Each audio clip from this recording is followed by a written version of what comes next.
Syria conflict is going on, is the number of people coming back from that, or inspired by that, so they think they're doing the right thing in attacking and blowing things up. Reports from northern Syria say more than 120 civilians were killed when Islamic State militants stormed into the city of Kobani. IS launched a surprise attack on Thursday, and the British-based Syrian Observatory for Human Rights says clashes are continuing. You're listening to World News from the BBC. Share prices in China fell by more than 7% on Friday, fueling fears that spectacular gains made over the last year could be coming to an end. It all comes after the Chinese authorities tightened the rules on how much borrowed money can be invested in shares. Greece's creditors are understood to be offering the country a 5-month extension of its bailout program. Under the deal, about $13 billion could be available to Athens in exchange for a number of reforms by the Greek government. Andrew Walker is our economics correspondent. The proposal is to make use of money that's been withheld from the existing bailout, money that the European Central Bank has accumulated by way of profits on purchases it made of Greek government debt in the markets a few years ago.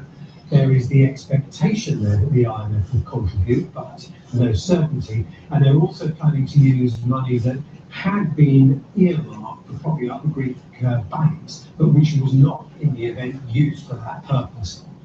The United Nations Office on Drugs and Crime says that only 1 in 6 problem drug users has access to treatment. The UNODC said that women drug users in particular face barriers to treatment. It says that while 1 in 3 drug users worldwide is a woman, a much smaller proportion of people in treatment are female. The author of the Harry Potter novels, J.K. Rowling, has announced that the Young Wizard will feature in a play next year. The best-selling author said the play, called Harry Potter and the Cursed Child, will open in London. She said the play would not be a prequel, but would extend the Harry Potter story. The Tibetan spiritual leader, the Dalai Lama, is to visit one of the world's biggest music festivals, Glastonbury. He will give a talk and make a brief appearance on the main stage on Sunday. But doesn't plan to stay overnight or see any of the bands. BBC News.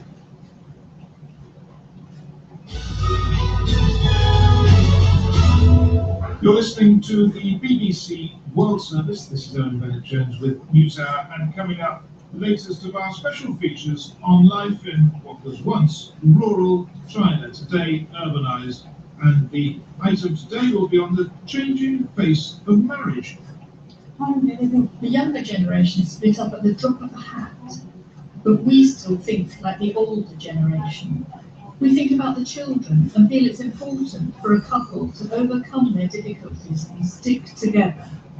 There's been a gun attack on 2 tourist hotels in Tunisia. There have also been attacks today in Kuwait and in France. But we're going to start with the situation in Tunisia because the figures there are by far the highest. It seems as many as 27 people could have been killed in an attack on these hotels. Gary Pine is a British tourist staying at the hotel, well, one of the hotel complexes in Susa, the place where all this happened. And a few moments ago, he spoke to my colleague Mark Wonder.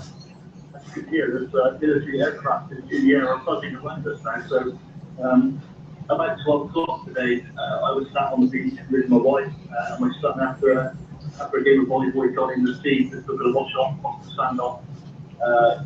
What quite seemed at first about 12 o'clock is that it was firecrackers going off about 100 yards away to our left. So I said to my wife, it's firecrackers. It doesn't sound like firecrackers. And you can see within seconds of the noise breaking out that people start to exit the beach very, very quickly. And given that where we were, it seemed to be happening 100, 150 yards to our left. So of course the people in the direct vicinity of the incident were breaking in all kinds of different directions. And the hotel in which we are, with the 200 or so people on the beach, they started breaking in every different direction as well. So pretty panicky. It was, yeah, because some of the guests were probably not the best of health, so getting people off the beach as quickly as possible. There were a few more minor injuries, people either shocked or panicked, or just come to falling over because there was a little bit of panic off the beach. Of course, the producers never knew what seemed to be breaking out. So we were shouting, my wife was shouting to my son to get out of the sea, and as he ran up the beach, he said, I just saw someone get shot. 100 yards away or so. How old's your son? So, I'm 22. So, I mean, it must have been very frightening that he was in the sea and you realised that this was going on. Yeah, but it seemed to go as much as you could hear. You know, I made the stupid decision of sort of running backtracking 20 yards to pick up my bag, and as I was going back, and a couple of other guys had done the same, pick up their bag. And all the best decision I think I've ever made, because you hear the bullets whizzing around us, going all kinds of different directions. So it was pick your bag up and get your head down and run as fast as you can. You could hear the bullets. Could you see the gunmen? Have you any idea how many people there were? No, it's not the kind of situation I was trying to keep an eye on what was going on. It was more about self-preservation and, getting my wife off the beach, get my son off the beach. Work to help the others just get through the day, get back into the complex as fast as we could. There's quite a big pool area at the back of the hotel, so as we were running up through just the confusion starts to kick in as to where we go, what we do. As we're walking across the pool area, you could hear an explosion on the complex next to us. So there was an explosion as well? Lined up back in.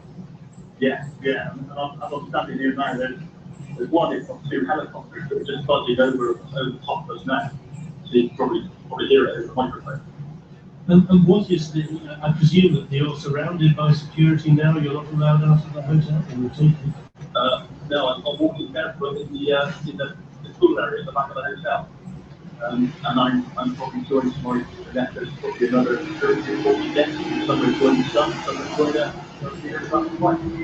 I'm looking down the beach to 100 yards, 100 yards away, in the area where you went to the complex. People are walking in, walking out. I haven't seen today a single policeman or any kind of army presence other than the helicopter. And that's Gary Pine. He's a British tourist who's staying in the hotel complex. As you heard, he saw what was happening very close up. We will actually be going to Tunis shortly to be getting the latest on what the government there is saying, and the latest information on what exactly happened in that attack. But we're going to go to Yemen just now, where there is a difficult security situation as well since March. The coalition led by, tell you what, let's go to Tunisia actually, because I think you've just got hold of Jim. You're in Tunis, you there, Jim? Yes, I'm here, yeah. Hello. Okay, so can you tell us, we've just heard the eyewitness actually giving an account of what happened on the beach, but what have you got from Tunis?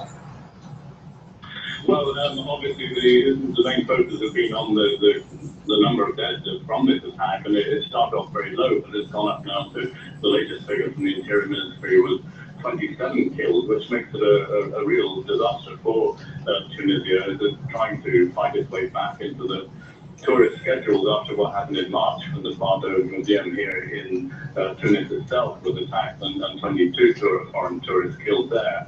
So it's, as I say, a bit of a disaster for Tunisia. A lot of focus will be on who the assailants was or were.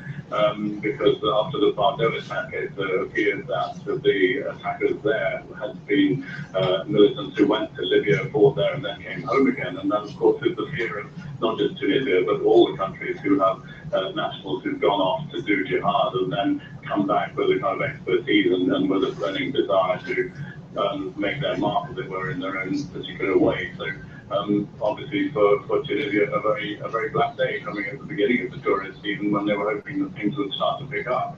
And on the events on the ground, do we know yet whether this is over? Because I think one attacker has been killed, but it's not clear whether there's another one.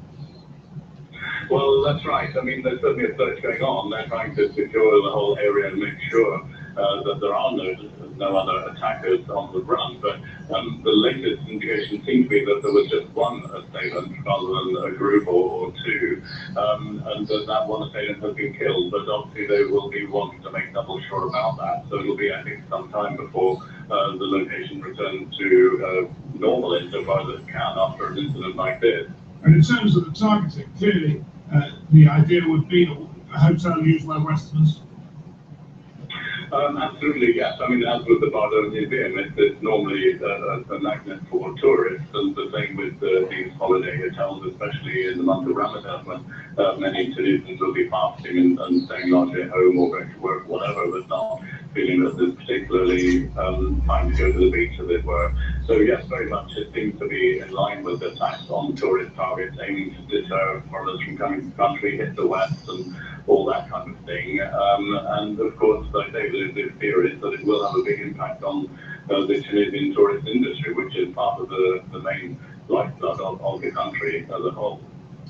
That was Jim York in Tunis. Thanks very much for joining. So listening to the World Service of the BBC. Well, we will go to Yemen now, where, as I say, there's a very difficult situation. The Saudis are leading that coalition, basically trying to break the Houthi rebels who took the capital Sana'a last September, forcing the government to resign. The Saudis say the Houthis are being supported by Iran, so this is all about sending a message to Tehran. The UN reckons that in the midst of that regional power play, something like 80% of the population of Yemen needs humanitarian aid, and more than half of the people have no access to medical care.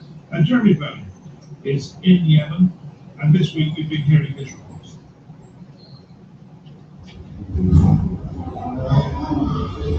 Yemen is effectively blockaded, and you can see the results of that in the hospitals. That's why we need humanitarian ceasefire.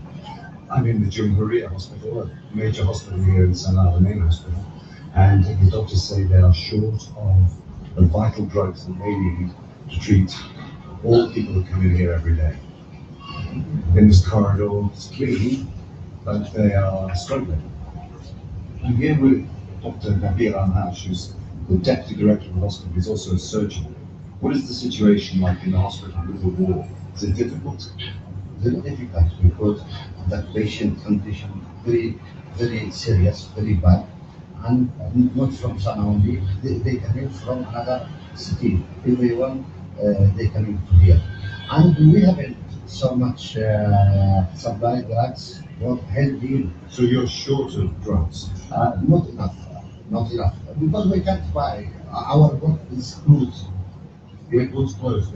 Yes, yeah. No plane, no from sea, from air, from anything. And it hurts the people. Yes.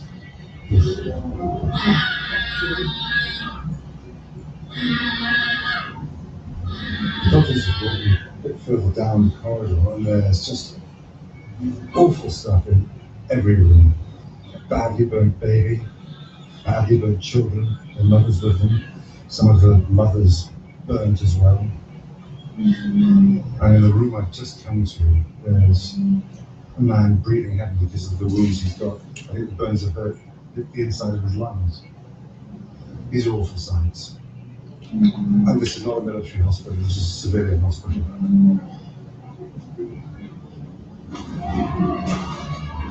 Now this is a distressing common sight in the Middle East these days, in a lot of the countries that I go to, certainly.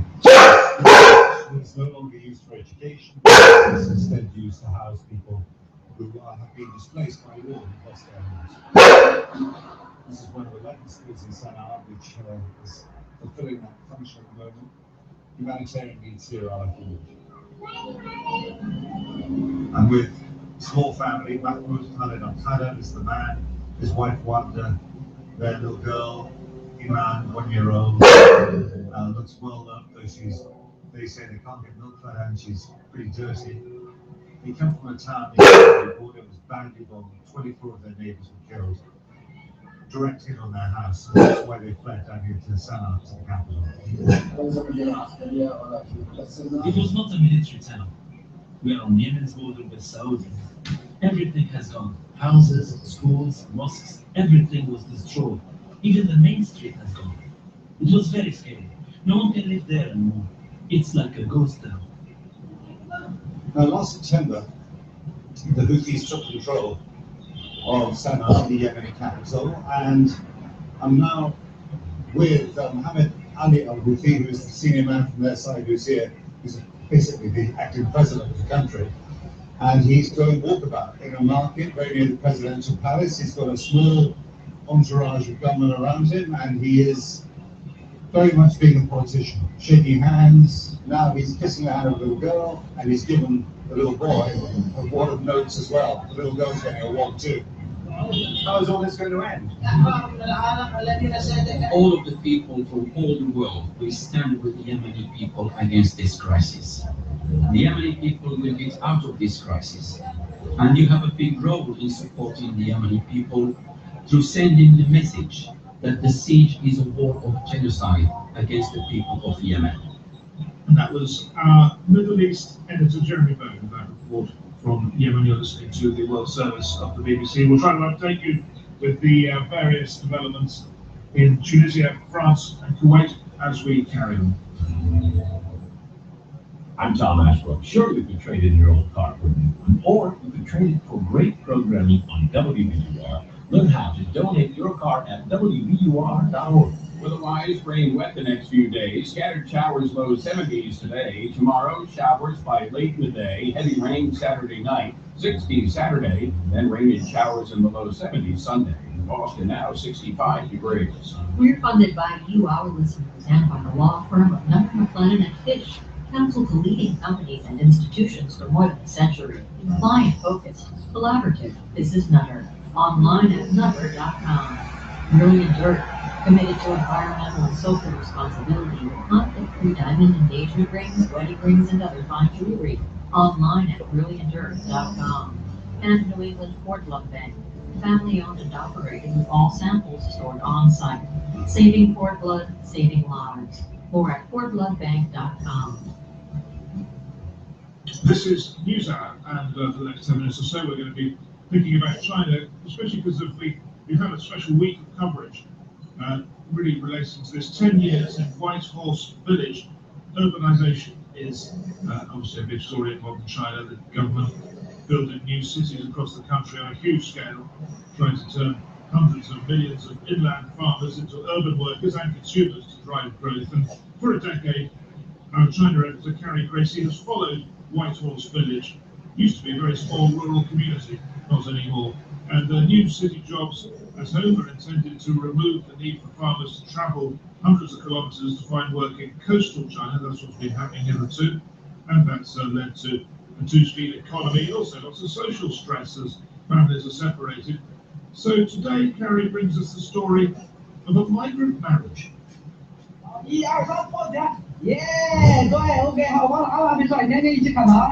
Romance is in the air. Love's young dream against a mountain backdrop. The bride in a glossy white wedding dress and the groom in black tie.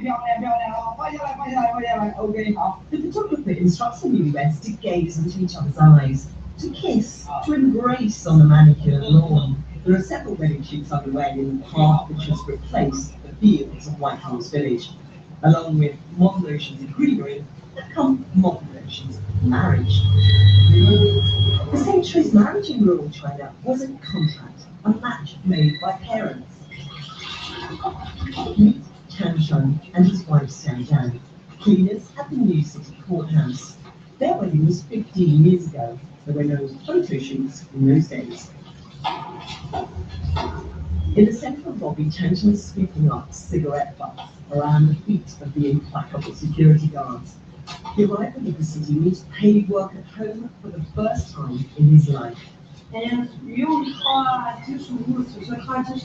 His wife points out dirt spots he's missed, and they're still getting used to the novelty of living and working together after spending the first decade of marriage apart. At first, I didn't want to do the cleaning because I was embarrassed. It's not really man's work after all. I spent a few months looking for a job on my own, but after being away so long, I didn't have any contacts. And I thought, at least if I do the cleaning with my wife, we can look after each other. He's perched on the window ledge, polishing the view out to a city street that was rice-paddy when I first came 10 years ago. He missed that transformation and missed his children growing up. He was 1,000 miles from home in a Beijing chemical factory, one of the hundreds of millions of unsung heroes of China's economic miracle. With no residence rights in the city and no jobs in the village, he was forced to choose between seeing his family and having enough money for the family to live on. Our situation back then was terrible.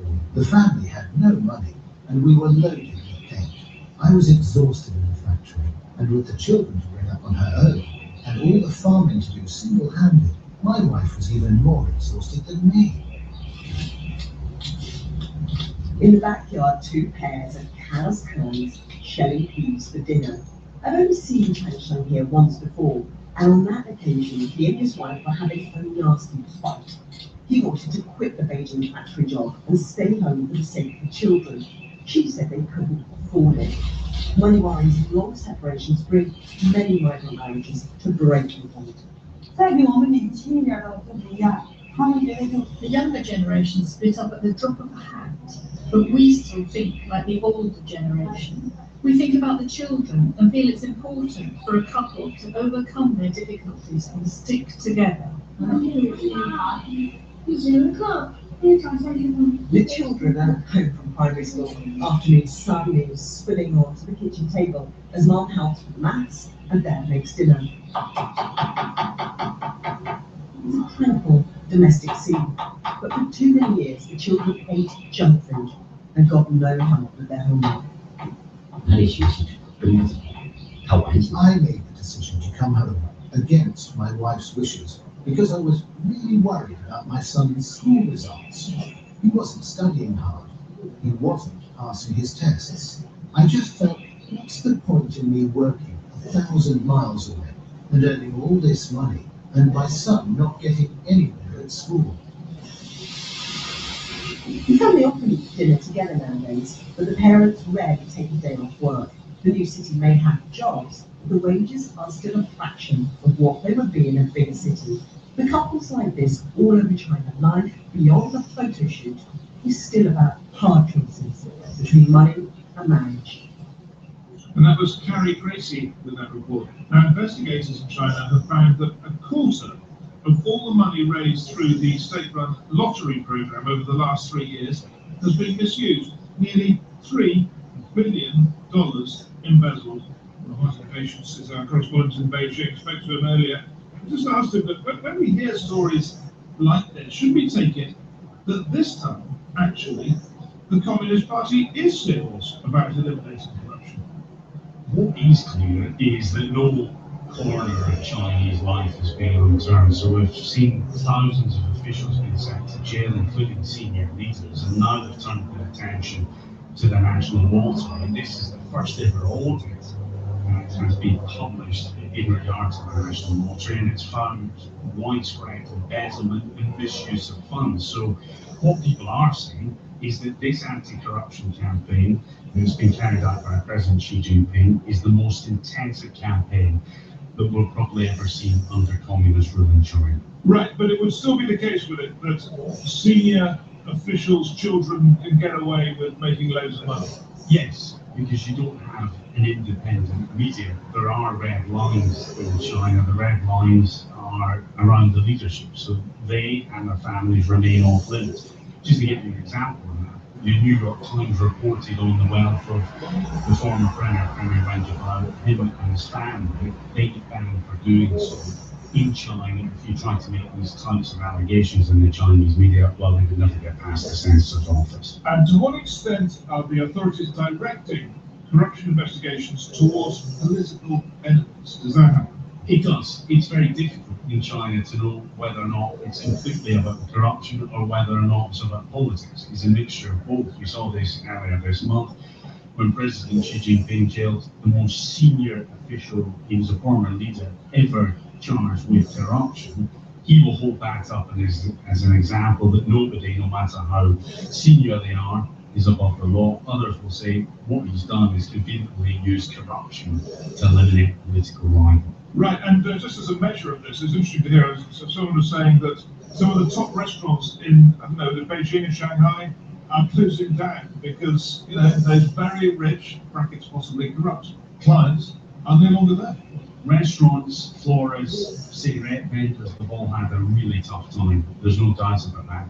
In China, there used to be large buffets, often in small rooms in the restaurants. People don't dine in public there, they dine in private rooms.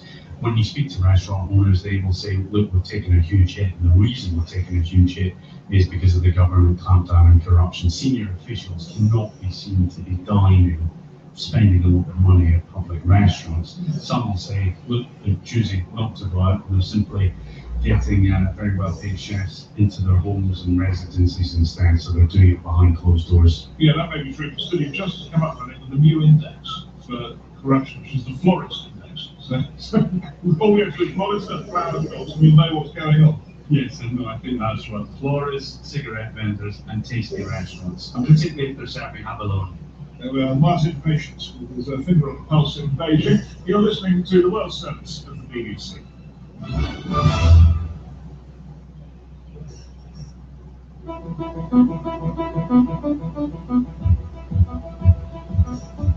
Distribution of the BBC NewsHour is supported by Wix.com, giving millions of business owners the ability to create their own professional website. You can create a website today online at Wix.com.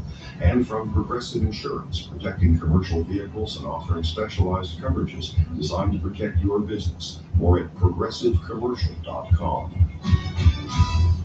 This is 90.9 WBUR, online at WBUR.org. Coming up later today, the funeral for the pastor of the Church of the South Carolina church shooting. WBUR will have live coverage of President Obama's eulogy from South Carolina this afternoon, expected somewhere between 2 and 3 p.m. This is WBUR. We're funded by you, our listeners, and by the Isabella Stewart Gardner Museum, home to works by Rembrandt, Titian, Raphael, Manet, and Sargent. Let the splendor of its magnificent courtyard and collection enchant you. Babson College, the business school named Best College by Money Magazine, with an MBA program in Boston and Wellesley. Babson.edu. And Fitbit, now hiring software engineers for the Boston office to dream up, prototype, and deliver new health and fitness products. Your next step is at Fitbit.com.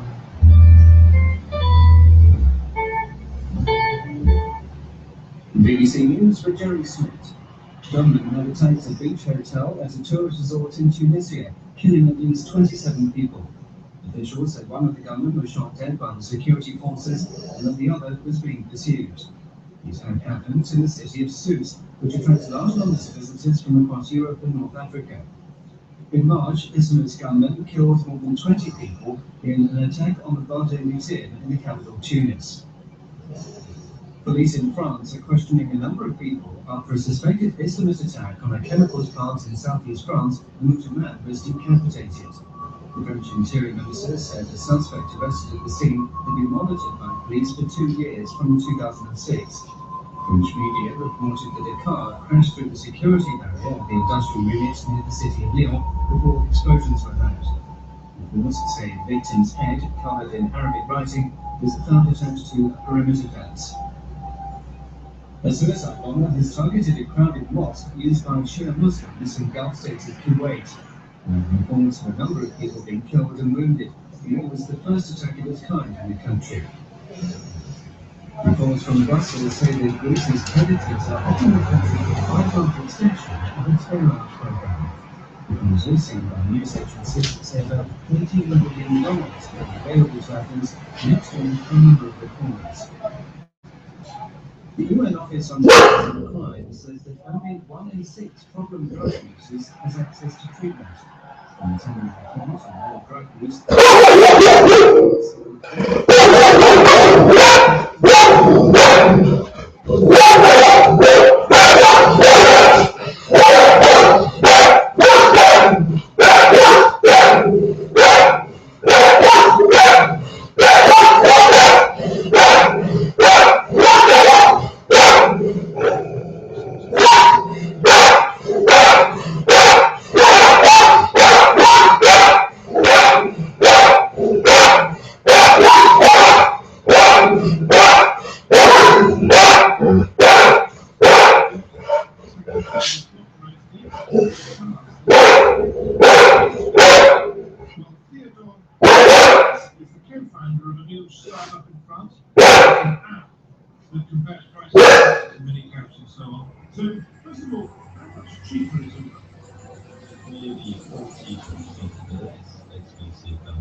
Okay, 40% less, so that means a very substantial saving and quite difficult for taxi drivers to compete with that. So, can you give us an impression of how many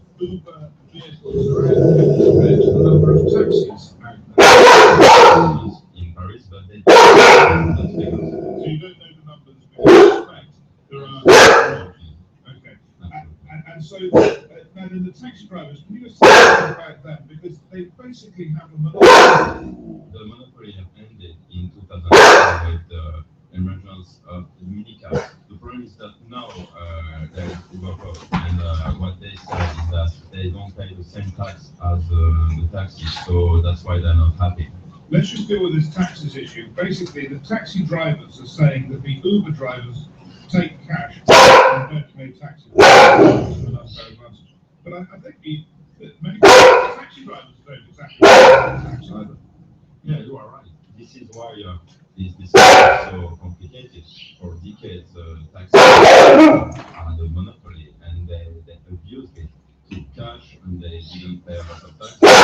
Every tax driver is incorporated in so they normally should declare revenue. It's not the case. I mean, normally they have to declare, but most of them give them an unfair advantage.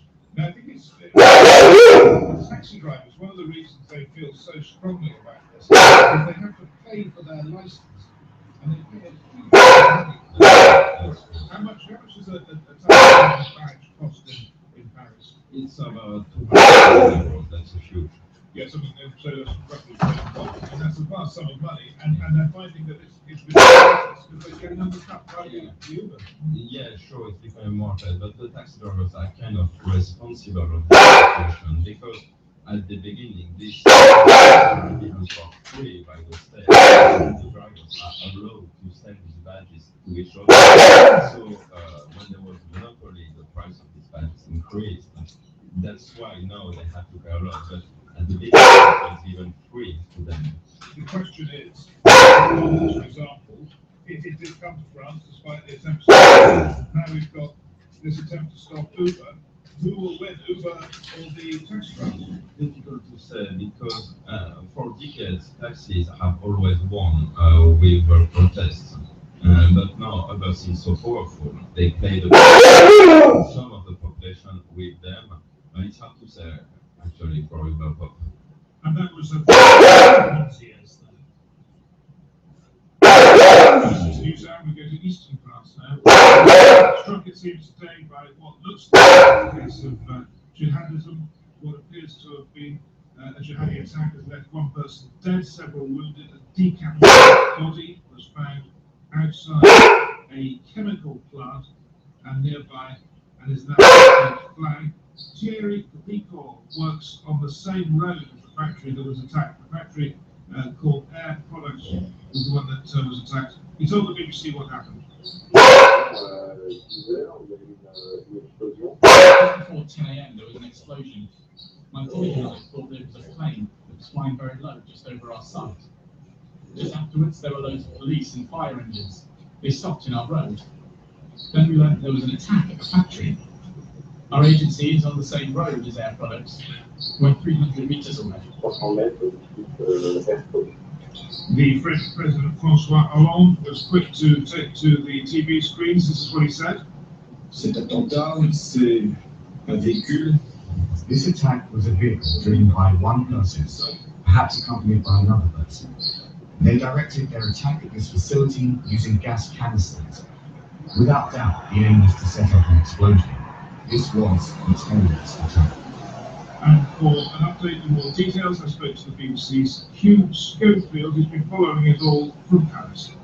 It was clearly a jihadist attack. We had a name for that who was under arrest. He's called Yassin Salhi, who's 35. He's from not far away from the Lyon area. This place about 20 miles outside of Lyon. And the details of what he did are a bit sketchy, but the upshot is clear. There was a decapitated body left behind at this chemical plant. He admits he drove his car, possibly with somebody else with him in the car, through the crash barrier at the entrance to this site, which is kind of high security site because of the explosive nature of what they make there. What happened then is not clear. All that's clear is that there was an explosion at some point, but not a huge one. And at the end of it all, there is a dead body, a decapitated man on the head, the grisly detail, the head apparently attached to the perimeter grill fence with Arabic writing on it, as well as two jihadist flags apparently at the scene too. So quite clearly a jihadist attack, and a man under arrest who apparently was in the was in the sights of the security services many years ago in 2006 because he was suspected of being radicalized, but they took their eyes off him in 2008. He has no criminal record, so he was someone who they didn't know of from way back. He was re-emerged and apparently carried out this attack. Very familiar pattern. Sounds very like what's happened in the UK on a number of occasions in terms of the authorities sort of being aware of someone and then slightly slips off the radar and then comes back to vengeance. Tell us about the chemical plant. Any talk in France as to why that might have been targeted? Well, the President Hollande, when he gave his brief press remarks in Brussels about an hour ago, said clearly that the place was targeted because it was a place where a big explosion could be caused. It would seem that Yassine Salhi, knew of the place. It has what we call here in France a Seveso rating, which means that it has special norms which it has to comply with because it is dangerous, because there's a risk of an industrial accident. That, it would appear, would be the reason why he targeted it, hoping to cause a conflagration, and it seems that he was stopped in the act of preparing gas canisters in the hope of setting off an explosion with them, a big explosion with them, in order to set the whole thing up. There was a explosion which was quite big, because people from Runaway said they heard it, but it clearly was not a big explosion that he was intending to set off. And that was BBC's Hugh Schofield. I'm joined now by Claude Monique, who's Chief Executive Officer and Terrorism Analyst with the European Strategic Intelligence and Security Centre. So, well, first of all, can you just tell us what's your analysis of what's happened? Oh, it's very difficult to analyze, to assess exactly what happened, because it just happened less than 5 hours ago, and the investigation just beginning. But what we can say quite for sure is that if it is a confirmed jihadist attack, and it seems it is, it's the first time that we have targeting of industrial facility in Europe. And the second point is that if we have a beheading, it's the very first time we have a jihadist beheading outside the Middle East and North Africa. So those two facts are, I think, extremely important, and we must underline them. And both will cause great distress and concern in France? Certainly, yes, especially, of course, because this happens less than 6 months after the terrible terrorist attacks in Paris against Charlie Hebdo and the repercussions. So yes, of course, I think a lot of questions will be raised once again. Question about the work of the police and intelligence services, questions about possible failure of security, and of course, question about the possible continuation of this kind of attacks. We had 3 attacks in 6 months: Charlie Hebdo, Hyper-Cacher, and now this attack near Lyon. So what's next? And France, of course, will be highly aware of the traditional links with France and Tunisia, be highly aware of the attack there as well. I think the attack in Tunisia it's too early, of course, to say those are linked. They are probably not linked. But they came from the same origin, ideologically, they came from the same scene, Islamist radical, and two countries are targeted from the same reason. France is a secular country, and Tunisia tried to build a model of a democracy, a secular democracy in North Africa. So it's the same, I think it's the same reason to target them from the terror. Thank you very much indeed. That was Claude Monique there. He is the Chief Executive Officer of the European Strategic Intelligence and Security Centre. Now, Italy has been complaining for years about a lack of European solidarity. Because of geography, most of the migrants from North Africa and beyond end up in Italy, some in Greece. But since Italy is in the EU, the argument from Rome goes that the rest of Europe share the burden. And late last night in Brussels, EU leaders discussed that and put together some sort of a deal. And the numbers were that 40,000 migrants who've arrived in Greece and Italy should be relocated to other parts of the EU. That announcement was made by the European Council President Donald Tusk. Leaders agreed that 40,000 persons in need will be relocated from Greece and Italy to other states over the next 2 years. Interior ministers will finalize the scheme by the end of July. And another 20,000 will be resettled. So that is a total of 60,000 persons in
I think Europe has understood that it's not just an Italian problem.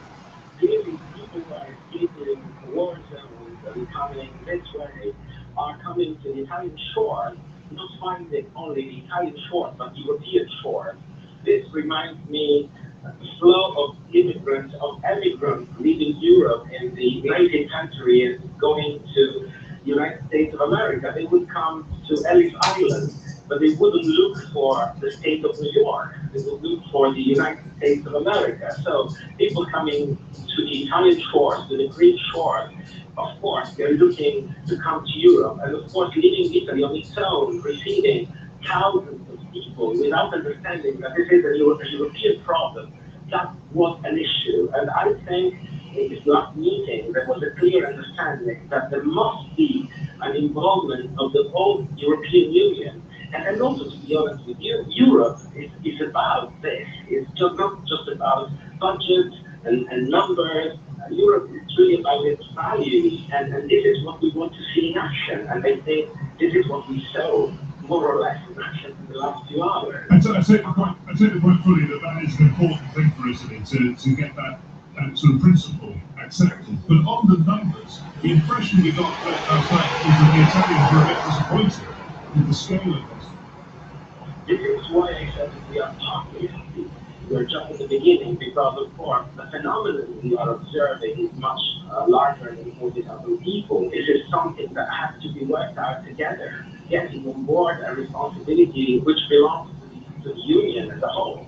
You keep saying the Union as a whole, but actually, when you look at it, there are countries with opt-outs, including the UK. There are countries in Eastern Europe who don't want to go there. It's not actually the whole of Europe, is it? Well, there are countries that have a right to opt out. We expect these countries to be voted maybe in another way for the Eastern European bloc. I think that there might be some level of disalignment at the beginning, but the understanding is clear that this has to do with all the countries that are not opting out will be involved in the determination of the quota. You are saying that Europe's got a bit, needs to do more. I think many in Europe would think you need to do more in terms of processing and documentation and not letting these people free just to try and get them out of Italy into other countries. Do you accept that? Italy is going under a massive effort, of course, receiving people and saving lives. Part of the common values of Europe is that you wouldn't lose lives in the waters of the Mediterranean Sea, which is a sea of culture and history, shouldn't be a massive graveyard. It is massively unfair to even think that Italy might be left alone in this effort. And just on the deal done in Brussels, when are you expecting implementation? What worries do you have about this actually happening? We will, of course, monitor the process as it goes on. Of course, it will be up to the Commission, to Mr. Juncker and Ms. Mogherini to follow the implementation, and the Italian government will be there with the part of the process, monitoring it, supporting the process, being part responsibly as we have done so far. And that was Ivan Tzarkopoulos, Vice President of the Democratic Party in Italy. He was coming in today, as you've been hearing, there have been bomb attacks in Tunisia, a gun attack there, 27 dead in Kuwait, suicide bomb that killed a number of people in a mosque in France. There's been one man decapitated. We'll bring you an update for you in the program.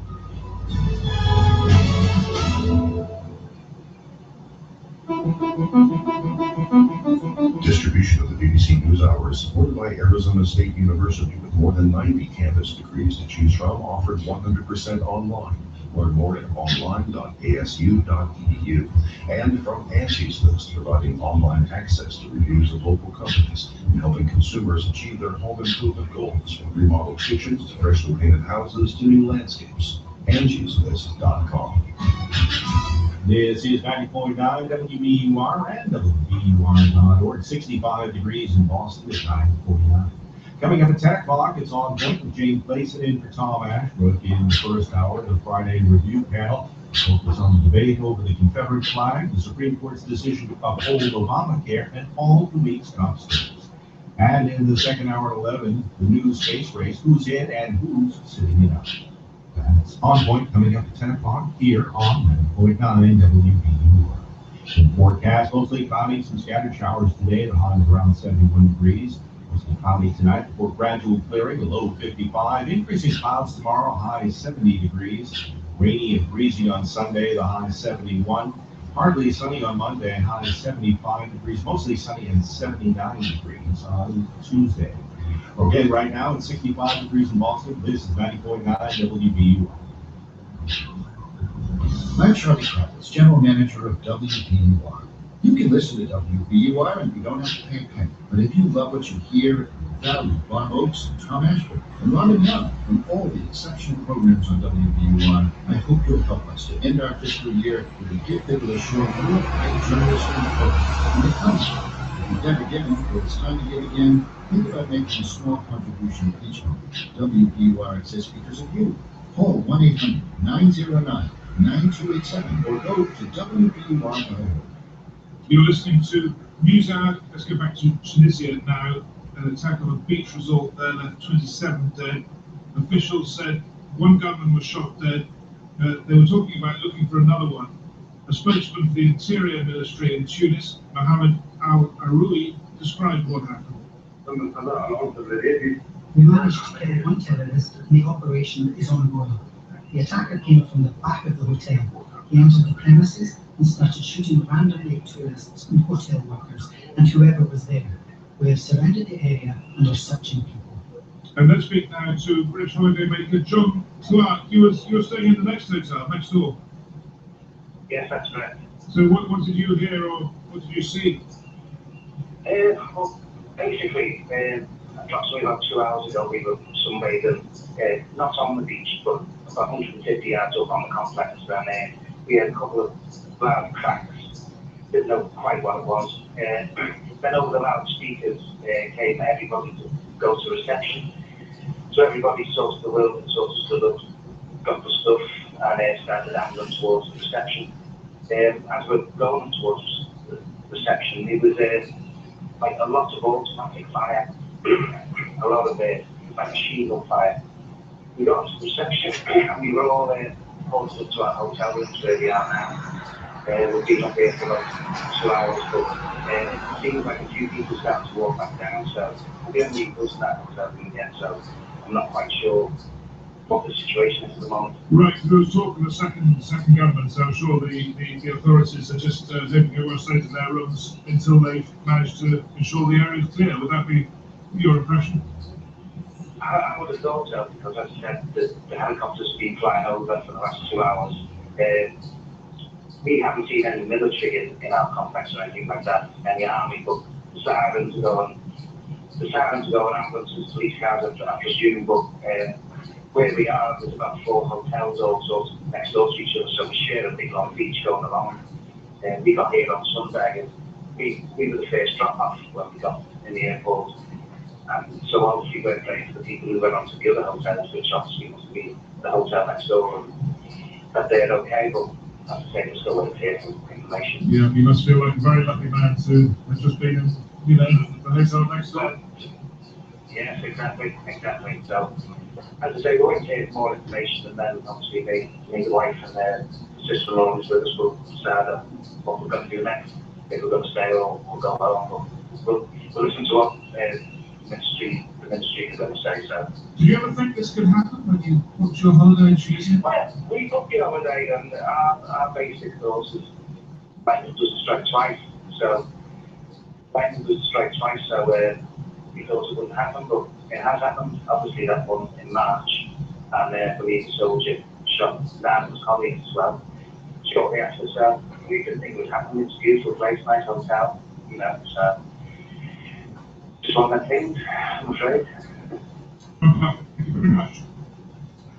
Right, there we are, that's the situation in Tunisia. Now, before we close, lemurs in Madagascar, nearly all of the lemurs there are endangered, especially the biggest of them, the Indri, and they're eaten, and the forest is being cleared for farming.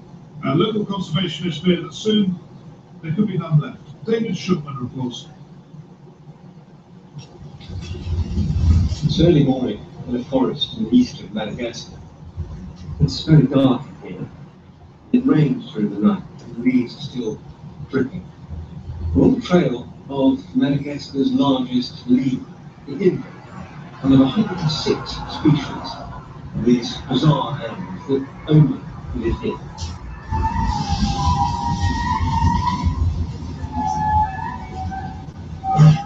Cry you can hear in the distance is the morning call of the Indri. Each family group calls out, a signal to the others where they are. Just an arm's length from me is a fantastic sight of male Indri clinging to a tree. Its body covered in fur, mostly black, the arms and legs are grey. Its eyes, bushy green, head twisting to keep track of what's happening in the forest, and those eyes occasionally settling on me, which is extraordinary. We are facing a big problem, and we do not have much time left. Jonah Ratzimbazifei is one of the world's leading experts on lemurs. Nearly all of them are in trouble as their habitat is cut down around them. Our lemurs live in the forest. Fish cannot survive without water, and lemurs cannot survive without forest. Humans cut down the trees, that is habitat loss, and people hunt lemurs for food. My heart is broken because we should save them. Lemurs are dangerous, but people hunt them, and my heart is broken. I love lemurs so much. More and more of the forest is being cleared to make way for farmland as the population grows. And at the same time, people in Madagascar are becoming more mobile, so local traditions are breaking down. For example, in this village, it used to be what they call faddy, or taboo, to eat the Indri. But people moving into the area don't see it that way.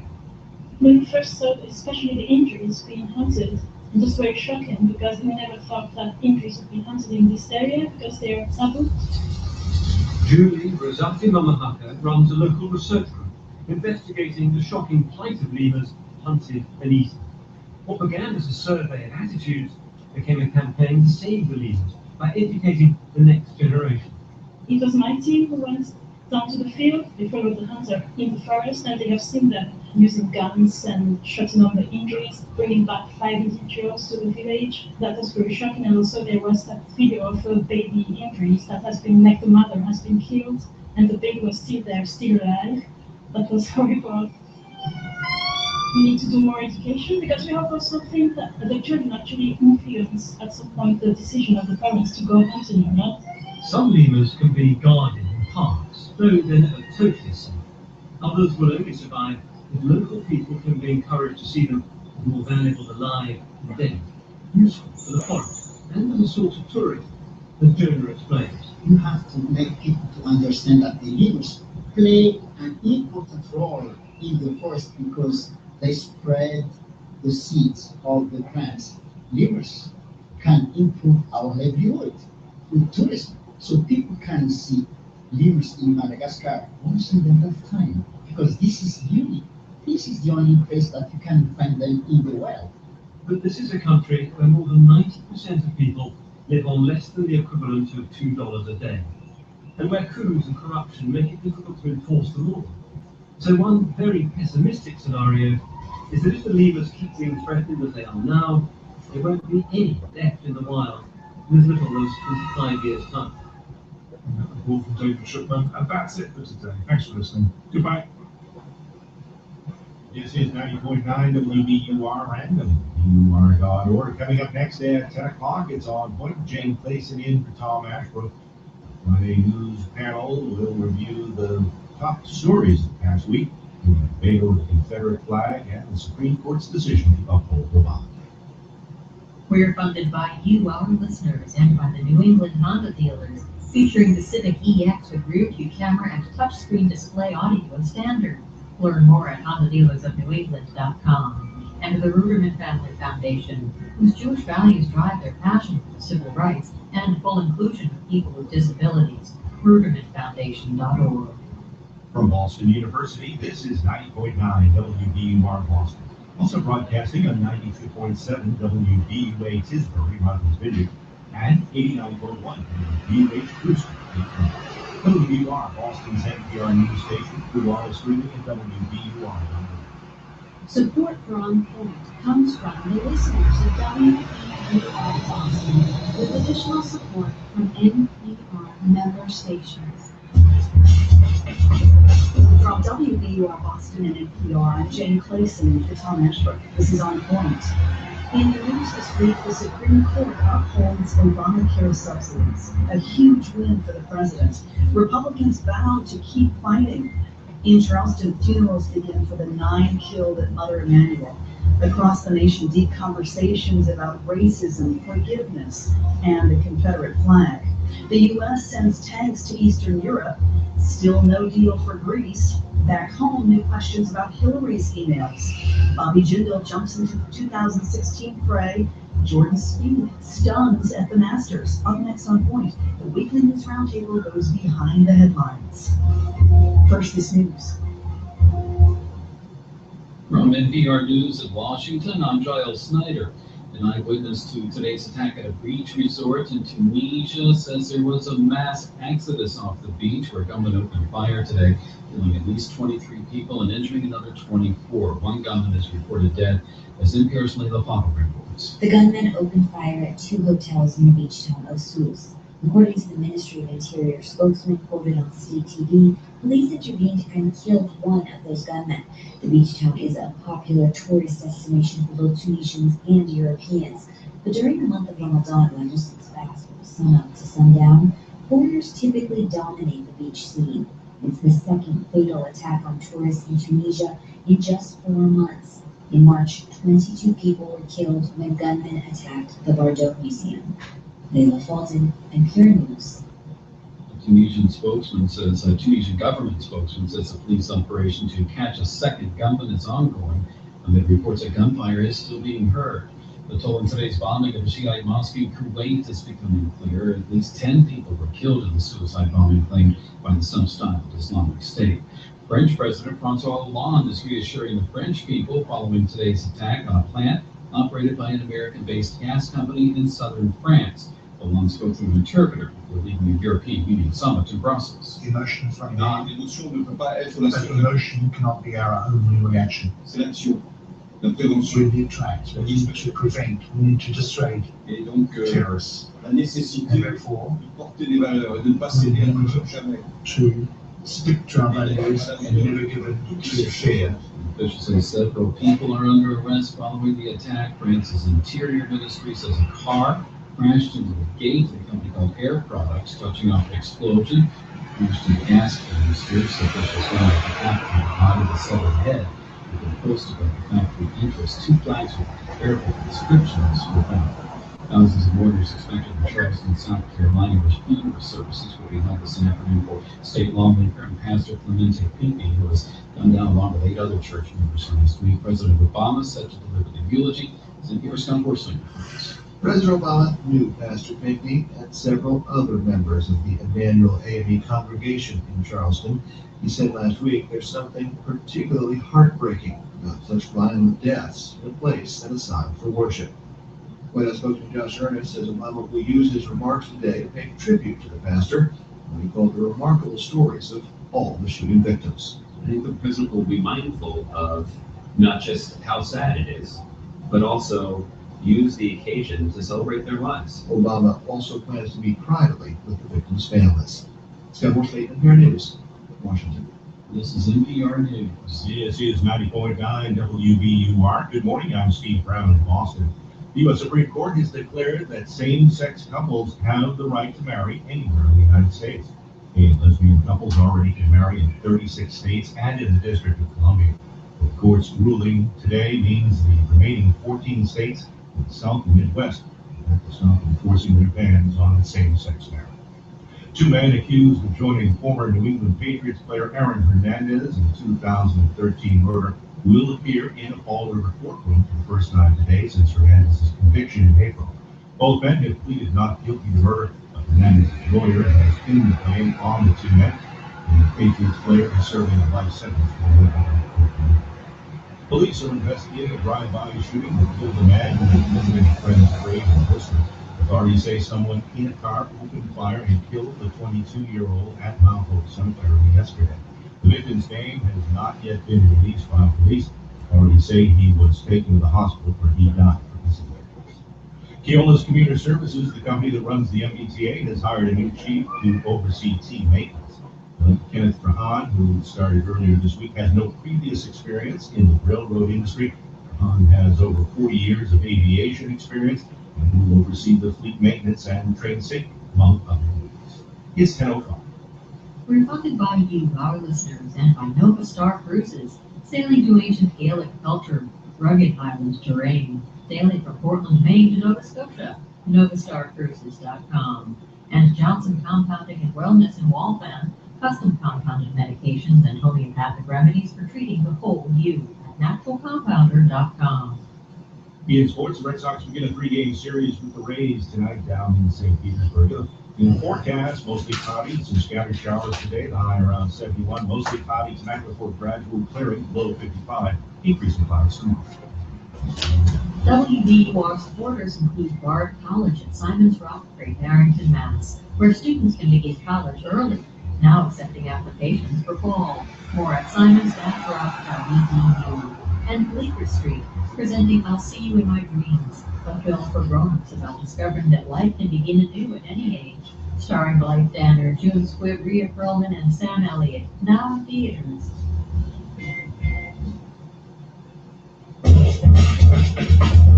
From WBUR Boston and NPR, I'm Jane Clayson in Friston, Ashbrook, and this is On Point. This week, Obamacare survives again. The Supreme Court gives the president a big win. After multiple challenges to this law before the Supreme Court, the Affordable Care Act is here to stay. Boston bomber Jahar Tsarnaev ended his long silence. Bombing survivor Lynn Julian did not like what she heard. I regret having ever wanted to hear him speak because what he said showed no remorse. And after the massacre in Charleston, calls in South Carolina to remove the Confederate flag from Capitol grounds. This hour on Point, our weekly news roundtable goes behind the headlines. We've got breaking news here just in. I've been told we've got a decision from the Supreme Court on same-sex marriage. So let's go right to Emily Bazelon, joining us from New Haven, Connecticut. She's a staff writer for the New York Times, senior research fellow at Yale Law School. Emily Bazelon, nice to have you. Welcome. Thanks very much for having me. So break down the decision. It just came in. What do you know? Well, I can only barely break it down because I just started reading it, but the Supreme Court, by a 5-4 vote, has recognized gay marriage throughout the country. So states everywhere will be granting marriage licenses to gay and lesbian couples, and they will also be recognizing marriages that are performed in other states. So what does this mean then exactly for states that did not allow same-sex marriage? Will they be forced to allow that now immediately? That is my understanding from the opinion. I'm not sure about the immediate part. I just haven't gotten far enough into the opinion to be sure about that. But it's a majority opinion written by Justice Kennedy, and the dissenters are conservatives on the court. There's a dissent by Justice Scalia and a second dissent by Justice Thomas. So talk about the ramifications for gays and lesbians in this country, including tax benefits, hospital visitations, joint adoptions, among other things, with this ruling today, 5-4 decision written by Justice Kennedy saying that the 14th Amendment requires a state to license marriage between two people of the same sex. Emily Bazelon. Well, this has been an enormous civil rights battle for gays and lesbians throughout the country, one that has been hard fought in the courts and also through voter referenda and legislation in some states. And because of all these previous efforts, gay marriage is already legal in 36, 37 states. So this is a change of the law in the remaining states, and it means that we're going to have one law about tax benefits and adoption rights, all the benefits that come with marriage, all the rights and responsibilities. That is going to be a national rule. And I think that in the end, that will be a big relief, not just for couples, but also for companies who worried about relocating people. Having one rule for the entire country in the long run is going to be much smoother, as well as the issues of fundamental justice here. Talk about your interpretation of the breakdown of the court, of the Supreme Court on this issue, a 5-4 vote. I think there was some thought that it's possible that Chief Justice Roberts might vote with Justice Anthony Kennedy and the liberal wing of the court in favor of gay marriage. In the end, we didn't see that happen. And so this is a 5-4 relatively decisive and ideologically divided decision. But 5-4, the court is still a majority. And so in that case, the dissent had to say, and that's an important part of the process. But in the end, it's the 5-vote majority that counts. The 14th Amendment is at the heart of this. The 14th Amendment has been at the basis of most landmark civil rights cases for Black Americans in this country. It enshrines equal protection under the law. The court clearly finding here that the same principles apply to gay Americans as well.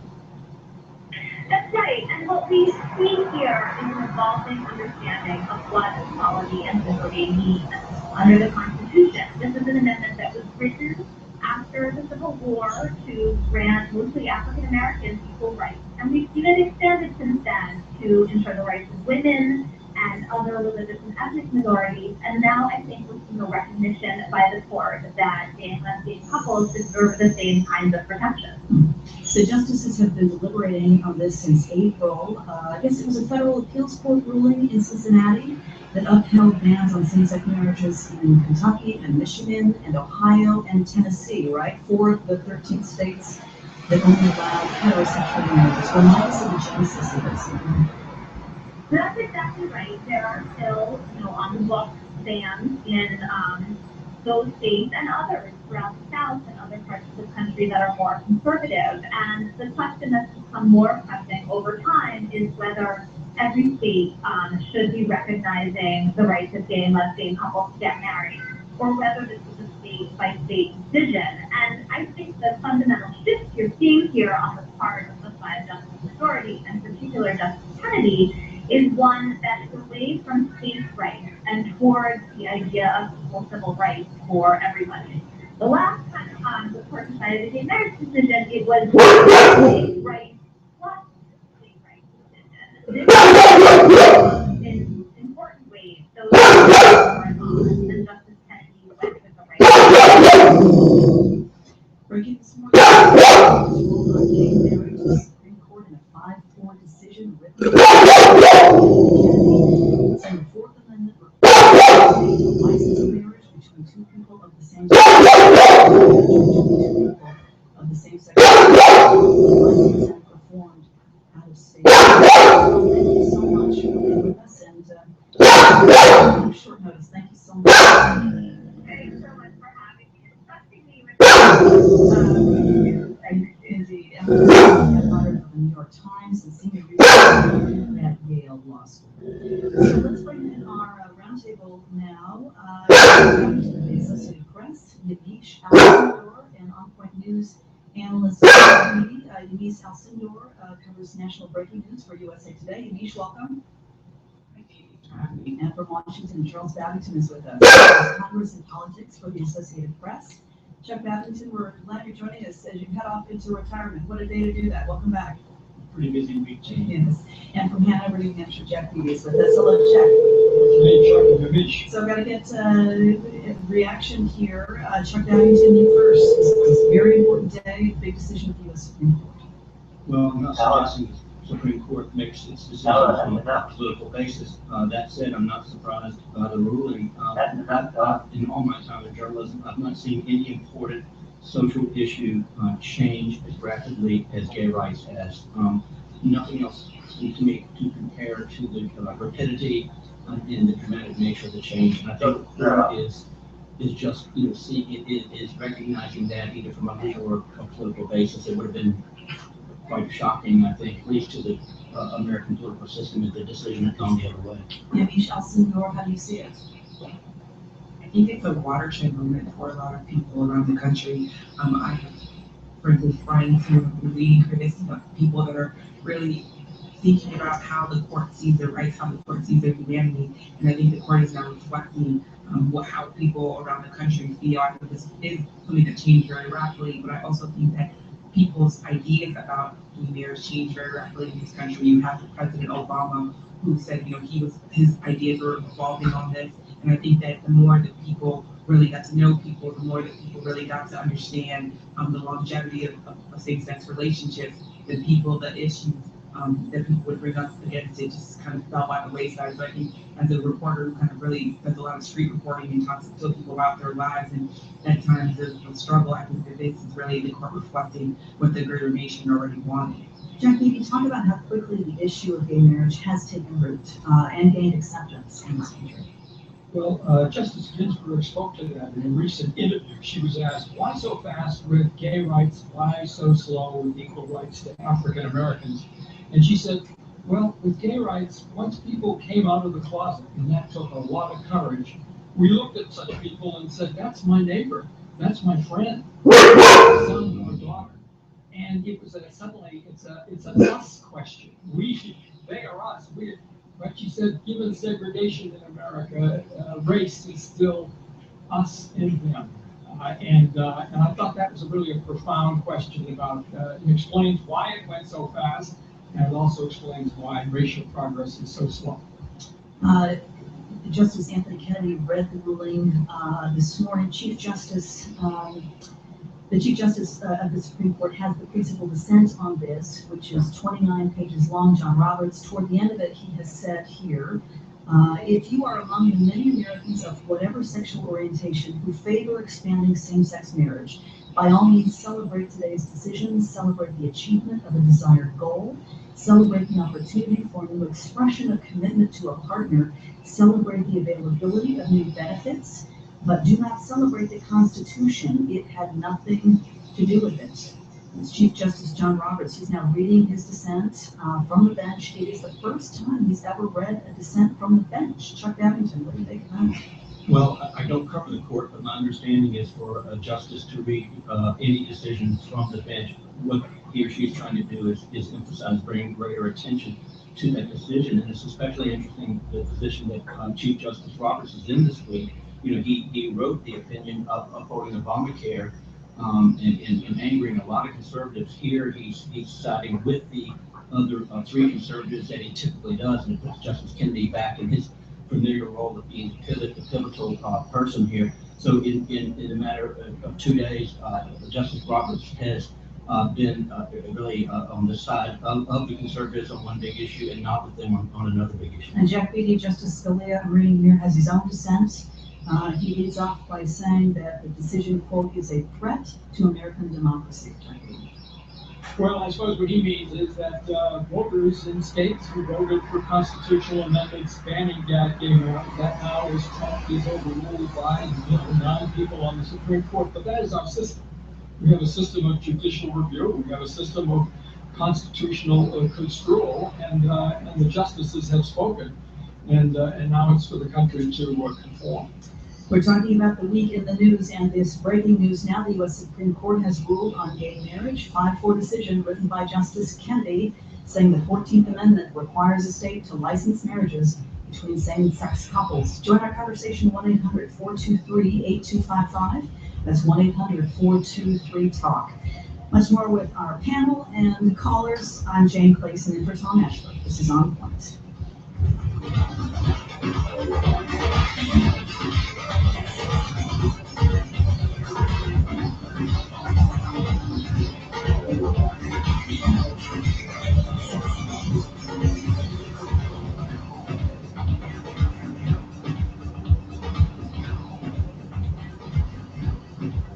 We're funded by you, our listeners, and by the Museum of Science, inspiring curious minds of all ages by bringing science, technology, and engineering to life in New England. Learn how to get involved at MOS.org. The Museum of Science, primary local funder for Science Friday today at 2. And Good News Garage, a car donation program of the Century of Care Alliance, helping families become self-sufficient. Donate a car, change a life. 877-GIVE-AUTO. This is 90.9 WBUR and WBUR.org. 65 degrees in Boston at 10:20. Coming up in the second hour of On Point 11, we'll examine today's U.S. Supreme Court ruling legalizing same-sex marriage across the country. That's the second hour of On Point, coming up at 11 here on 90.9 WBUR. In the forecast, mostly cloudy with some scattered showers today. The high is around 71 degrees. Mostly cloudy tonight before gradual clearing, lows around 55. Increasing clouds tomorrow, the high around 70 degrees. Again, right now it's 65 degrees in Boston. This is WBUR. Support for On Point comes from WBUR Boston. Geico, offering car insurance as well as services for homeowners and renters insurance through the Geico Insurance Agency. Additional information can be found at geico.com or 1-800-947-AUTO. And Loomis Sales, an investment partner working to navigate challenging financial markets around the globe and offering investment strategies to clients worldwide since 1926. Learn more at LoomisSales.com. This is On Point. I'm Jane Clayson in for Tom Ashford. We're talking about the week in the news, and you can join the conversation. Big week at the Supreme Court. Also, are you calling for the Confederate flags to be taken down? What do we need to do as a country to stop racism, to heal old wounds in the wake of Charleston? We're at 1-800-423-8255. That's 1-800-423-TALK. You can also follow us on Twitter and find us on Facebook and on Current Radio. Chuck Babington is with us from Washington, a reporter covering Congress and politics for the Associated Press. Yavish Alcindor, national breaking news reporter for USA Today, is with us from New York, and On Point News analyst Jack Beatty in Hanover, New Hampshire. We talked the first block about the Supreme Court ruling on gay marriage, big ruling, 5-4, legalizing gay marriage in this country. We're going to dig into this issue in our next hour. If your station does not carry us, you can listen live online at our website, onpointradio.org, or you can listen to our podcast later. We'll dissect this ruling as we know more about it. Let's go now to the Affordable Care Act. In the Supreme Court ruling yesterday, that President Obama's health care law may provide nationwide tax subsidies to help poor and middle-class Americans buy health insurance. Here he is speaking in the Rose Garden after the Supreme Court decision. President Obama is saying that the Affordable Care Act is no longer a political football. It is here to stay. The point is, this is not an abstract thing anymore. This is not a set of political talking points. This is reality. We can see how it is working. This law is working exactly as it's supposed to. In many ways, this law is working better than we expected it to. For all the misinformation campaigns, all the doomsday predictions, all the talk of death panels, job destruction, for all the repeal attempts, this law is now helping tens of millions of Americans. On the other side, Republican Senator and presidential hopeful Ted Cruz reacted to the decision on the Senate floor. He called the 6 justices who sided with the administration rogue Houdinis. Millions of Americans have seen their health insurance premiums skyrocket, and it is a direct result of President Obama, of Democrats in the United States Congress, and of lawless judges at the United States Supreme Court who have joined the team of the Obama administration. If those justices want to become legislators, I invite them to resign and run for office. That's the appropriate place to write laws on this floor, not from that floor. Chuck Babington, covering Congress and politics for the Associated Press. So Ted Cruz there also calling this ruling an act of judicial tyranny. This was a huge win for the president, though. Talk about what happened yesterday. It was a huge win, and keep in mind that Chief Justice Roberts was in the majority and wrote the opinion. So when Ted Cruz and others attack him, and there will be a lot of people attacking him, keep in mind he's a Republican appointee and really has been in many ways a champion to conservative causes. It's obviously a big win for the president. The president said this is no longer a political talking point, and of course what he's trying to say is that this is settled law. However, it certainly will remain a political talking point in Republican circles and definitely within the Republican presidential primary. This is a winning issue with the Republican base. At almost any conservative or Republican audience you go to, if you criticize Obamacare, there's going to be applause. It's just an article of faith. And so I think to a person, the candidates running for the Republican nomination will continue to attack and criticize it, as will Republican leaders of Congress. So the politics cannot be taken out of this issue, and the nation remains largely, more or less evenly divided on this topic, as they have been from the very beginning, from the day it was signed into law. So the politics of it will not go away. Nimesh Alcindor, there were many reports this week that the White House almost lobbied for this ruling, essentially challenged the Supreme Court to rule otherwise. Health and Human Services Director Sylvia Burwell saying there is no plan B here. It would be a disaster if this were repealed. What do you make of what happened this week? I think it's really a testament to the fact that this law is already in effect. Millions of people are already using this law and already really are examples of how this law is changing people's lives. So I think them daring the Supreme Court to really rule against this law, and saying, I dare you to take away your neighbor's health insurance. I dare you to explain to people how they're going to now have to go back into the past and live without health insurance and really live without the basic human rights that some people think they should get, which is really health. And this idea that you can actually go and see a doctor and not have to live out of emergency rooms to try to get primary health care. I wrote a long story a couple of years ago about a woman who had been going to the emergency room for at least 20 years as her primary source of health care. And she was a working woman. She lived in Southeast DC. She was a working poor woman. And to imagine that the Supreme Court would someone now take away the health care that the president had given her, it is a dare. And of course, some people will disagree and say that, that woman should go and find another way, and that spending primary health care in the emergency room is the wrong way to go about things. But I think that's what that dare is, the idea that people are already living with this law. Deputy Justice Scalia wrote a scathing dissent on this ruling, describing it as interpretive jiggery-pokery. He said the Supreme Court does not have the power to rescue Congress from its, quote, drafting errors. He said we should call this SCOTUS care, meaning Supreme Court care, not Obamacare. And then Chief Justice Roberts took the lead in the decision, writing the majority saying Congress passed the Affordable Care Act to improve health insurance markets, not to destroy them. So this could have been a narrow ruling. It was not. It was a very broad ruling, correct? It certainly was. And, you know, it's historically, this decision really assures President Obama's place in the pantheon of progressive presidents.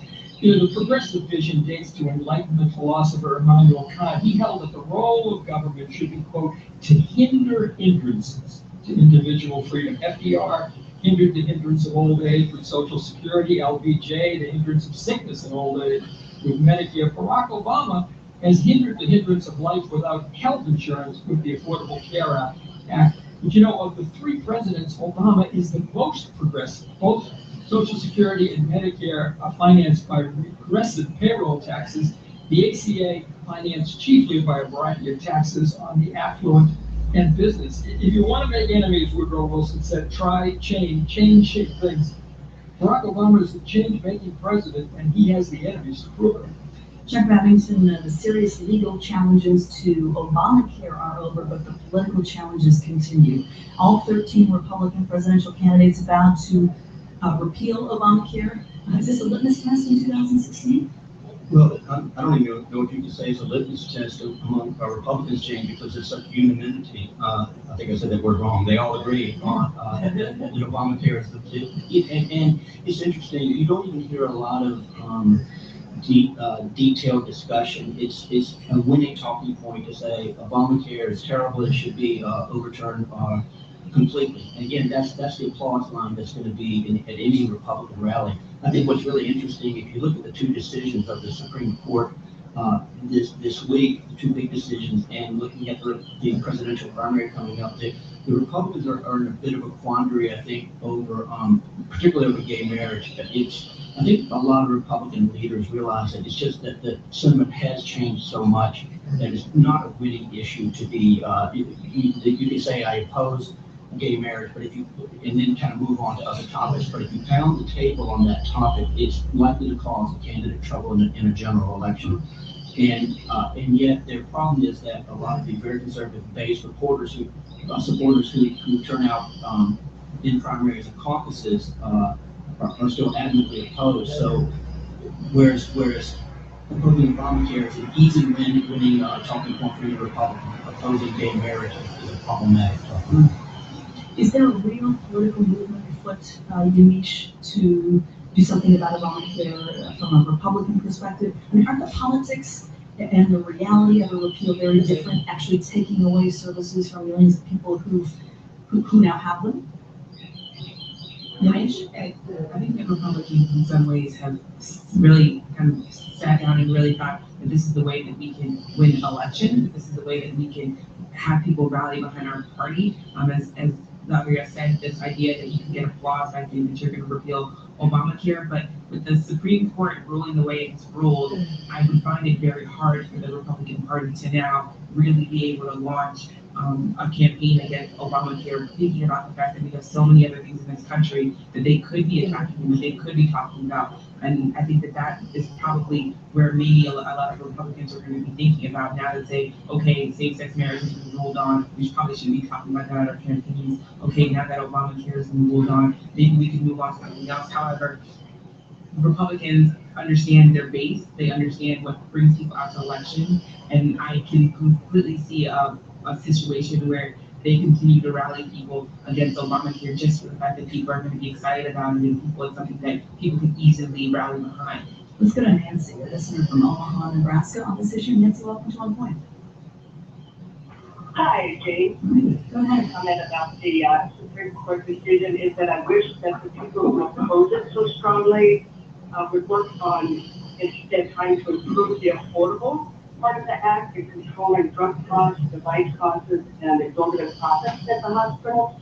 They should have, Obamacare was really kind of an insurance part of the puzzle. I wish they would work on the affordable piece next instead of trying to scrap it entirely. Nancy, thank you. Jack, maybe to that point, is there room for improving this law among Democrats and Republicans, or is it a simple up and down we're either for it or against? I'm afraid that's true, but I think Nancy really raises a crucial point, especially on drug prices. You know, Medicare is barred by law from bidding down, using its purchasing power to bid down drug prices for recipients. That's because of the Bush was written, but also voted on by the Democrats, his expansion of Medicare to cover prescription drugs.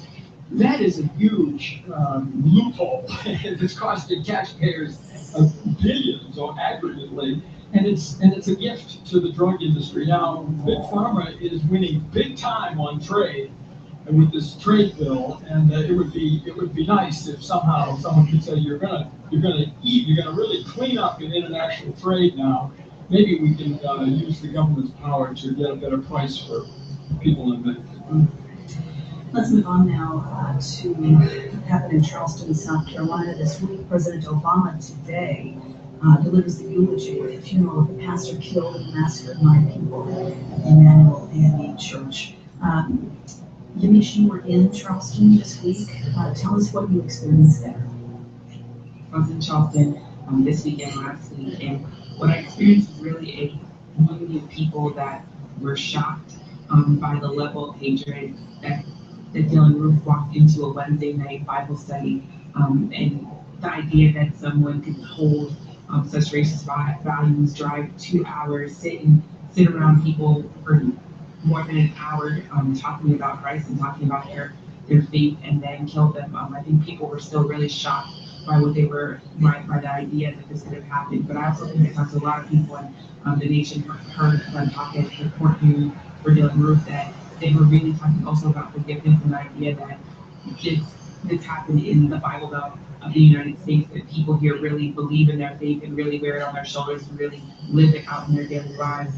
So that's kind of what I experienced. The other thing that I know we're going to be talking about is the idea of the Confederate flag, being that I had not really seen the Confederate flag in where I live, but the idea that the Confederate flag in the South, especially in South Carolina, can be found right on the state capitol ground, was something that was really debated and something that's really having a passionate reaction to. A lot of people are now kind of really applauding South Carolina Governor Nikki Haley for talking about the fact that that flag needs to be removed. And the other thing that people are really talking about, which I thought was really important, was the fact that this is happening right now, that this flag has been in conversation and has been part of conversations for years. The NAACP had been boycotting South Carolina for years, but the idea that now, because of the political year and the kind of political posturing, and you can now get dozens of politicians to come out and stand around the governor and say, yes, we agreed on this flag a week ago before 9 lives had been lost. This would not have happened. So I think that's also the idea that not only that there's still politics really playing around in the background. Of course, pictures of Dylann Roof, the alleged shooter in Charleston, brandishing the Confederate flag, that led to a lot of debate about this. Here is Nikki Haley, as you say, Yamiche, Republican governor of South Carolina, on Monday calling for the Confederate battle flag flying on the grounds of the state capitol to be taken down. The murderer, now locked up in Charleston, said he hoped his actions would start a race war. We have an opportunity to show that not only was he wrong, but that just the opposite is happening. My hope is that by removing a symbol that divides us, we can move forward as a state in harmony, and we can honor the 9 blessed souls who are now in heaven. Chuck Babington, what do you make of these calls from around the country, really, to remove these symbols of the Confederacy?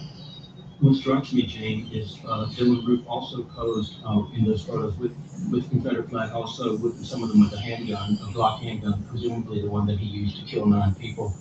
And what you have is, at least in Washington, but also elsewhere, is a lot of talk about removing the Confederate flag, very little talk about any advancement on any kind of gun control. And of course, we've seen that repeatedly, after the terrible shooting of young children in an elementary school.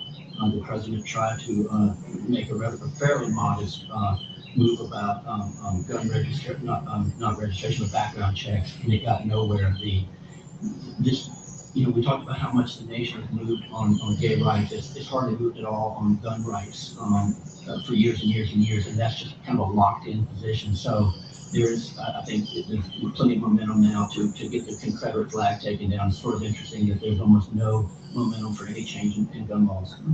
Jeff Baby Charles Blow writes in the New York Times this week, asking, quote, when do we move from our consensus over taking down symbols to the much harder and more important work of taking down structures. Are we focusing on the wrong thing here? Well, it's a big question, isn't it? I mean, the Confederacy lost the Civil War, but it really won the battle over how it's remembered. 60% of young Americans think it was fought over states' rights, and only 38% of Americans as a whole think it was fought over slavery. When one is happy in forgetfulness, facts get forgotten. John Warren wrote during the War Centennial. The chief forgotten fact was memorialized by Mississippi's secessionist convention. Quote, our position is thoroughly identified with the institution of slavery. The Confederate battle flag stands not for the lost cause, but for the worst cause men ever died for. It's long past time to take down the flag, rename the schools the descendants of slaves, especially if the 180,000 who fought in the Union Army, they shouldn't have to spend another day in buildings named for the paladins of the slave power. We're discussing this week in the news, a lot to get to. Another GOP contender, Hillary's Libya emails, a terrorist attack in France. You can join the conversation. What have you been watching this week beyond the Supreme Court? Fast track the TPP Greece bailout talks. 1-800-423-8255 is our number. 1-800-423-TALK. I'm Jane Clayson in for Tom Ashford. This is On Point.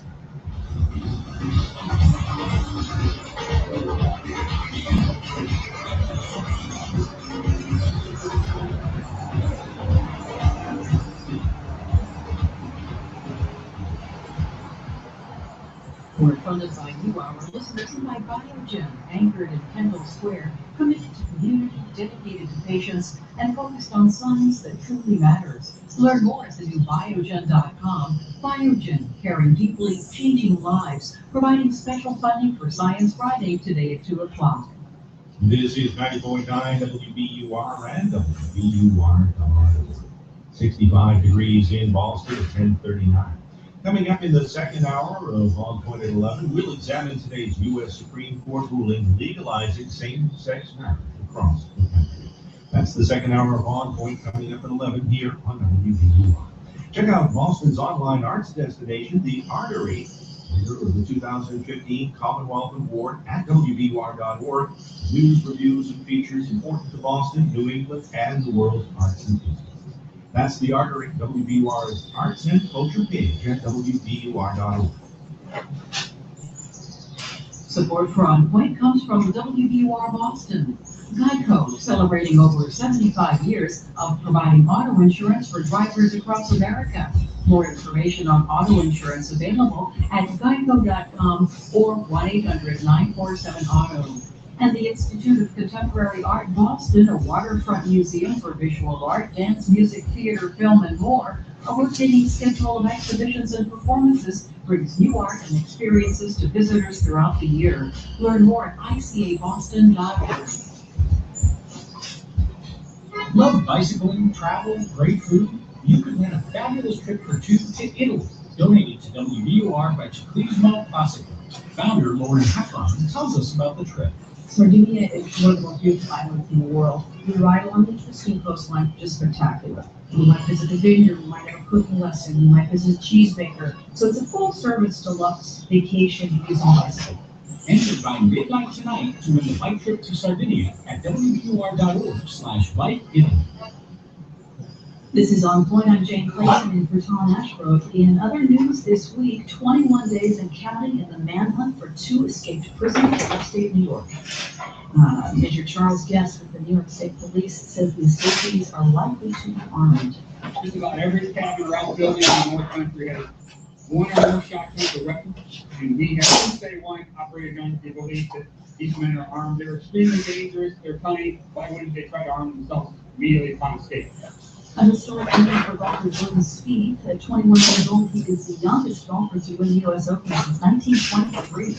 And after winning the Masters in April, he's halfway to a Grand Slam, winning the 4 major tournaments in the same year in golf. Here's Spieth after his win on Sunday. I don't really think of my age. I just think of us all as peers. And it's cool to be able to have, 2 legs in the Grand Slam now, and you conquer golf's hardest steps. And Oscar-winning composer James Horner died in a plane crash at 61 years old. He wrote the music for over 100 movies and won 2 Oscars for his work on the movie Titanic.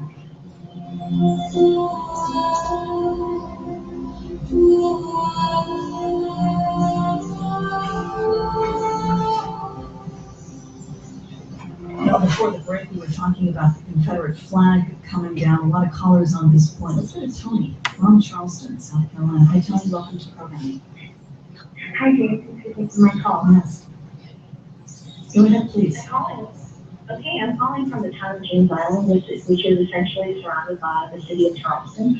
And what has been so uplifting is that many local mayors and have been coming out to support Governor Healy to take down the Confederate flag. However, in the town of James Island, where I live, where the first shots of the Civil War were actually fired, the local mayor and most of the council are refusing to come forward in support of Governor Haley. They're not being public about it. I'm just calling because I'm frustrated with there's still so many local politics going on around this issue when, as your previous callers have echoed, there is a strong sense of unity in Charleston, and there's still these behind-the-scenes things going on that are very, very disturbing. Tony, thank you. They're from Charleston, South Carolina, part of this. Aaron is in Detroit, Michigan. Hi, Aaron. Welcome to On Point. Hi, Jen. 3 quick points I want to make. Okay. The first one is there are literally tens of millions of whites in America that profess to be liberal, non-discriminatory, and progressive, and they need to start standing up and being outraged at what's going on. Also, the flag on that state capitol building was put up in direct opposition of the civil rights movement in the 60s. That is, these lame excuses about it being some historical thing. No, it was put up to purposely say that we are against any equality for blacks. The last thing is that whites have to become so intolerant of the biases that's going on that it has to change. We have to start reflecting the change in the laws and everything that we do. We can't tolerate this any longer, but until we start being outraged outwardly, not privately, but outwardly, then it's never going to change because these people are able to hide behind the scenes and continue to do stuff like the previous caller said, do their little politicking and backroom thing where they can keep things the same. I got the message, Aaron. Thank you so much. I'm glad you called. I want to get another one in here. Bob, another listener from Jamestown, Kentucky. Bob, welcome to the program. Good morning, Jane. Hello. Hot issue here in Kentucky right now. Kentucky being a border state of Civil War, right now there's movement in our state legislature to remove the Jefferson Davis statue out of the state capitol. Jefferson Davis is a native son, but after all, Jane, the war was over 150 years ago, thousands of people. So when you lose the war, flags come down.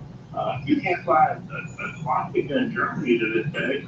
So, like I said, when you lose the war, you can't put your flag up. Time to take down the flag. Bob, thank you. Thank you very much. I want to play some sound here from an interview posted on Monday on the WTF with Mark Maron podcast. This is President Obama speaking about race relations and the slow path to ending discrimination in the United States.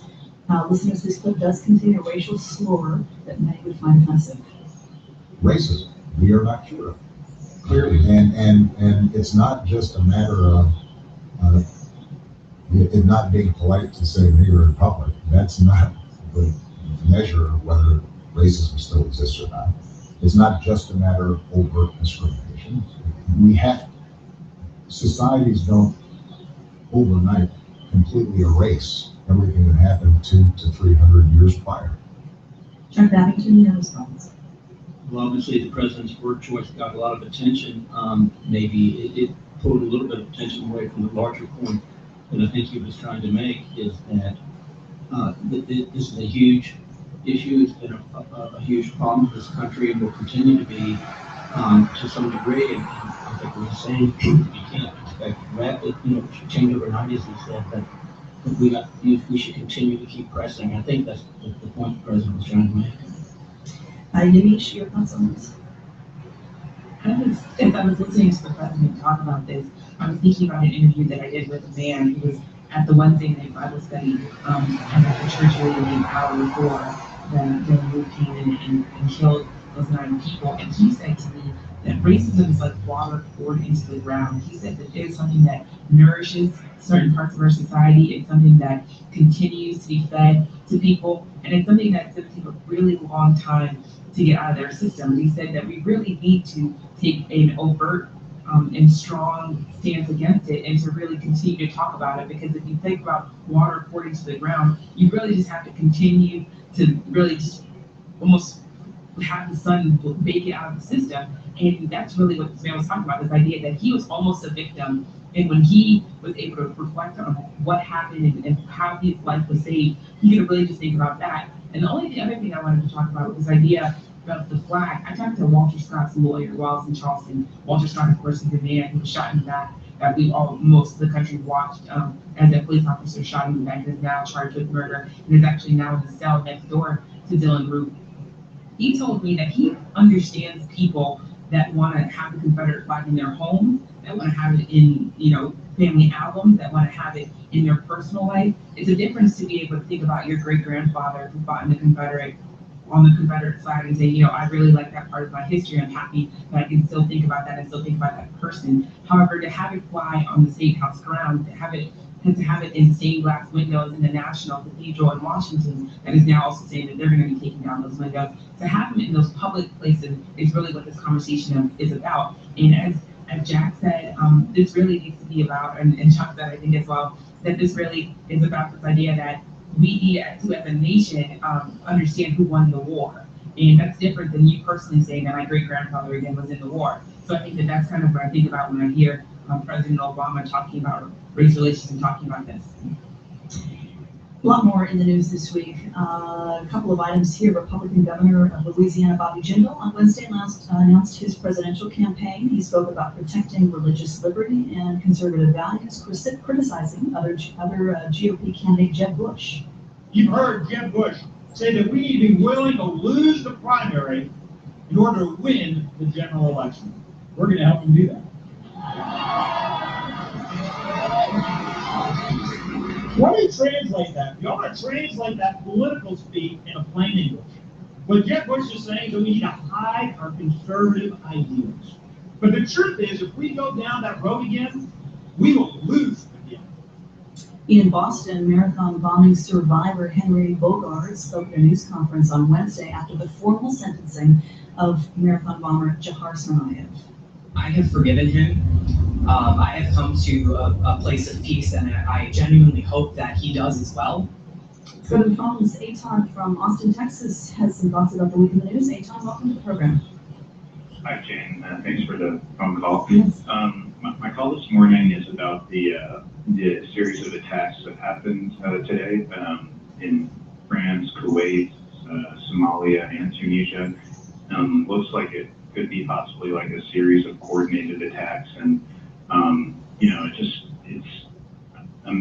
just am so appalled that this is not getting more mention on your show. It's not the first thing being discussed. I mean, this looks like a really major series of terrorist attacks. And let's get to it now, Eitan. Thanks for bringing it up.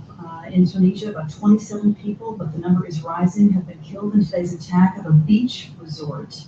A gunman exchanged fire with security forces. A second gunman is being sought. In Kuwait City, ISIS claimed responsibility for a deadly explosion that struck a Shiite mosque in Kuwait's capital. After Friday prayers, at least 16 people killed, dozens wounded. And then in France, authorities say an attacker with suspected ties to French Islamic radicals rammed a car into a factory near Lyon. One man was apparently beheaded. Jack Beatty, they do sound linked, at least connected in some form. Yes, certainly chronologically, if not in inception and planning.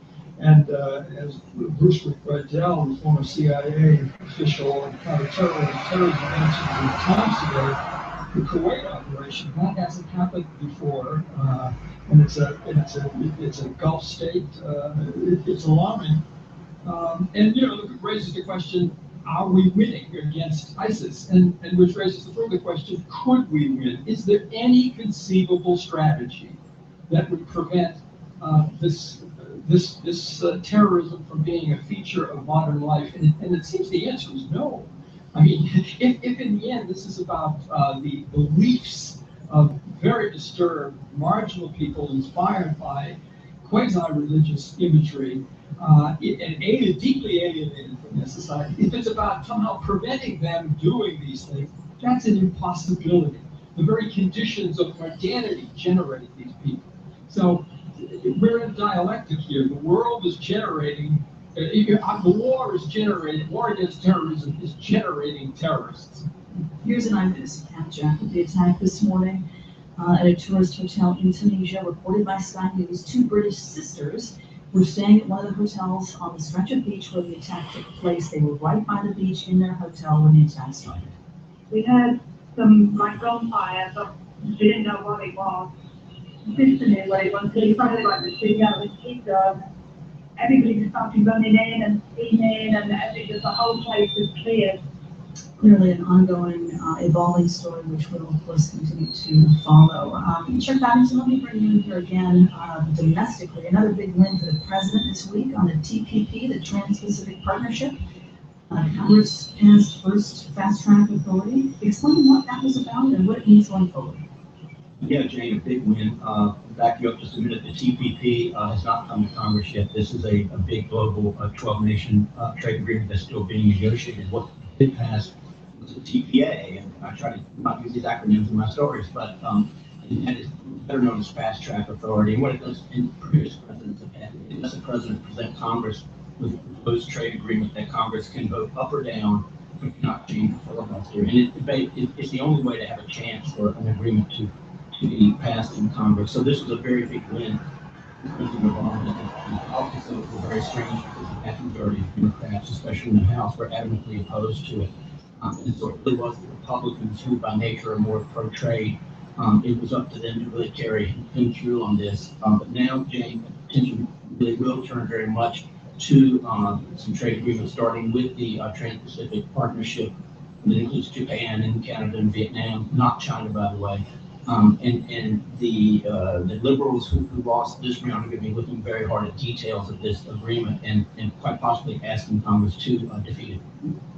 Yamiche Sindor, let me ask you about the State Department this week, saying that 15 emails sent or received by Hillary Clinton were missing from records that she has turned over, raising new questions about whether she deleted work-related emails from that private account she was using exclusively in her office. Expect a subpoena at the server in Mrs. Clinton's home? I expect something to happen. I don't know if it's a subpoena. I think that something is going to be an ongoing conversation for her, which of course is going to really complicate her ability to really run successfully and become president of the United States. Whether or not there's a subpoena coming or whether or not it's just going to be a barrage of questions and the continual bringing up of this, I should say, at political debates if she ends up in political debates, which I imagine she will. So I don't know if there's going to be an actual reinforcement of Secretary Clinton's emails, but I think the idea that people are still kind of trying to understand what this really means, for people who don't understand personal service versus in your home and how security works.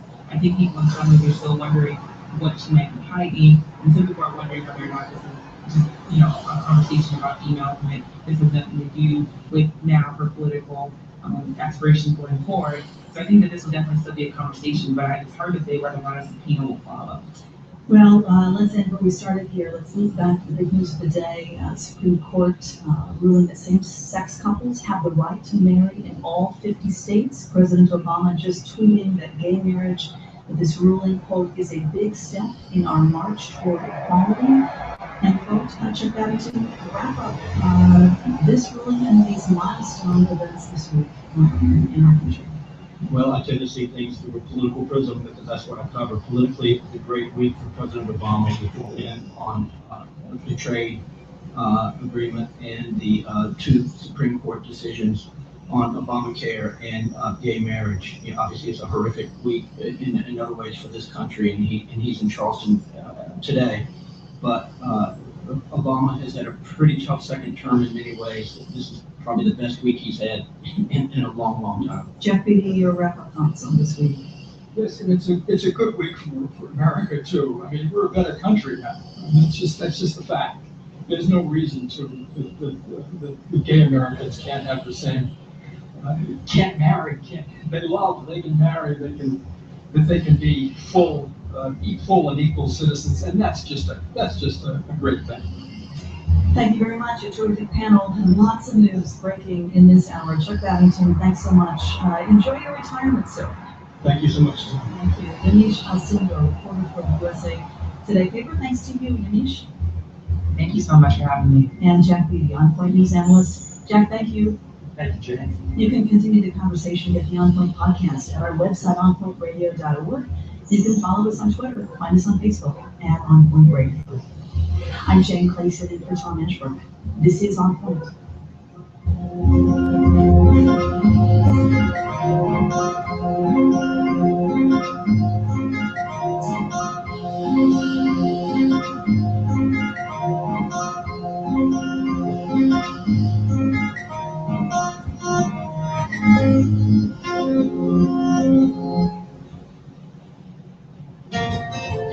On Point is a production of WBUR Boston and NPR. Support for On Point comes from Staples, with technology solutions for businesses, from laptops, tablets, and smartphones to services like setup and repairs and recycling of old technology. More at Staples stores or staples.com. Staples, make more happen. And Novo Nordisk, noting that more than 1 in 3 adults are at risk for diabetes, and that people can talk to their doctor about getting screened. More information is available at AskScreenNo.com. This is 90.9 WBUR and WB.org. 66 degrees in Boston. Coming up next in the second hour of On Point, we'll examine today's U.S. Supreme Court ruling legalizing same-sex marriage. That's up next on WBUR. WBUR supporters include Greeno, helping you tell your brand's story through the science of marketing and the art of storytelling. GreenOUGH.biz. AL Prime Energy Consultant, distributor of wholesale gasoline and diesel fuels for retail and commercial use. ALPrime.com. And Landry and Akari Drugs and Carpeting. Since 1938, new and antique handles, drugs, and fine carpeting. Boston, Salem, and Framingham. LandryandArcari.com. I'm Megan Chakrabarty. It's already been a significant term for the U.S. Supreme Court. The justices have ruled in favor of the Obama administration on the Affordable Care Act and federal housing laws. But there are still a couple of decision days to go, and all eyes are on how the court will rule on lethal injection and the death penalty and that history-making same-sex marriage case. Today at noon on 90.9 WBUR, Boston's NPR news station. From Boston University, this is 90.9 WBUR Boston.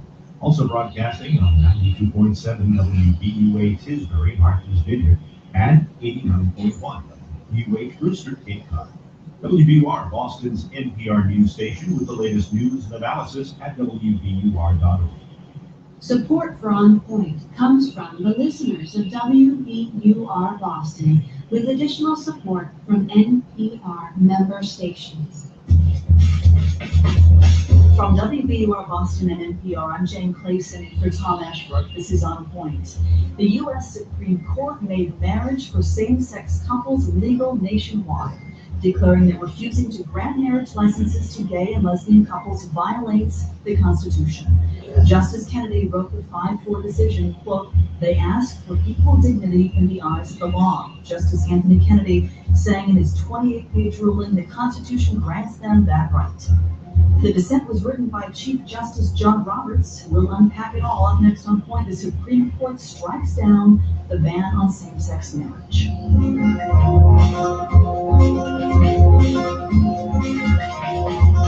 First, this news. From NPR News in Washington, I'm Giles Snyder. Another day, another big ruling at the Supreme Court. Cheers went up outside the Supreme Court when it issued its ruling in favor of a nationwide right to same-sex marriage. The court voted 5-4 that states must license unions between two people of the same sex, NPR's Carrie Johnson reports Justice Anthony Kennedy wrote the historic majority opinion. Justice Kennedy says the 14th Amendment guarantees of due process and equal protection make marriage a fundamental right. The majority ruling, joined by the Supreme Court's 4 liberal justices, says the stories of same-sex plaintiffs demonstrate the urgency of the issue. It says there is no union more profound than marriage, with the highest ideals of love and family. In dissent, Chief Justice John Roberts said the court majority had stolen the issue from state legislatures, confusing its preferences with the requirements of the law. The landmark decision falls on the anniversary of other historic rulings in favor of marriage equality. Carrie Johnson, NPR News, Washington. President Obama is due in the Rose Garden shortly to talk about the court's ruling on same-sex marriage, and then he is to leave for Charleston, South Carolina, to deliver today's eulogy for Clemente Pickney, the state lawmaker and pastor of the historic Emmanuel African Methodist Church. He was one of the 9 people killed last week. Pickney's body was brought back to his church for a viewing ceremony last night. NPR's Will Huntsberry was there as mourners lined up around the block. Outside, the sun went down on a balmy, breezy Charleston evening. Mourners stretched 2.5 blocks around Mother Emanuel Church. Inside, a different story. He was just peaceful, just the kind of man he was. Annette, a lifelong Charleston resident, viewed the body of a man she once knew. She said even in death, he exhibited confidence and perpetual smile. That's the smile that he had when I last saw him a month ago. Pinkney was 40 leaves behind a wife and 2 children. NPR News, Charleston, South Carolina. Tourists at a beach resort in Tunisia said they thought it was fireworks, but it was actually gunfire. Officials say at least 28 people are dead, shot by 2 gunmen. Police say they killed one of the attackers and that the hunt for the other is still ongoing. French President François Hollande is not leaving much doubt about what he thinks motivated today's attack on the plant in southern France. The attack is a terrorist attack. Insofar as we have found a corpse, a decapitated corpse with Arabic written over. Hollande speaking there through an interpreter just before leaving a summit in Brussels. Greece and its creditors are in a stalemate over international loans that Greece needs to avoid a bankruptcy. And from Washington, this is NPR News. This is 90.9 WBUR. Good morning, I'm Steve Brown in Boston. Local leaders are reacting to today's U.S. Supreme Court ruling legalizing same-sex marriage. Governor Charlie Baker issued a statement saying for him, the issue of marriage equality is personal. He goes on to say he's pleased Massachusetts has already recognized same-sex marriages. Today's ruling, every American citizen across the nation has equal protection under the law and the right to marry the person they choose. Boston Mayor Marty Walsh says the decision marks a milestone in our nation's journey to become a more perfect land. 2 of Boston's prestigious performing arts schools are discussing a potential merger. The Berklee College of Music and the Boston Conservatory have agreed to explore the idea of a merger this summer. The agreement could take effect in 2016. The merger would bring together Boston Conservatory's dance, theater, and conservatory training for Berklee's music composition and film programs.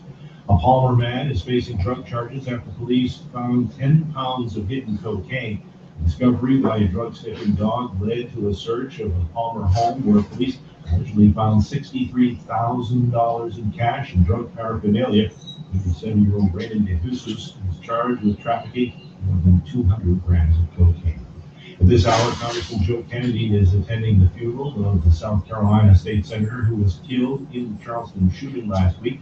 Kennedy will join a bipartisan delegation from Congress for Clemente Pickney's funeral service. President Obama. It's 11:06. We're funded by you, our listeners, and by the Depression Clinical and Research Program at Massachusetts General Hospital, devoted to improving the lives of individuals with clinical depression. If you're currently depressed, you can personally help advance knowledge about depression through participation in research. Compensation and treatment may be available. Please call 877-55-BLUES. 66 degrees in Boston at 11:06. WBUR supporters include Mercedes-Benz, offering a range of vehicles, including sedans, coupes, wagons, and compact full-size SUVs. More details at MBUSA.com. And Bleecker Street, presenting I'll See You in My Dreams, a film for grown-ups about discovering that life can begin anew at any age, starring Blythe Danner, June Squibb, Rhea Perlman, and Sam Elliott, now in theaters. From WBUR Boston and NPR, I'm Jane Clayson in for Tom Ashbrook. This is On Point. The U.S. Supreme Court ruled 5-4 that gay marriage is now the law of the land. States must now allow same-sex couples to marry, and they must respect same-sex marriages from other states. That means 14 states that do not allow same-sex marriage now have to fall in line with the others. The majority decision was written by Justice Kennedy, just as he did in the court's previous 3 major gay rights cases dating back to 1996. Chief Justice Roberts wrote the dissent. We will unpack it all this hour. On Point, gay marriage is now the law of the land. You can join us on or online. Did the Supreme Court get it right? How does the ruling change this country? We're at 1-800-423-8255. That's 1-800-423-TALK. Or join us anytime at onpointradio.org or on Twitter and Facebook at On Point Radio. We'll look at the impact of today's ruling from every angle this hour. We begin with a deep look at today's ruling with 2 constitutional law professors with personal experience at the High Court. Joining me from Philadelphia, Kermit Roosevelt, professor at the University of Pennsylvania Law School. He clerked for former Justice David Souter. Welcome back, Kermit. Nice to have you. Thanks, Jane. Happy to be here. And from Arlington, Virginia, Naomi Rao, professor at George Mason University Law School. She clerked for Justice Clarence Thomas. Welcome back to you, Naomi. Thanks, Jane. Thanks for having me. So let's hear supporters cheering outside the Supreme Court after the ruling on same-sex marriage.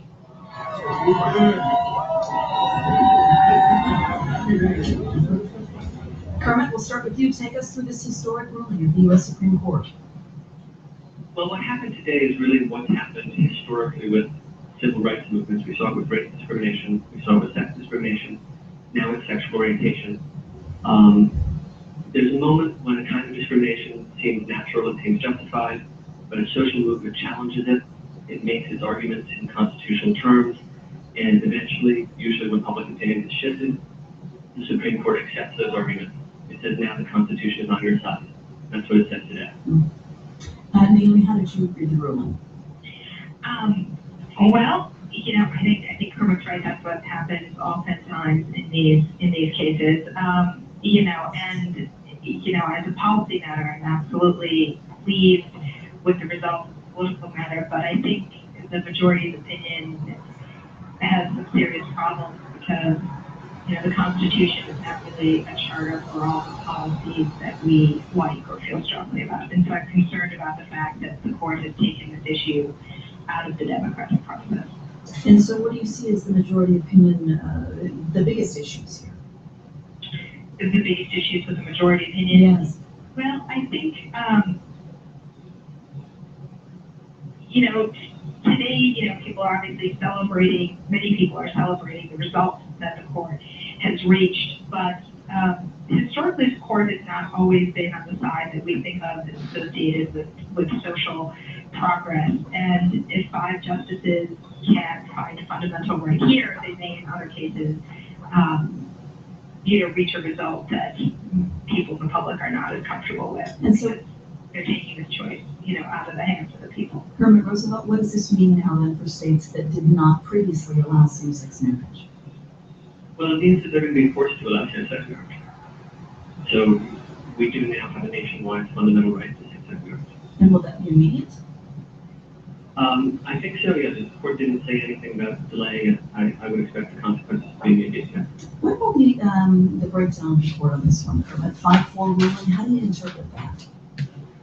Well, I wasn't really surprised by that. The only person I had doubt about was Chief Justice Roberts. Chief Justice Roberts cares about the court as an institution. I thought he might not want to be on what I think history will definitely look at as the wrong side of this decision. On the other hand, I also thought there was a chance he might do what he seems to have done here, which is take the opportunity to write the main dissent and say, I think this may be good policy. I encourage you to celebrate it. What I don't like about it is taking the decision away from the political process. Here he is, I'll read part of his dissent. It's 29 pages long. Toward the end of it, he says, if you are among many Americans of whatever sexual orientation who favor expanding same-sex marriage, by all means celebrate today's decision, celebrate the achievement of a desired goal, celebrate the opportunity for a new expression of commitment to a partner, celebrate the availability of new benefits, but do not celebrate the Constitution. It had nothing to do with it. Chief Justice, he's reading that dissent for the first time ever, reading a dissent from the bench. Yeah, I'm saddened by that, to be honest. I'm sorry that he has such an impoverished vision of our Constitution, because, this is just how the Constitution worked in Brown v. Board of Education. People don't say that's illegitimate anymore. This is just how the Constitution worked in our sex equality cases. People don't say anymore those are not founded on the Constitution. So, this is an opportunity for Chief Justice Roberts to embrace a vision of the Constitution and doing a little bit more than he seems to think it does. But he didn't do that. I think we should be celebrating the Constitution today. Naomi Brown, talk about the ramifications of this for gays and lesbians. It's not just gay marriage now legal in this country. We're talking about tax benefits, hospital visitations, adoptions, among other things. Right. I mean, there are absolutely many state and federal benefits that are tied to having the marriage status. And, there are literally hundreds of laws that depend on marriage. And so same-sex couples will be able to benefit from those laws and also have the obligations that those laws impose. So I think that's pretty clear. Evan Wolfson is president of the Freedom to Marry organization. He's a central figure in the gay marriage movement. He said on this issue that the U.S. has been, quote, a patchwork of discrimination, that previously 36 states allowed gay marriage, 16 of them by their own accord, but 20 of them by federal court order. And by, just 3 years ago, by comparison, just 6 states allowed gay marriage. Talk about how quickly this issue has gained acceptance and really taken root in this country. Colonel Roosevelt? Well, this social movement for equality has moved faster than either race or sex discrimination. But I think there's a reason for that, which is that we had a real tipping point when the social discrimination stopped being severe enough to force people to hide their sexual orientation. And once you didn't have the closet anymore, suddenly people realized that their friends, their neighbors, their family members were gay. Suddenly attitudes changed very fast. Kermit, I'm going to jump in here. The President of the United States, Barack Obama, is making a statement from the White House on the Supreme Court ruling legalizing gay marriage. Sometimes 2 steps forward, 1 step back, propelled by the persistent effort of dedicated citizens. And then sometimes there are days like this, when that slow, steady effort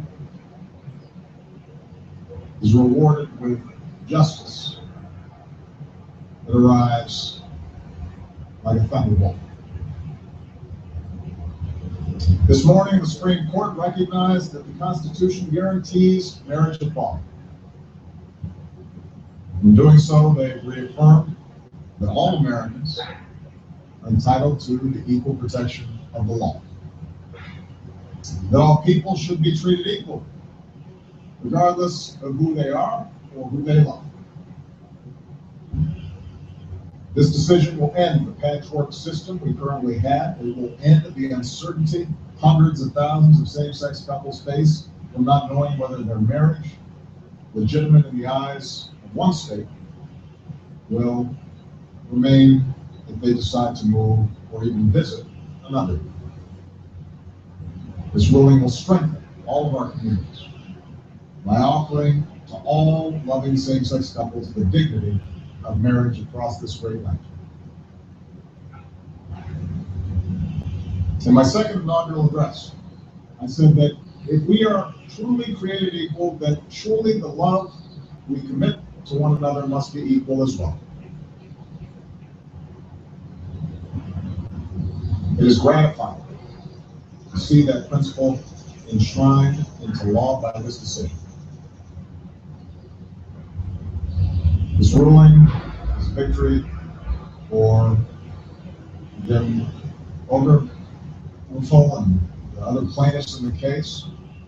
It's a victory for gay and lesbian couples who that fought so long for their basic civil rights, the victory for their children, whose families will now be recognized as equal to any other.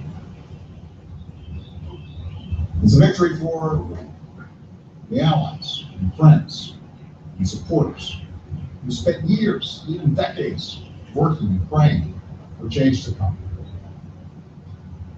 And this ruling is a victory for America. This decision affirms what millions of Americans already believe in their hearts.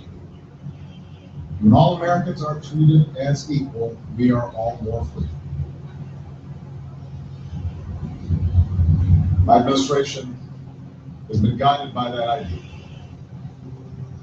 It's why we stopped defending the so-called Defense of Marriage Act. Why we're pleased when the court finally struck down the central provision of that discriminatory law. It's why we ended Don't Ask, Don't Tell.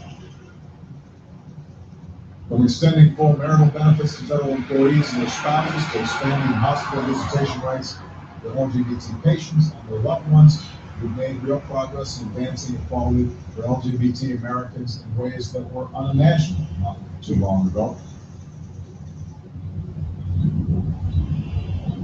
I know change for many of our LGBT brothers and sisters must have seemed so slow for so long.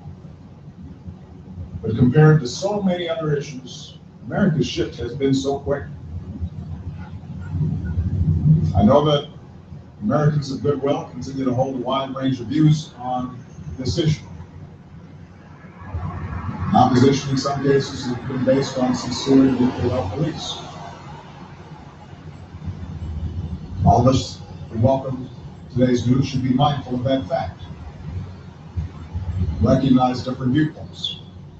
Revere our deep commitment to religious freedom. But today should also give us hope that on the many issues with which we grapple, often painful, real change is possible. It's President Obama at the White House calling today's Supreme Court ruling a victory for America, when all Americans are treated as equals. Because for all our differences, we are one people, stronger together than we could ever be alone. That's always been our story. We are big and vast and diverse nation, people with different backgrounds and beliefs, different experiences and stories, but bound by our shared ideal that no matter who you are or what you look like, how you started off, or how and who you are.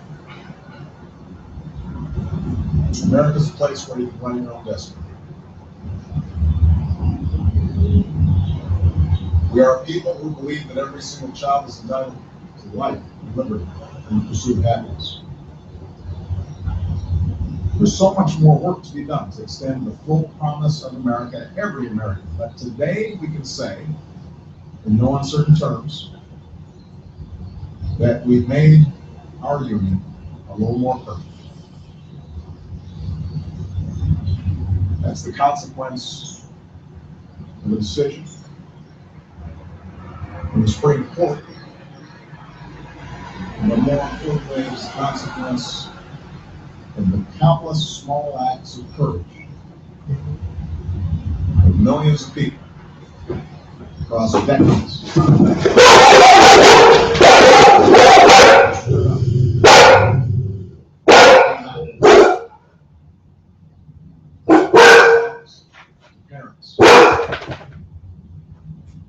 Parents who loved their children no matter what. Folks who were willing to endure bullying and taunts and stayed strong and came to believe in themselves and who they were.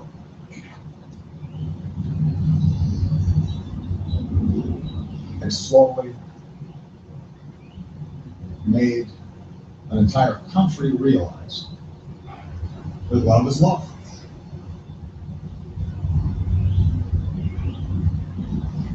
What an extraordinary achievement. What a vindication of the belief that Ordinary people can do extraordinary things. What a reminder of what Bobby Kennedy once said about how small actions can be like pebbles being thrown into a still lake. Ripples of hope cascade outwards and change the world.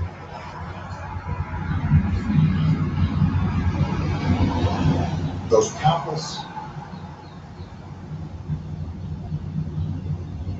often anonymous heroes, they deserve our thanks.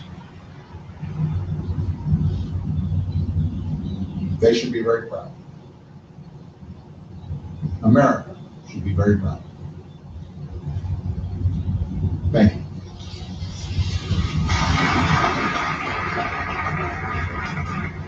You've been listening to President Obama speaking from the Rose Garden about today's historic Supreme Court ruling legalizing same-sex marriage. We rejoin on point this hour. We're discussing today's ruling. His leadership on the court of this issue. Well, I think there's no doubt that gay rights is going to be a central part of Justice Kennedy's legacy, and quite possibly the greatest part of it. He's been the author of really every important pro-gay rights decision the Supreme Court has issued. And when you think about it, this is an area that fits very well with Justice Kennedy's jurisprudential perspective, which is he believes in an aggressive court protecting individual rights, and he believes in the ability of the justices to figure out what's important. He's not a restrained justice, and so he's willing to step forward in the name of liberty. Naomi, how do you see it? You know, on this historic day, you know, talking about, you know, the meaning of the Constitution and the importance of the rule of law, I guess, puts one on the side of kind of being the fuddy-duddy formalist. But I guess, you know, maybe that's who I am, and, you know, formalism and, you know, focusing on the text of the Constitution, the history of the Constitution, in many ways, is what makes us a nation of laws and not men. And Justice Kennedy has a lot of storied rhetoric in his opinion, but perhaps not so much law. Let's go to the phones here. House Sang from Norman, Oklahoma is on the line. Welcome to the program. Hello. Hi, Jen, Howard, Shang, and I'm very lucky because President Obama just said everything I wanted to say live on the radio. I just wanted to add that over 30 years ago, I used to work in a restaurant, and the majority of the employees were either gay or Iranian, like me. We had a small church group, and we used to walk in there and ask for to be seated in areas where gays and foreigners would not serve them. And then from that day, I was counting on this day to actually come around. And I'm happy for all the gay and lesbian brothers and my sisters all over the world in the United States. And I gotta give thumbs up to the Irish people who actually beat us to. Hussein, thank you. I'm glad you called. Who's Andrew in Andrew, are you there? Yeah, hello, here. Oh, yes, go ahead, please.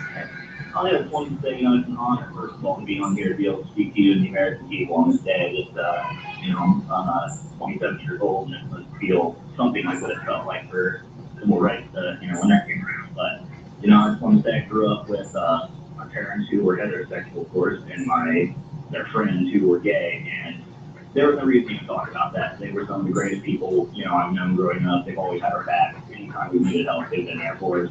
And, you know, I think it's just a shame that it's taken this long for, you know, otherwise reasonable people to come to this conclusion. And, you know, we have to keep being mindful, just like in civil rights, you know, just because the court and, you know, the political system has decided this is wrong, doesn't mean other people have. You know, we just have to be mindful of the people that we're going to have to grow up with, and that just because, you know, it's legal in the public eye doesn't mean that everybody's going to agree with it, but you got my vote, and, you know, I'm glad everybody has the right to have today. Let's keep moving. All right, Andrew, thank you. Thank you very much. Here's Mark in Virginia Beach, Virginia. Hi, Mark, welcome to the program. Howdy, y'all. I just want to, I completely believe in the rule of law. I respect the law, and I respect the courts, and I think it's one of our rights to do what you want to do in the pursuit of happiness. For me, it's more morality. It doesn't mess with my faith and my morality for same-sex marriages, and I respect the court and I follow the law. I just don't think that it's right.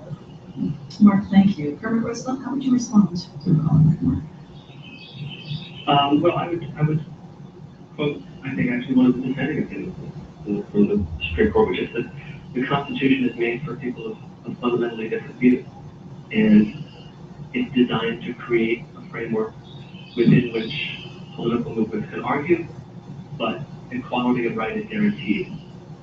So unless there's a very good reason not to allow gays and lesbians to participate in the institution of marriage on equal terms, unless there's some harm that the state can show, and they completely fail to do that, then our Constitution gives them the liberty to do that, and it doesn't hurt anyone. Neil, how do you respond to that? Well, it's not clear that the Constitution allows you to do anything that doesn't harm someone else. And marriage is a particular type of thing because it's not a negative liberty, like the liberty that was recognized in the Lawrence case that struck down the Texas Sodomy Act. Marriage is an affirmative benefit that you get from the state. And so it's a very different type of thing. It's not just the liberty to be free to have personal relationships with whomever you choose. It is a right to be recognized by the state and to be given a particular status by the state, which is a very different type of thing than being allowed to do what it is that you choose to do. Well, I appreciate your time, both of you, today. I know you have to run. Naomi Rao, professor at George Mason Law School, thanks so much for being here. Thank you. And Kermit Roosevelt, professor at the University of Pennsylvania School of Law. I appreciate your time today, Kermit. Thanks. Absolutely. Let me bring a couple more guests into the conversation in a minute, but very different takes in today's court ruling. With us from Chicago is Camilla Taylor, legal director for Lambda Legal. Welcome, Camilla. Nice to have you. Thanks for having me. And from Washington, Edward Whalen, president of the Ethics and Public Policy Center. He directs the program on the Constitution, the courts, and the culture. He clerked for Justice Antonin Scalia at the Supreme Court. Ed Whalen, welcome to On Point. Thank you. I'd like to ask you about this religious liberty issue because Mark DeCollar just brought it up. There are a lot of questions about what this ruling means for religious liberty issues in this country. Can you speak to that, Ed, first, and just sort of let us know how that falls into the realm of this decision today? Well, sure. I think it's very ominous for religious liberty. An oral argument for Solicitor General volunteers that the tax-exempt status of religious organizations that adhere to the traditional understanding of marriage will be at issue. There's a whole host of penalties and deprivations that those who adhere to the traditional understanding of marriage may face, from schools not being accredited, licenses not being made available, federal and state tax exempt status being deprived. So, look, this opinion doesn't dictate anything in particular about that, but the whole path that the majority seems on in its rhetoric seems to invite that. So I think we're looking at a very ugly future, one that may make it impossible for millions and millions of people to continue to live in this land. Camilla Taylor, is it possible to your mind that faith-based schools and charities and institutions now may lose their tax-exempt statuses? I mean, does this ruling create a head-on collision with some religious expression in this country? Absolutely not. In fact, on page 27 of the decision of the United States Supreme Court, it says, finally, it must be emphasized that religions and those who adhere to religious doctrines may continue to advocate with utmost sincere conviction that the primary same-sex marriage should not be conducted. The decision also mentions that the First Amendment protects people and religious organizations in particular, so that they're given proper protection as they seek to teach the principles that they adhere to. What the decision is about fundamental rights to marry, and the court makes clear that states may not deprive same-sex couples of their fundamental right to marry, just as states may not deprive interracial couples of their fundamental right to marry. It's nothing short of an affirmation of the equal dignity and the common right to be understood as persons under the Constitution that are enjoyed by lesbian and gay people. It's a revolution of our common humanity. Indeed, there are questions that will arise, though practical issues about whether rabbis and priests and pastors will be compelled to provide religious marriage counseling to same-sex couples. What about religious colleges? Will they be required to provide, married student housing to same-sex couples? What about adoption for same-sex couples? Catholic charities in Illinois, Massachusetts, and DC actually have already closed their adoption units because of this issue. So, Ed Whalen, how do you see this? Do you see a way in this society that we can protect both the rights of same-sex couples and people of faith? Well, sure, there's a way. The way would be to enact specific, robust religious liberty protections, but certainly not to rely on a throwaway line into the opinion, which the dissenters pointed out doesn't really say much. Now, if Camilla is going to commit here that she and her organization will fight against any deprivation of tax-exempt status, that would be a good start. But we've heard lots of comments over the years about how A won't lead to B, won't lead to C, but some sort of logic built into the law, even into the illogic of Justice Kennedy's opinion that threatens to unfold in a way that would be very menacing. So, no, I don't think a sentence or two tucked into the end of an opinion provides any real comfort. We need specific, robust legislative protections. There's a bill in Congress right now called the First Amendment Defense Act that would provide those at the federal level, but those are also needed at the state level. And they ought to protect religious schools, churches, religious individuals, and a whole host of areas. There's plenty of room to debate where one draws the lines, and I think that could be a healthy debate, but there ought to be, if we are going to have a country where we can live in peace, there's going to have to be significant legal protections. Hello, how are you? I have just one quick question. I have read that it was argued before the court had to decide whether it would be a matter of sexual orientation or simply sex. That is, persons of the same sex can marry regardless of sexual orientation, or are they going to bring in the right of gay people? Can you clarify perhaps how they decided on this? Absolutely. It was a decision that was based, first of all, on due process, so the fundamental right to marry, which has been recognized over and over again by the United States Supreme Court. And the court held that the fundamental right to marry was being deprived. Because lesbian and gay people enjoy the fundamental right to marry, and they were deprived of this fundamental liberty. The court also ruled on equal protection grounds, holding that it was a violation of the equal dignity or equal liberty of lesbian and gay people. So the Equal Protection Clause and the Due Process Clause are linked, and it would discriminate against same-sex couples in the exercise of their fundamental right if you prevent them from marrying. So it was really not the sex discrimination argument that you were referring to that was made in oral argument and that Chief Justice Roberts picked up on. That wasn't the express holding of the opinion. It was more about discrimination against same-sex couples and lesbian and gay individuals. And the Equal Protection Clause and the Due Process Clause, Camilla, as I understand it, part of the 14th Amendment, right, which has been the basis of the most landmark civil rights cases for Black Americans in this country. So it enshrines equal protection now for gay Americans as well. Exactly, and in fact, the court referenced a lot of past decisions that have relied on both of those principles, including Loving versus Virginia, which the court mentioned explicitly numerous times, saying that that was a decision based both on the fundamental right to marry and on equal protection principles, and this decision is no different. I would like to respond, though, to Ed's claim about religious liberty. Of course, there are plenty of churches and synagogues today who refuse to marry certain groups of people. So some churches don't marry someone who's being divorced or marry someone who's marrying someone of another faith. And yet the First Amendment protects the right of churches to determine whom they wish to marry. And I want to make sure that the opponents of the freedom to marry for same-sex couples don't make cynical use of this sweeping victory to try to pass new legislation that is completely unwarranted, based on a fear or a scare tactic that is completely not true. You see them happening again, simple use of this sweeping victory? We've heard before these claims of scaremongering. You know, we had law professors say 10 years ago, oh, don't worry, there'll never be any risk to tax-exempt status. And then the Solicitor General of the United States stands up before the Supreme Court and says, you bet there will be. So no, there's not scaremongering here. There's a perception about where exactly the logic built into this decision leads.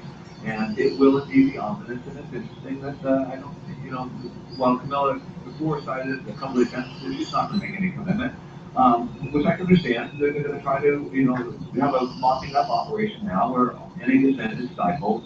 And, I think it's going to be very, very difficult for, very, very quickly for religious believers to live in this country. Here's Lisa in Virginia Beach, Virginia. Hi, Lisa. Welcome to the program. We've got about 30 seconds here, so if you could be brief, that'd be great. It's like this. Will they be able to bully people into doing making cakes and flowers into flowers into rabbis what they do not want to do against their will because of the law? All right, Lisa, thank you. Camilla Taylor, your response. Well, many states have non-discrimination laws that prohibit discriminating against someone because of their race or their sex or their sexual orientation. However, a majority of states still lack such explicit protection. And one of the things that we need to do going forward as a movement is to make sure that lesbian, gay people, and trans people are protected from discrimination everywhere they live in this country. Now, if you're a business and you offer services to the general public, you have to follow the rules about non-discrimination that apply to everybody. And we'll get to that after the break. Camilla Taylor, Ed Whalen.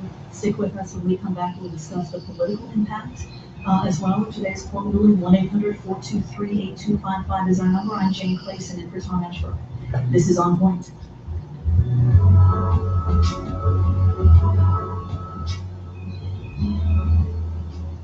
We're funded by you, our listeners, and by Newtonville Camera, a family business helping people take pictures since 1974. Their staff will find the right camera and help you to use it.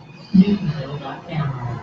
And Fresh Hair Jamaica Plain, a green salon for hair, skin, nails, cosmetics, and spray tanning, and dedicated to friendliness and professionalism. FreshHair.com. This is 90.9 WBUR and WBUR.org. 68 degrees in Boston at 11:39. Coming up at noon, it's Here and Now with Robin Young and Jeremy Hobson. We'll have more reactions to today's historic ruling from the U.S. Supreme Court legalizing same-sex marriage across the country. That story and more on Here and Now at noon here on WBUR.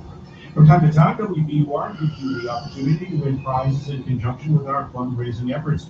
When the pledge is appreciated, it's not required to win a prize from WBUR. The rules, just go to WBUR.org. Support for On Point comes from WBUR Boston. Geico, offering motorcycle and RV insurance. More information available on motorcycle and RV insurance at geico.com or 1-800-947-AUTO. And Poster Smith, printing posters on wrinkle-resistant foldable fabric that transports flat for conference presentations. Poster Smith provides its service to research communities worldwide. Learn more at postersmith.com.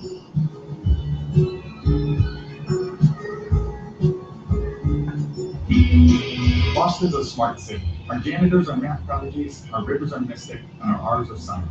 So it only makes sense to have the smartest comedy program on public radio here on WBUR.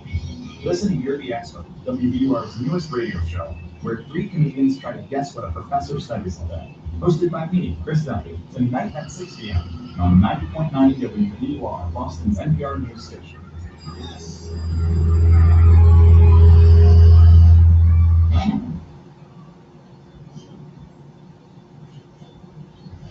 This is On Point. I'm Jane Clayson, and for Tom Ashford, we're talking about today's ruling at the Supreme Court. 5-4 ruling that overturns remaining bans on same-sex marriages across the country. You can join the conversation. Did you think this day would come? We're at 1-800-423-8255. That's 1-800-423-TALK. You can also follow us on Twitter and find us on Facebook at On Point Radio.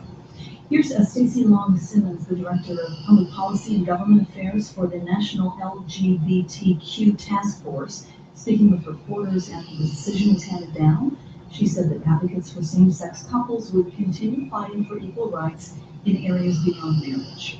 We're going to continue to fight for the opportunity to have our rights extended in other arenas, whether it's housing, employment, or healthcare and education. And Haley Baranowski was against the ruling. In an interview with the Associated Press, she said that she and others were disappointed but would keep fighting. We're here, obviously, to support traditional marriage, and we're disappointed with the ruling today, but we know that the conversation about marriage is not going to end today. It's going to continue for years, and so we're going to continue wanting religious liberty for Americans as a whole, and knowing that's going to continue. Camilla, Taylor, talk about the fight in your mind for equal rights beyond marriage for same-sex couples. Oh, absolutely. I mean, it's hard to take a breath from the celebration today. It's such a sweeping victory. We'll need to implement that victory as soon as we can. But as I mentioned, there are still a majority of states that lack any express protection from discrimination in employment and public accommodations based on sexual orientation and gender identity. So that is one of our big fights.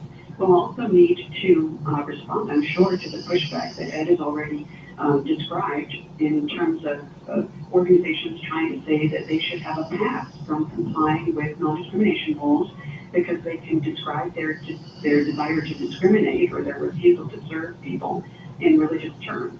And so we'll need to work to make sure that the rules that protect everybody from discrimination, whether it's race or sex or sexual orientation of the state or gender identity, that those rules apply fairly and firmly to everybody without anyone getting a special pass because they can describe their desire to discriminate in a religious way. And then, Wayne, what's next for your organization? Well, organizationally, we don't particularly take positions, so I'm not going to spell anything out there. But I will say that Camilla's been having both ways, saying that there aren't all these protections nationwide, but somehow everybody needs to comply with these protections. Look, the question is whether a religious organization, for example, is going to lose its tax-exempt status.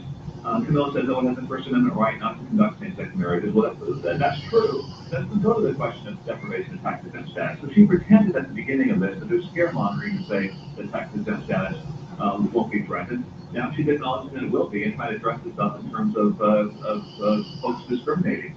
So, again, I think the future is very ominous. And, we ought to be working this out. It would be better as Chief Justice Roberts spells out in his powerful dissent to have this issue worked out democratically in a way that, frankly, the other side is living a lot. And it's very reasonable to think the path will continue that way. But instead we have this very divisive opinion that's going to make things very, very difficult in this country for years to come. Ed Whalen joining me from Washington, president of the Ethics and Public Policy Center, and Camilla Taylor, Marriage Project Director at Lambda Legal. Thank you both very much. Thank you. Thank you. Joining me now from Washington, Karen Tumulty, national political correspondent for the Washington Post. Karen, great to have you with us. Well, thanks so much. Your view of what happened today at the Supreme Court. Well, looking at this in political terms, I think what it has done is put a big choice in front of the Republican Party. Are they going to continue to fight this issue and use it to sort of mobilize their conservative base? Or are they going to essentially take the loss here and, move on to other issues that, quite frankly, a number of their presidential candidates would rather be talking about in this election because, the same-sex marriage is an issue where, the conservative Republican base finds itself on the opposite side of not only the majority of American public opinion, but a fair-sized, goodly number of Republicans as well. Well, here I'm just reading over the wires, former Pennsylvania Senator Rick Santorum condemning the decision by what he calls 5 unelected justices who make up the ruling's 5-4 majority.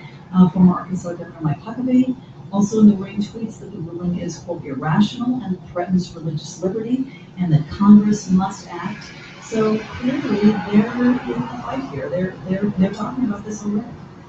Yes, but at the same time, you're hearing much more tempered statements from Jeb Bush, from Marco Rubio. Here we have Lindsey Graham, who comes from South Carolina. You can't get a more conservative state than this, saying, rather than pursuing a divisive effort that would be doomed to fail, I am committing myself to ensuring the protection of religious liberties of all Americans.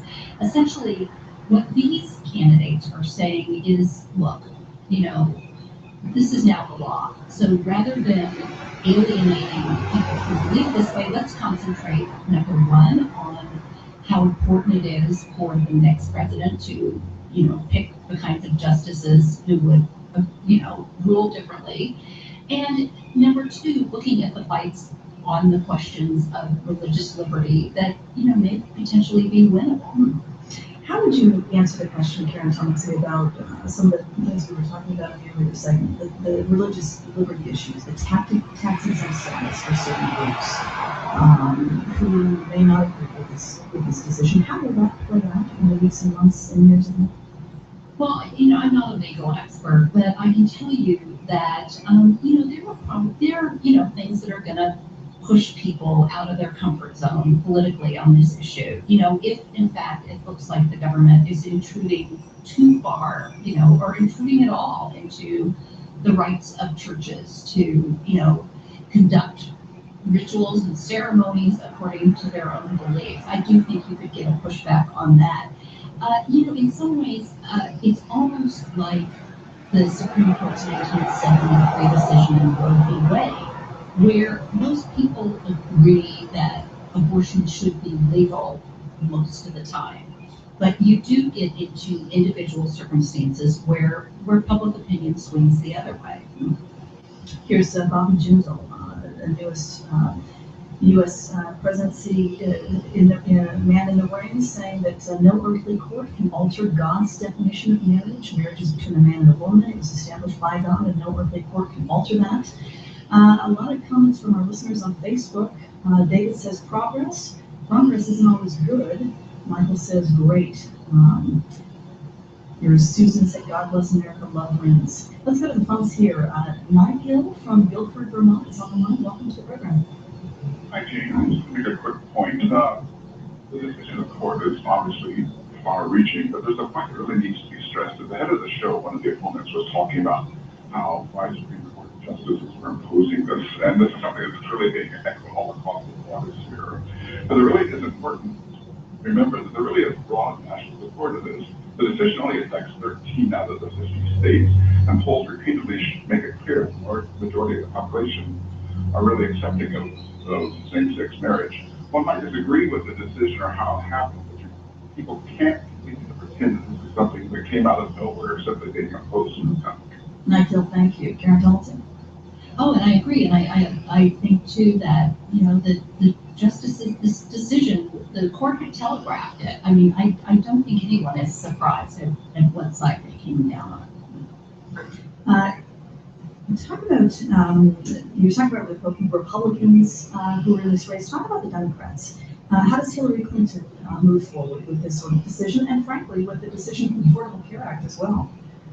Well, it's interesting that if you follow Twitter, that Hillary Clinton's logo on Twitter right now, her avatar is now in rainbow colors, as it is the White House's. I think today is a day that, you know, that people are really, who are on that side of the question, the majority of Americans are celebrating. It's an interesting place for Jeb Bush to be as well. Talk about how you see him moving forward with this issue. Well, Jeb Bush has made it very clear. And by the way, just backing up to Hillary Clinton, it is also worth noting that she was much later than most people in her party, including the president, including Vice President Joe Biden, to come around to declaring that she was in favor of same-sex marriage. But anyway, back to Jeb Bush. Jeb Bush is in a different tone of these different candidates. You can see sort of what segment of the Republican Party they think is the one that's going to take them to the nomination.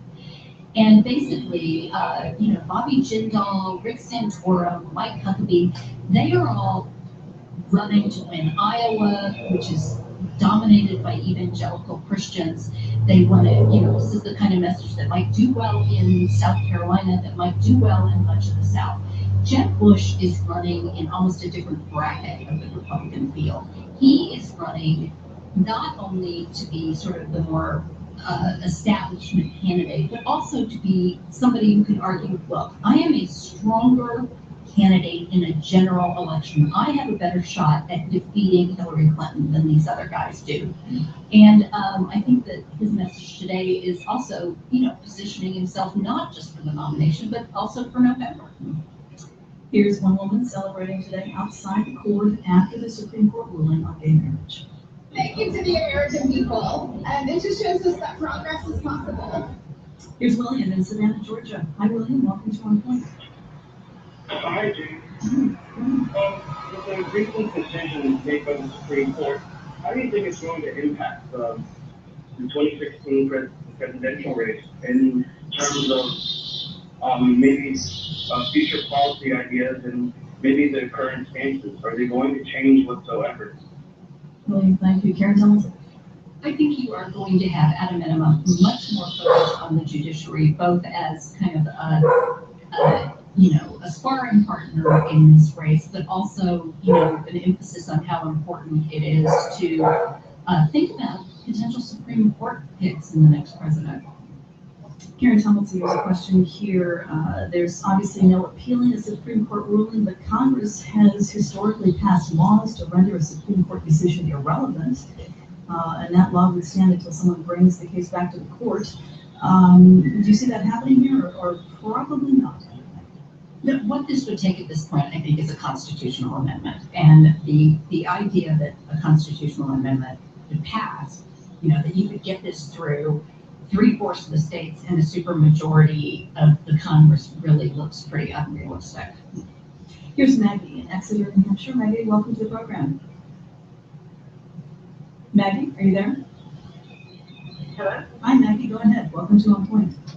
Hi, I'm just very curious about the Republican candidates coming up because what I've learned thus far from Pew Study research is that 61% of young Republicans ages 18 to 29 do support same-sex marriage. So I'm curious what demographics are really going to aim towards here, because in the last election, a lot of the candidates on the Democratic side were forced to say, I support same-sex because I don't support same-sex because it wasn't the majority. I'm curious how it's going to view the Republican candidates now.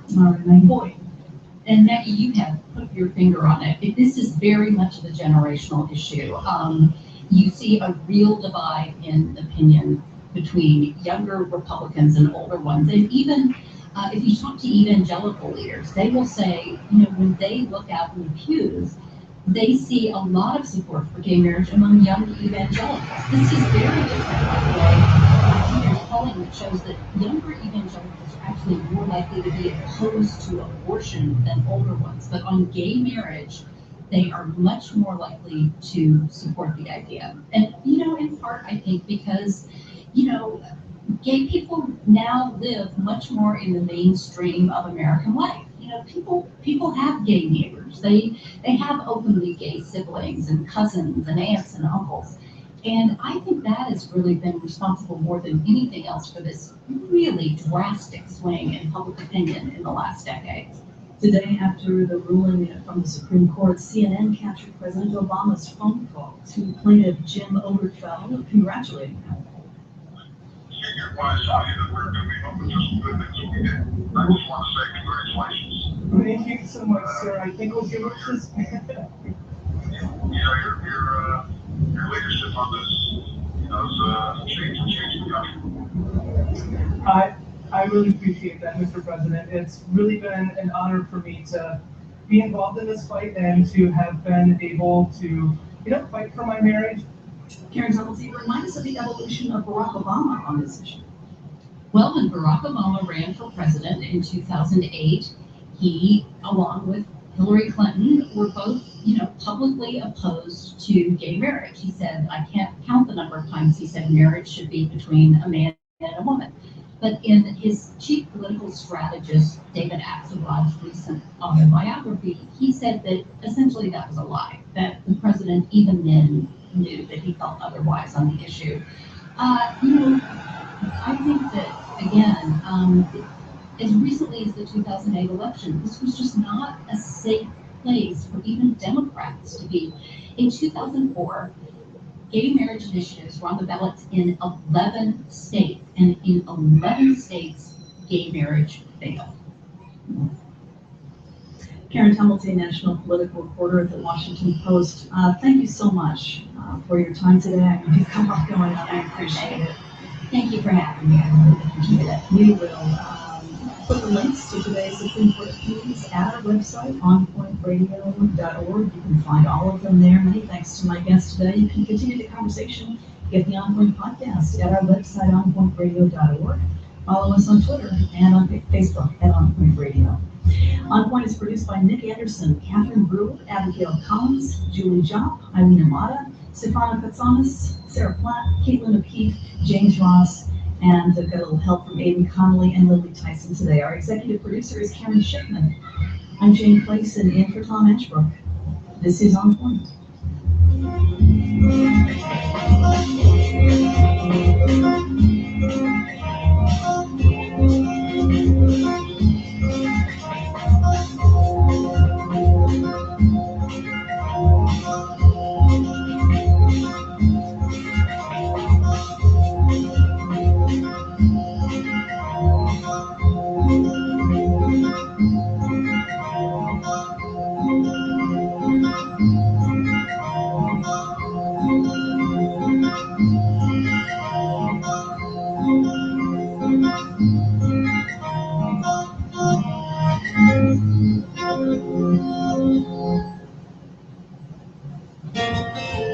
On Point is a production of WBUR Boston and NPR.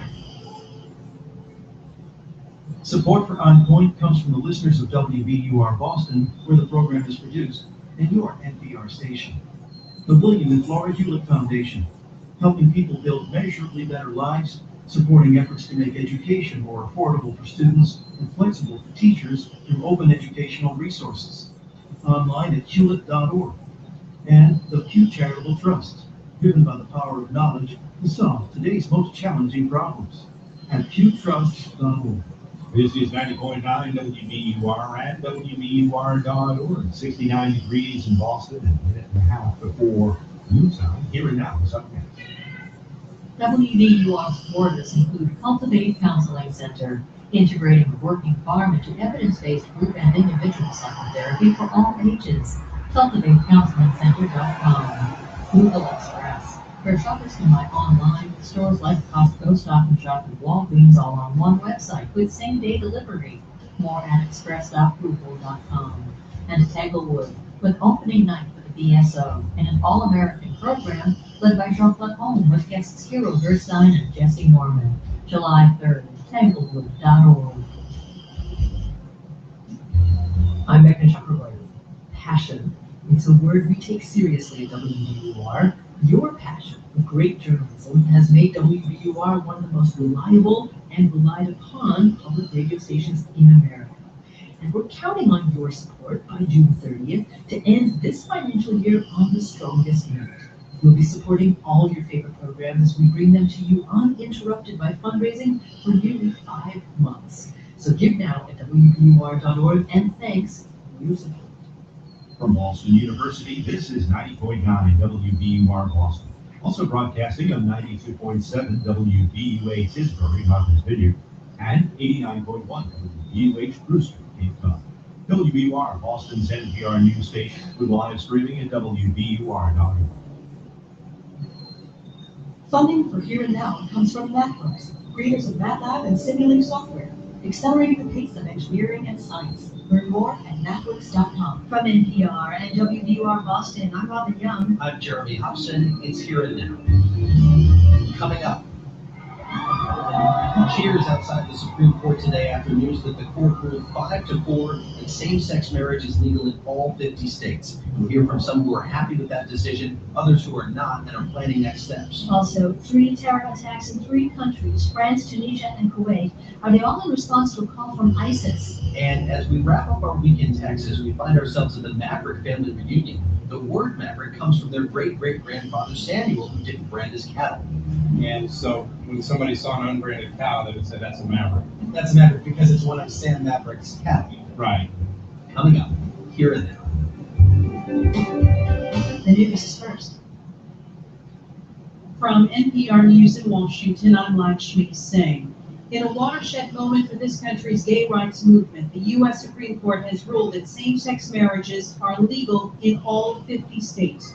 In a 5-4 decision today, the majority of the justices ruled that the Constitution's guarantees of due process and equal protection under the law mean all gay and lesbian couples have the right to wed, even in those states where until today, gay marriage was outlawed. President Obama says the country has come far. I know change for many of our LGBT brothers and sisters must have seemed so slow for so long. But compared to so many other issues, America's shift has been so quick. I know that Americans of goodwill continue to hold a wide range of views on this issue. Opposition in some cases has been based on sincere and deeply held beliefs. All of us who welcome today's news should be mindful of that fact. Recognize different viewpoints. Revere our deep commitment to religious freedom. But today should also give us hope that on the many issues with which we grapple, often painful, real change is possible. Obama speaking a short time after he placed a congratulatory phone call to Jim Obergefell, the lead plaintiff in the Supreme Court fund. When the man I loved and cared for passed away from one of the cruelest diseases known to humanity, the state of Ohio, the state in which I've lived, worked, and paid taxes for most of my life, continued to fight my right to list my name on John's death certificate. No American should have to suffer that indignity. The rulings for singing in celebration on the steps of the High Court there were also expressions of anger and disbelief. Kelly Fedoruk of the Alliance Defending Freedom says the High Court defied Americans who believe marriage must be between a man and a woman. Today's decision is perhaps unprecedented in our nation's history. It rendered irrelevant and ignored the voices of thousands of Americans. Until today, same-sex marriage was still banned in more than a dozen states. Tunisian authorities say 2 gunmen raided a hotel in the resort town of Sousse, killing at least 28 people and wounding an unknown number of individuals. Tourists were seen running for cover after the gunfire and an explosion at the Imperial Marhaba before police shot the gunmen. Many of the victims were British, German, and Belgian tourists. And last check on Wall Street, Dow Jones Industrial average up 71 points at 17,961. This is NPR News. This is 90.9 WBUR. Good afternoon. I'm Steve Brown in Boston. Massachusetts residents are celebrating the U.S. Supreme Court's decision this morning to allow gay marriage in all 50 states. Julie Goodrich, one of the plaintiffs in the Massachusetts case that instated gay marriage in Massachusetts, says after the case's contentious oral arguments, she didn't expect a pro-gay marriage outcome. I listened to Scalia and Alito. I was thrown back into what it was like for us back in 2001 when we originally filed the case. So to have this outcome today is just, we're so excited. Hear more from Julie Goodrich today on Giving Now. Berklee College of Music and the Boston Conservatory are exploring a merger. Boston Conservatory President Richard Portner says a combination of the institutions would be extraordinary. The needs of young artists might be better served by one institution that combined the resources of both the Conservatory and Berklee than by any other institution we could imagine. Portner says the merger could happen as soon as next week. The Department of Transportation says it has resolved a technical issue that kept the Massachusetts Registry of Motor Vehicles from performing transactions. All branches of the RMV are now able to perform transactions. State police are investigating a motorcycle crash which killed a Hebrew man. The state 24-year-old Dana Fields motorcycle rear-ended a tractor trailer on I-495 in Lowell and he's dead. In the forecast, mostly cloudy with some scattered showers today. The high is around 71. Mostly cloudy tonight before gradual clearing, a low of 55. Increasing clouds tomorrow, a high around 70 degrees. Rainy and breezy on Sunday. Right now, it's 68 degrees in Boston. We're funded by you, our listeners, and by Peabody Essex Museum, presenting a giant in American painting, Thomas Hart Benton, now on view. PEM.org. Giftedandtalented.com. Summer online courses for K-12 in math, language arts, and more, developed by Stanford University, giftedandtalented.com, and the William and Flora Hewlett Foundation, helping people build measurably better lives, supporting efforts to make education more affordable for students and flexible for teachers through open educational resources, online at hewlett.org. From NPR and WBUR, I'm Jeremy Hobson. I'm Robin Young. It's here and now, and it has been an historic day. Jeremy, a lot of people will be telling their children where they were at 10:05 Eastern Time on June 26, 2015. The time that a divided Supreme Court ruled that same-sex couples have the right to marry in all 50 states. In a speech from the White House Rose Garden, President Obama said that America should be proud of this moment. This decision affirms what millions of Americans already believe in our hearts.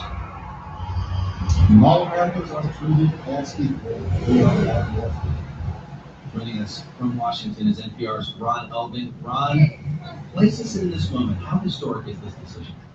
This is a decision that people will place in a progression of civil rights cases going back to the 1950s with Brown versus Board of Education school integration. In the 1960s, the Loving case, Loving versus Virginia, whereby black and white people were first given a clear constitutional right to marry, a case that's not nearly as famous as some of the others, but up until that time, many states did ban interracial marriage.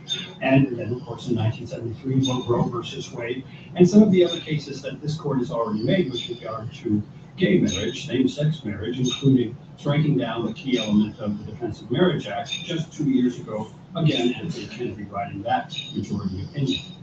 Well, that's the thing. This was a 5-4 decision for such a landmark case to be so close. Yes, and in fact, some would say 5-4 doesn't tell you just how close. The dissent written by the four who did not go along with Anthony Kennedy on this, and they each wrote an individual dissent, is absolutely scathing.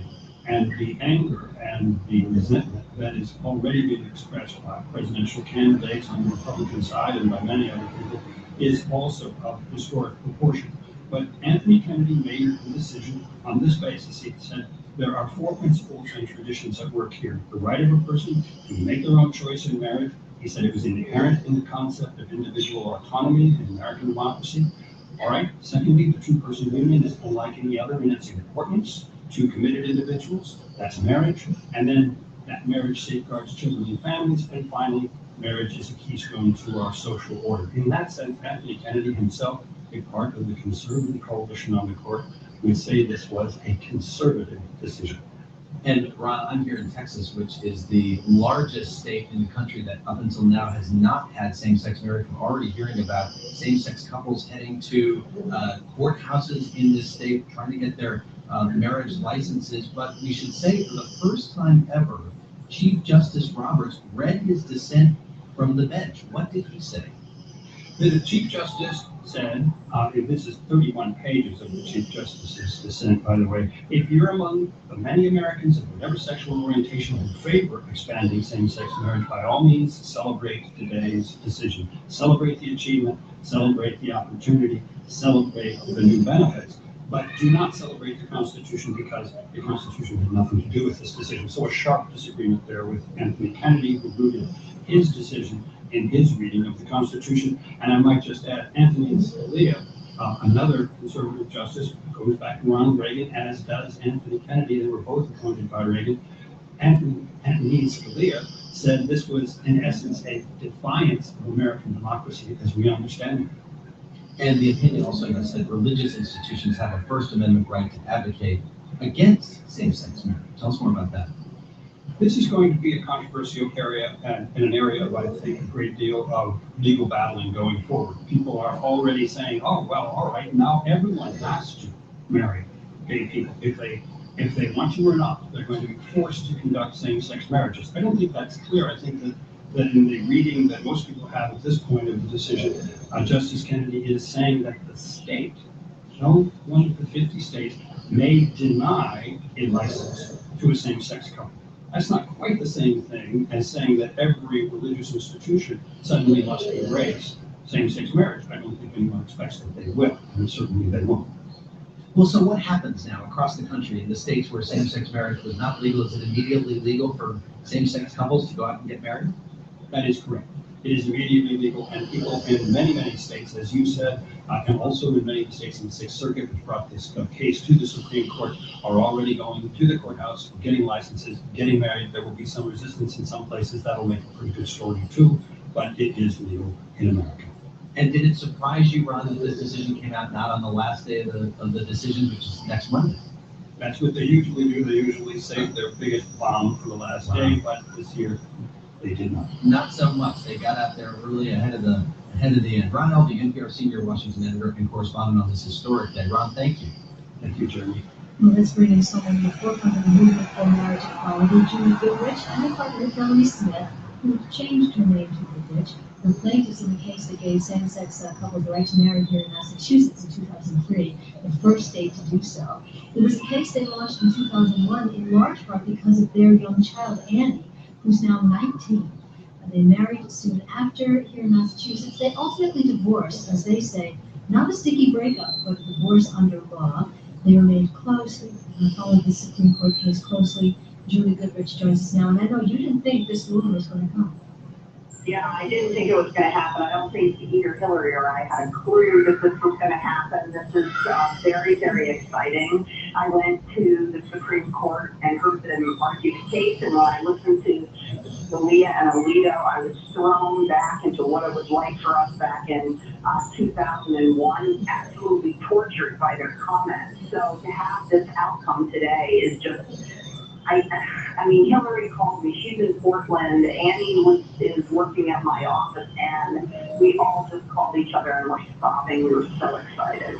You know, Hillary and I are still very close. At the point at which we got divorced, we've been together 22 years. Well, you said this is all about the right to marry and to divorce. What we're looking at for couples who live in Mississippi and Alabama is the right for couples to be seen as a family unit, for both members of the couple to be seen as their next of kin, which is huge when you're talking about horrible things like hospitalizations and death.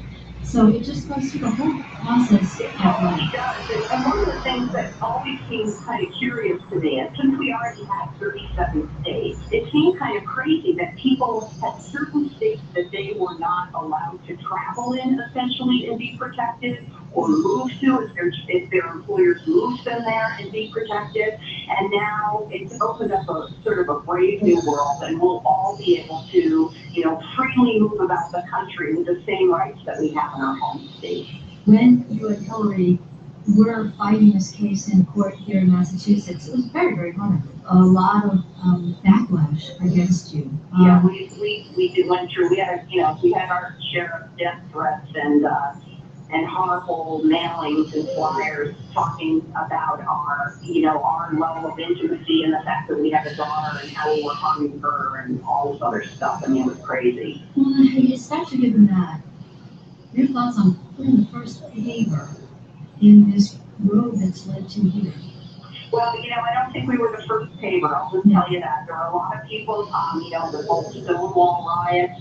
I mean, this has been going on for a very long time. And there was a case in Hawaii in the mid-90s. I mean, this has been something that couples have wanted for a long time. And so we were a part of it. And I feel really proud that the brains behind this entire thing, from my perspective, but in the state of Massachusetts, which, as we know, led the way, started with GLAAD and with Mary Donato. Mary Donato, of course, argued the case here in Massachusetts, and there were so many lawyers who wanted to argue the case before the Supreme Court.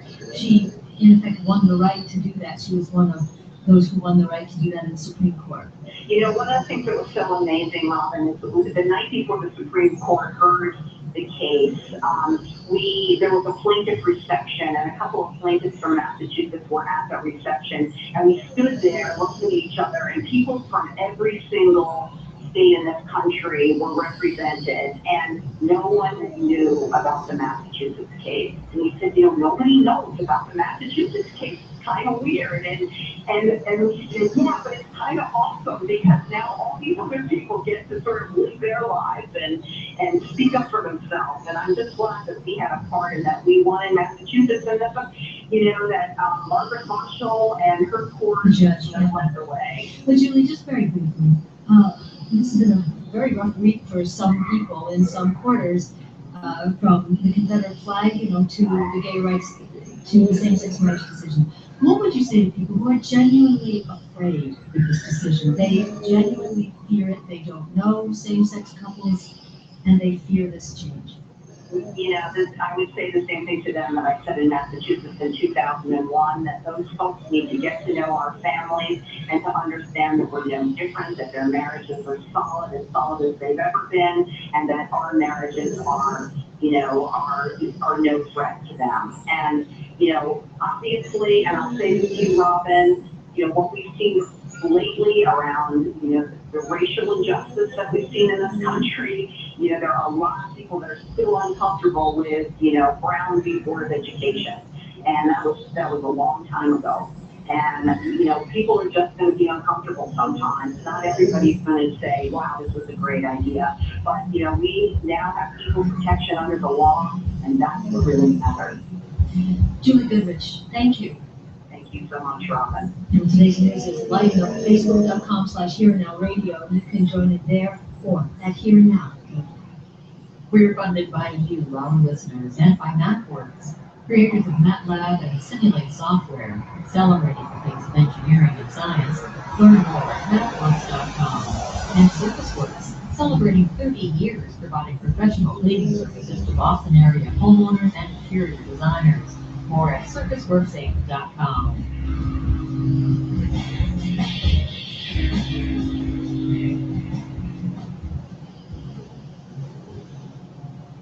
I'm Steve Brown. The U.S. Supreme Court has declared same-sex couples have the right to marry anyone in the United States. Lesbian couples were already allowed to marry in 36 states and the District of Columbia. The court's 5-4 ruling means the remaining 14 states in the South and Midwest will have to stop enforcing their bans on same-sex marriage. Tunisian officials say 2 gunmen rushed from the beach into a hotel in the resort town of Sousse today, killing at least 28 people and wounding 36 others. Most of the dead are believed to be foreign tourists. A funeral service is now underway in Charleston, South Carolina. State Senator Clemente Pinckney, 9 people shot to death last week at a church during Bible study. President Obama has delivered his eulogy. You're listening to Here and Now.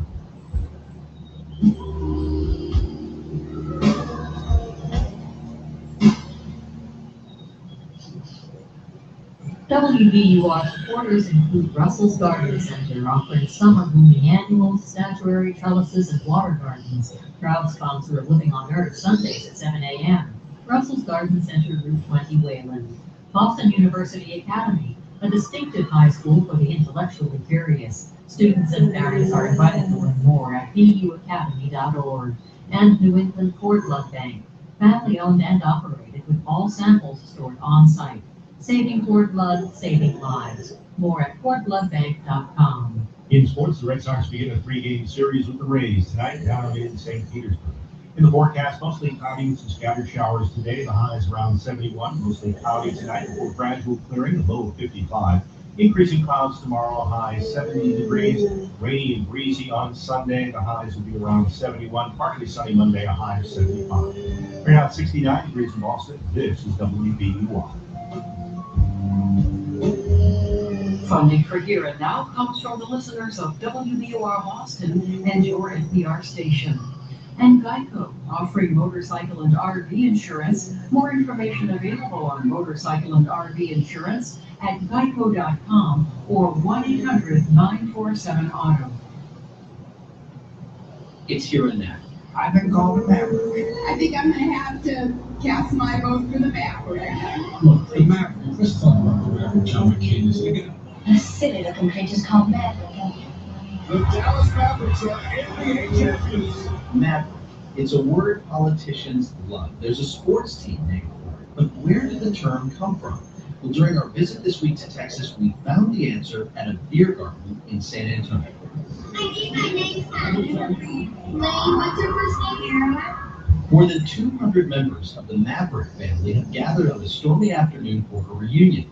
Many have different names now, but they all know the story of their family patriarch, Samuel Maverick, who lived here in San Antonio back in the 1830s. I'll let Merritt Clements, a great-great-grandson of Samuel, take it from there. Well, the story is that Sam, who signed the Texas Declaration of Independence and went on to be a successful businessman after that, was paid a debt in cattle, and he was not a cattleman. He put the cattle on the Matagorda Peninsula, which he owned, and directed the people who worked for him to brand them. They didn't do that, and the tide went out, and the cattle wandered ashore. And so, when somebody saw an unbranded cow, they would say that's a Maverick. That's a Maverick because it's one of Sam Maverick's cattle. Right. And there's a popular story, which we believe to be untrue, that he then went around bringing up all unbranded cattle and claiming them as his own. But honestly, we don't think there's any truth to that. But that is a popular version of the story. This word Maverick has made it all the way up to the presidential election we think of in 2008 with John McCain calling himself a Maverick. Right, and then changed his mind and decided he wasn't a Maverick after all. And there's the Mel Gibson movie, Maverick. Is it Mel Gibson? Or is it? Yeah. Yes, it is. With Jodie Foster. I would think that you would know that as a Maverick. Well, there was this TV series, James Garner, that then they made into the film years later. So it was James Garner who was the original Maverick. Was that TV series required viewing in this family? I don't know. I don't think I ever saw it. It was a while back, and I don't think he portrayed a historical figure. I just think that they called this person Maverick, I think. So what does the word mean to you today? Well, it's come to mean independent, somebody who defies convention. And I don't know if that's because Sam disregarded the rules and didn't bring us cows, or the cows themselves bore no man's brand. I don't know, but it's come to mean independent. And to me, that's what it means. What does it mean to you? I would say free will. And would you say that you're a Maverick? Yeah, I think so. Samuel Maverick had a grandson named Maury Maverick, who was mayor of San Antonio and a U.S. congressman. His daughter, Terralita, is one of the oldest Mavericks at the reunion. She's got bright red lipstick on, and she sports a pink sequin hat. How many of these things have you been to? Oh, 50, I don't know. I'm 89 years old, I'm nearly 90, so I've been going to them since I was 2 years old. What does the word Maverick mean to you? It means free and unbranded and not belonging to any other identity. You are your own self. If you're a Maverick, you belong to yourself, and that's it. That's because we didn't brand our cattle. And so if you're wild and you don't belong, it's because you were one of those cattle. I hear you live in a street car. What? I hear you live in a street car. I do. I love that. I used to ride that streetcar up and down Broadway all the time. And when they took them off the tracks, I said, Daddy, I can't stand it. I got to live in that street. He said, okay, I'll make you one. I'll make it your playhouse. And I'm still living in it. So you're a Maverick, whether it's your family or not. Thank you. I'm proud. You're a Maverick too. Yes, I'm her granddaughter. And do you live in a streetcar? No, I don't. I live in Austin. But I've had many good times in that streetcar. It's really fun. And what does the word Maverick mean to you?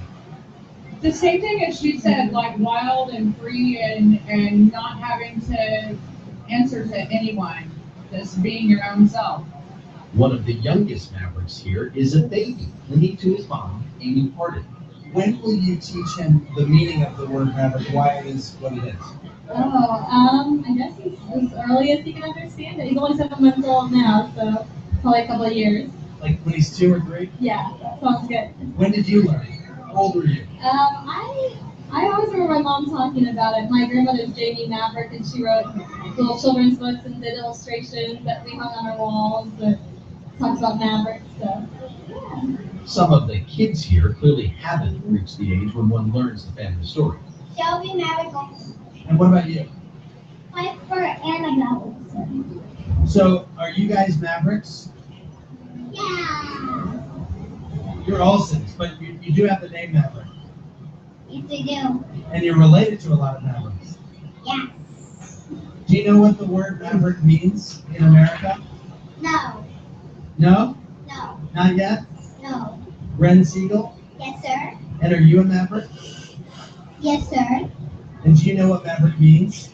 No, sir. No, not yet? Yes, sir. You gotta go ask your parents what Maverick means. Excuse me, Mom? What's Maverick mean? Your great grandfather was a friend. If you haven't figured it out by now, these Mavericks are an eclectic bunch, and some of them took offense when a Republican presidential candidate started throwing their name around. Carmelita Welsh Reyes, who's also a Maverick, now lives in Berkeley, California. So what does the name Maverick mean to you? It doesn't mean Republican, for sure. It has nothing to do with McCain. That's what it means to a lot of people more recently. It means that you stand up for what's right. And we have a long group of liberals in the family who stood up for Blacks and Latinos and communists and really anybody who was disenfranchised. And so that's what Maverick means. Despite the family's progressive streak, many do know that their ancestor, Samuel Maverick, owned slaves, something that they consider a sad part of their family history, but are willing to share. Relative Doug McNeil has written a song about Samuel Maverick that leaves that part out of the story and plays it at every one of these events. His name is Maverick. He's one of a kind, a true heart of free spirit, an independent mind.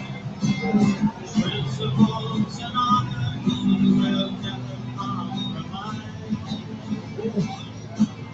Walking tall across Texas, he's a Maverick. One of the most challenging things to do when you have 200 Mavericks in one place and you're serving wine and beer is to get them all in one room to take a picture. Hey, I think everybody's in here. All right, listen. Everybody listen. I need to make sure everybody's face is clearly seen. If you need to make that adjustment, now's the time to do it, not tomorrow. So people sitting on the ground, if y'all can do 2 little shuffles backwards, people sitting on the ground, 2 shuffles backwards. It takes more than one photo to get everyone. The photographer has to take a number of shots from left to right just to capture the entire group. We're gonna go on 3. Stay still. 1, 2, 3. Starting now, you cannot move. Stay still. Let it burn. Stay still. Still going. We're still going. Stay still. Don't move. Can't move. Stay still. Still going. Still going. One more time on 3. Now, the craziest thing about this crazy story is that Maverick isn't the only word that the English language has taken from this family. Remember Congressman Maury Maverick? Well, he invented another word back in the 1940s. Maverick Fisher knows the story. When he was working with the federal government, he was appalled at just the amount of red tape and verbiage. So he coined this term gobbledygook to describe just like impenetrable government teas. So, say the Mavericks, their family is one of the only families in the history of this country to contribute 2 words to the English language, Maverick and gobbledygook. And it all started right here in San Antonio. Their name is Maverick. They're one of a kind. True hearts and free spirits with independent minds. The principles and honor they will never compromise. Thank God this world's been blessed by these good Mavericks. Thank God this world's been blessed. Thank God this world's been blessed by these good Mavericks. What an interesting family. Well, we mentioned Samuel Maverick was a slave owner.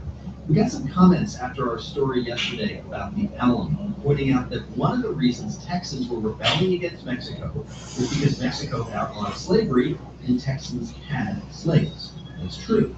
In fact, the Alamo's own website points out that slavery was an important part of the Texas Revolution, although not the root cause of the revolt. A historian I spoke with today says it was the root cause, no question about it.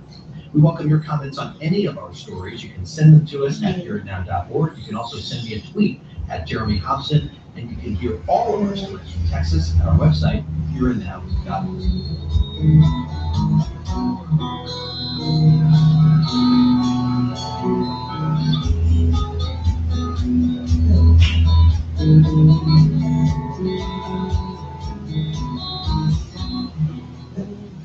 We are funded by you, our listeners, and by HT Productions, presenting an evening with Madeline Fayreau this Sunday at 7, Berkeley Performance Center. Tickets at berkeley.edu/BPC. And Heritage Museums and Gardens, exhibiting the Wyeth's America Reflected, rarely seen artworks by 3 generations. Through September, heritagemuseums.org. This is 90.9 WBUR Random. 71 degrees in Boston at 12:32. Ahead on Here and Now, terror attacks on 3 continents, dozens are dead. Without details, that's just ahead on Here and Now, here on 90.9 WBUR. WBUR supporters include Patriot Platelet Peddlers, accepting new cyclists on their team to ride the Pan Mass Challenge August 1st and 2nd. More at nepp.org.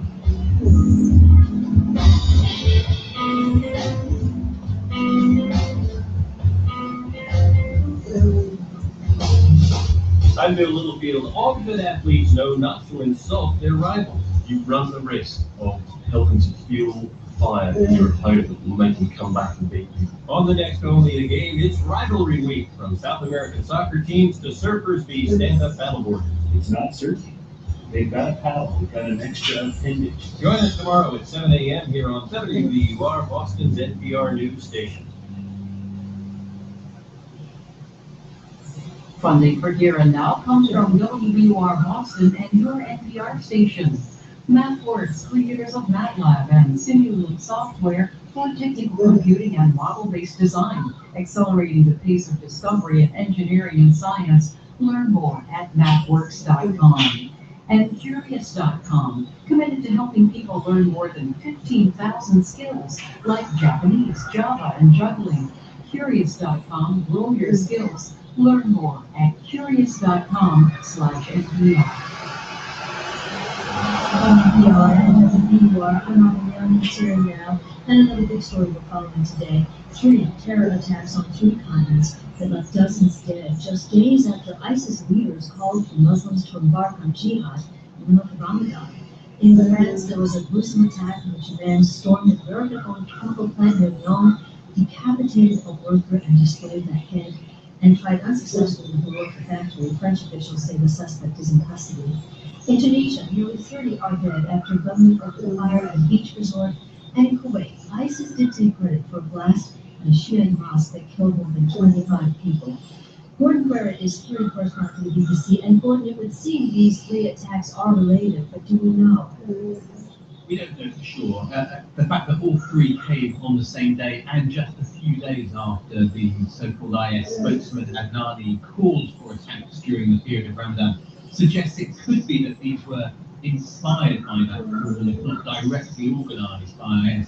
I'd say the 3 attacks are slightly different. The one in Kuwait looks like something that's been happening recently, where we've seen suicide bombers and bombers attack Shia mosques. Previously in Saudi Arabia, that was the first time in Kuwait, so that fits a pattern we've seen before.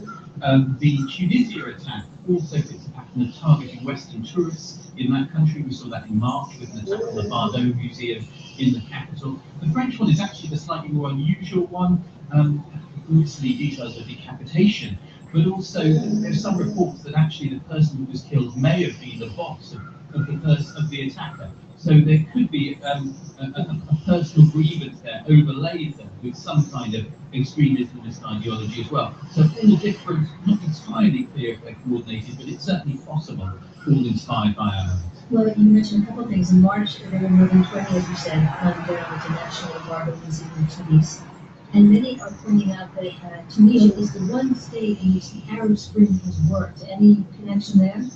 Well, Tunisia, the other thing about Tunisia is it is true that the one place where the Arab Spring led to the removal of a government and democracy being established, but it's also a place where there's been a lot of foreign fighters going from the country to Iraq and Syria. There's a particularly large number, thousands who've gone from Tunisia. And so there is a concern that we could be seeing the impact of that.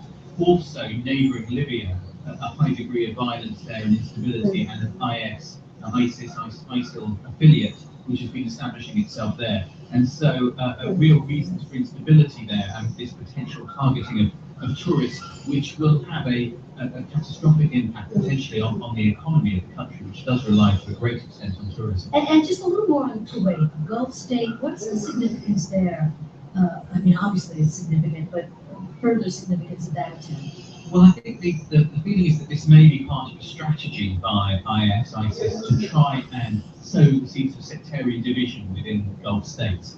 There have been incidents in Saudi Arabia as well, in other places where we've seen potential attacks on the Shia community, ISIS, a Sunni group, potentially to try and divide the country, cause unrest within the country, weaken the will of the government perhaps to continue in the fight. So that does appear to be a strategy that the group is pursuing. Gordon Carrera, security correspondent for the BBC, on these 3 terror attacks, France, Tunisia, Kuwait, this morning. Gordon, thank you. Thank you. And you're listening here now.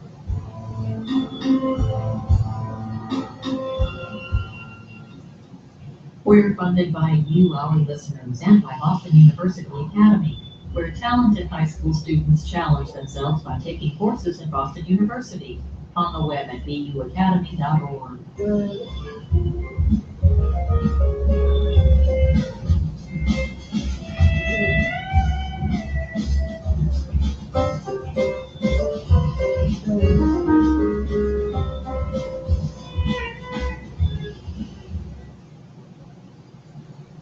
I'm Steve Brown. The U.S. Supreme Court has declared that same-sex couples have a right to marry anywhere in the United States. Gay and lesbian couples were already allowed to marry in 36 states and the District of Columbia.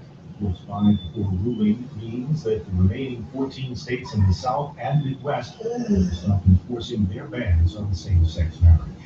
Tunisian officials say 2 gunmen rushed from the beach into a hotel in the resort town of Sousse today, killing at least 28 people and wounding 36 others. Most of the dead were believed to be armed tourists. Funeral service is underway in Charleston, South Carolina for State Senator Clemente Pinckney. 9 people shot to death last week in a church during Bible study. President Obama will deliver today's eulogy. You're listening to Hear It Now.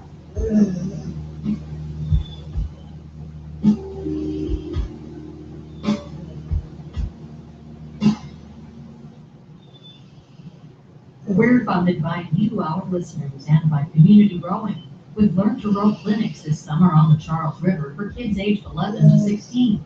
Register at communityrowing.org. And May Institute, celebrating 60 years of serving individuals across the lifespan, specializing in autism, brain injury, special needs, and mental illness. A nonprofit organization with a mission of promoting independence, choice, dignity, and respect. Learn more at mayinstitute.org.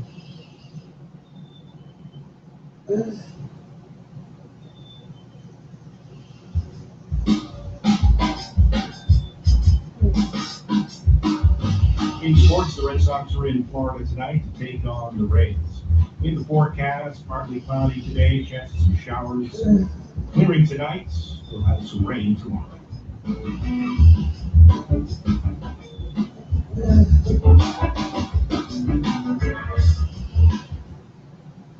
Funding for Here and Now comes from the listeners of WBUR Boston.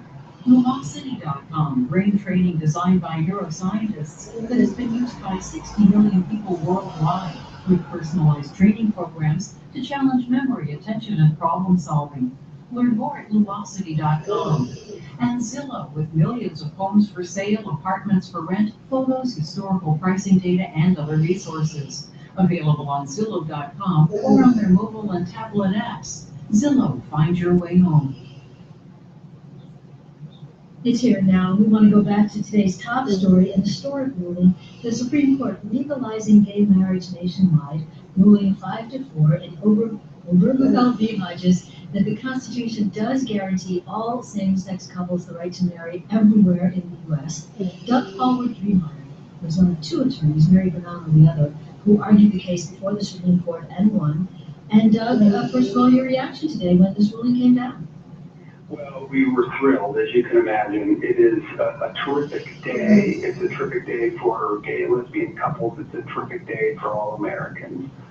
Well, as you well know, there were four dissents actually, and one scathing from Anthony Scalia, who pretty much said he doesn't care who marries whom. He doesn't think it's constitutional, but also that he worries that who is ruling him, almost asking who is the boss of him.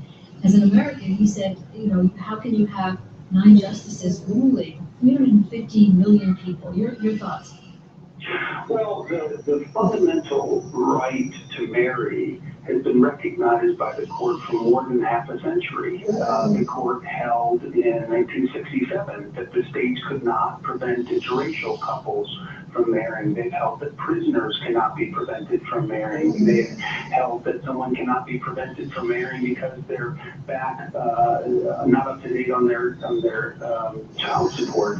The fundamental nature of the right has already been recognized. So it was just a question whether these marriages of same-sex couples are indeed marriages in the constitutional sense. And I'm thrilled that the majority of the court recognized that they are. We've already spoken to people who represent different groups opposing gay marriage, and they say that they still feel that this decision today violates their religious rights to not, for instance, recognize someone else's same-sex marriage.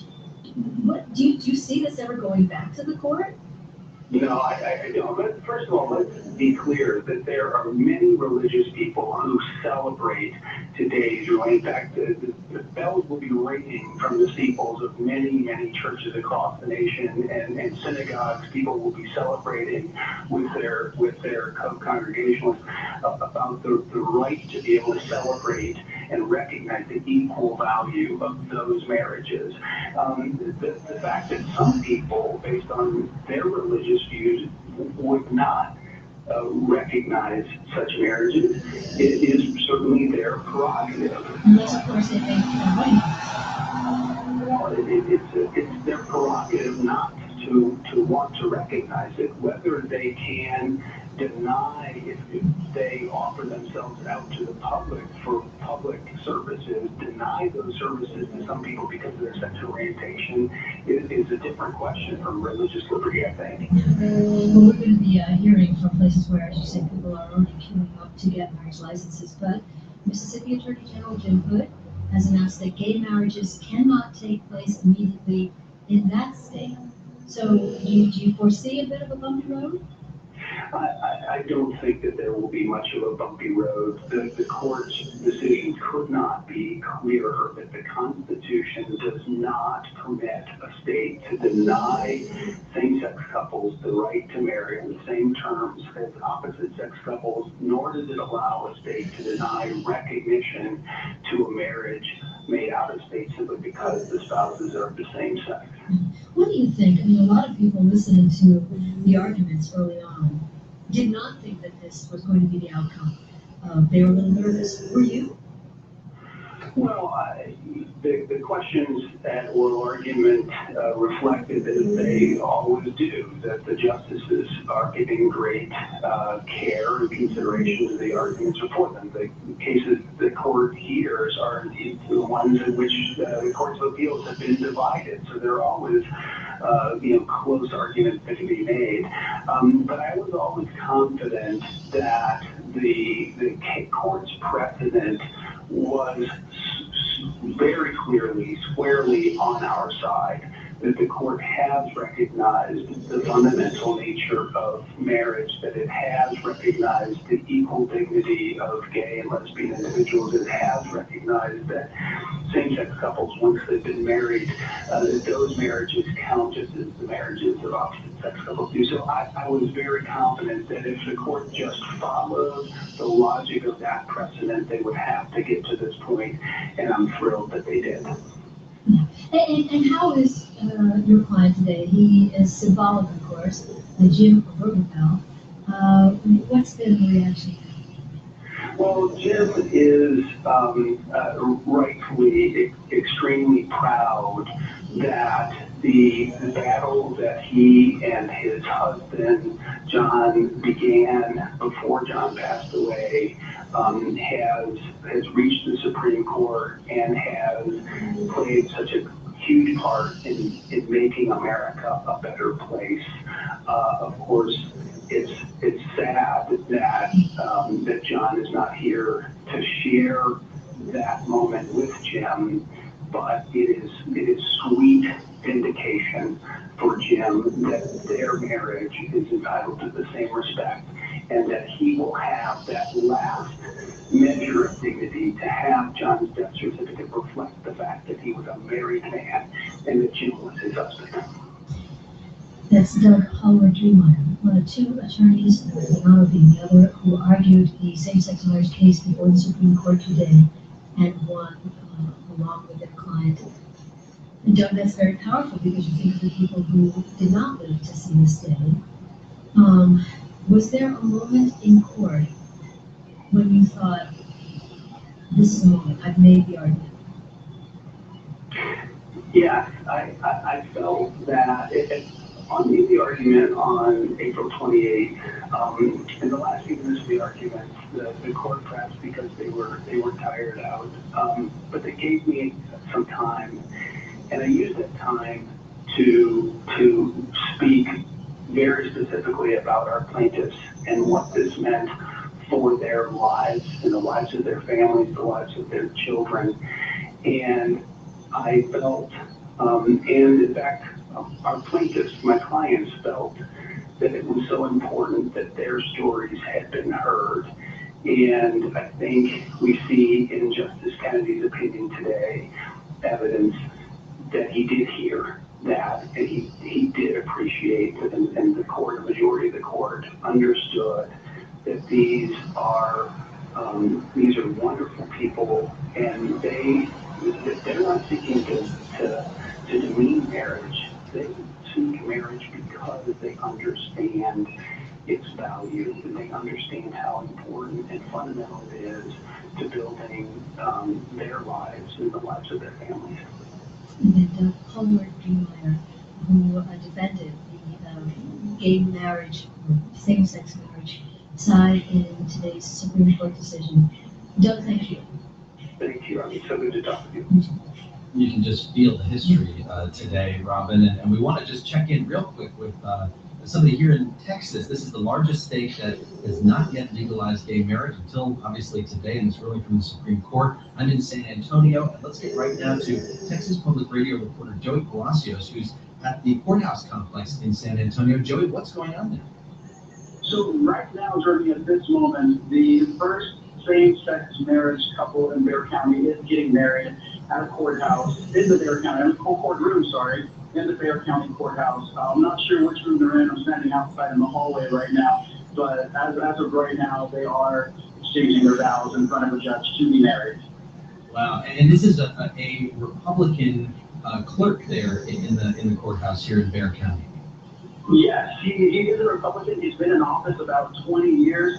He has used the skew away from the rest of the Republican Party in Texas.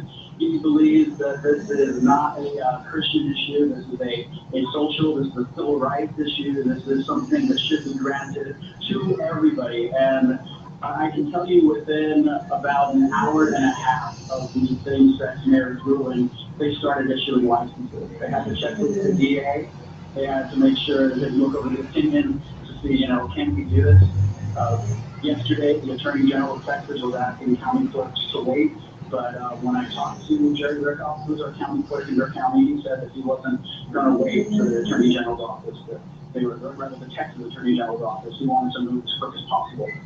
And they have here in San Antonio, Texas, on this historic day. Joey, thank you so much. Thank you. That's Joey Palacios, reporter at Texas Public Radio, joining us from the courthouse complex in San Antonio. We're funded by you, our listeners, and by Patriot Platelet Peddlers, accepting new cyclists on their team to ride the Pan Mass Challenge August 1st and 2nd. More at neppp.org. This is 90.9 WBUR Random. 71 degrees in Boston at 9 minutes before 1 o'clock. Coming up in the second hour, here and now at 1, more on today's historic Supreme Court ruling legalizing same-sex marriage in all 50 states. That and more, second hour, here and now, coming up at 1 o'clock here on WBUR. Go to WBUR.org today for a first look at a new exhibit, Science Behind Pixar, and display at Boston's Museum of Science. You can find that and more today at WBUR.org. The forecast, mostly cloudy, some scattered showers today. The highs around 71 degrees, mostly cloudy before gradual clearing tonight. Lows around 55.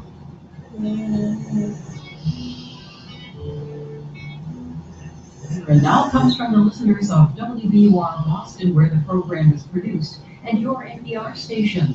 MathWorks, creators of MATLAB and Simulate software for technical computing and model-based design, accelerating the pace of discovery in engineering and science. Learn more at mathworks.com. And Arizona State University, with more than 90 degrees to choose from, offered 100% online, with 6 start dates a year. Learn more at online.asu.edu. It's here and now, and we're going to take a break from our top story today out of the Supreme Court to talk about fracking. I'm in San Antonio, Texas today, and the technique of pumping water, sand, and chemicals into the ground to capture oil and gas was pioneered right here in Texas. There is some opposition to it in the state, and it often goes on at the local level. That's what happened in the North Texas town of Denton, passed a ban on fracking last year. As Mose Bushell, a peer-and-a-half contributor at KUT in Austin, reports, what came next was a lesson on the power of the Texas oil and gas industry. Denton's a college town of over 100,000 people. When voters approved a ban on fracking last year, worries about public health and pollution played a part. A lot of it was quality of life related. People didn't like the noise, the traffic. President Debbie Carey summed it up like this. I support drilling. Unfortunately, it sounds very self-serving. I don't want it in my backyard. About 60% of Dentonites voted for the ban. The victory played like a David and Goliath story in the media. Grassroots activists vanquished industry. ARA Dallas was a victory party. When the crowd finally quieted down, leaders of Pride for Denton were still wide-eyed, jaws dropping, some were crying. That enthusiasm didn't last long. The day after the vote, Denton was hit with lawsuits by industry and in the state.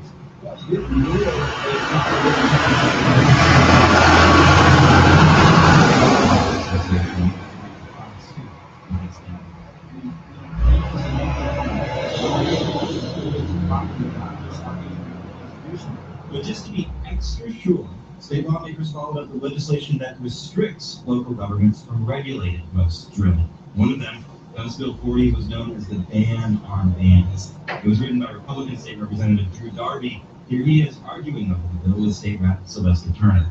This state depends upon the oil and gas industry. 40% of our economy is based upon the oil and gas industry. I do not disagree with that. We need to protect that.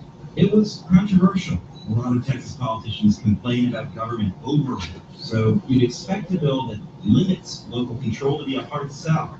But in the end, the vote wasn't even close. And in the state house, 125 lawmakers voted for the ban on bans. 20 voted against.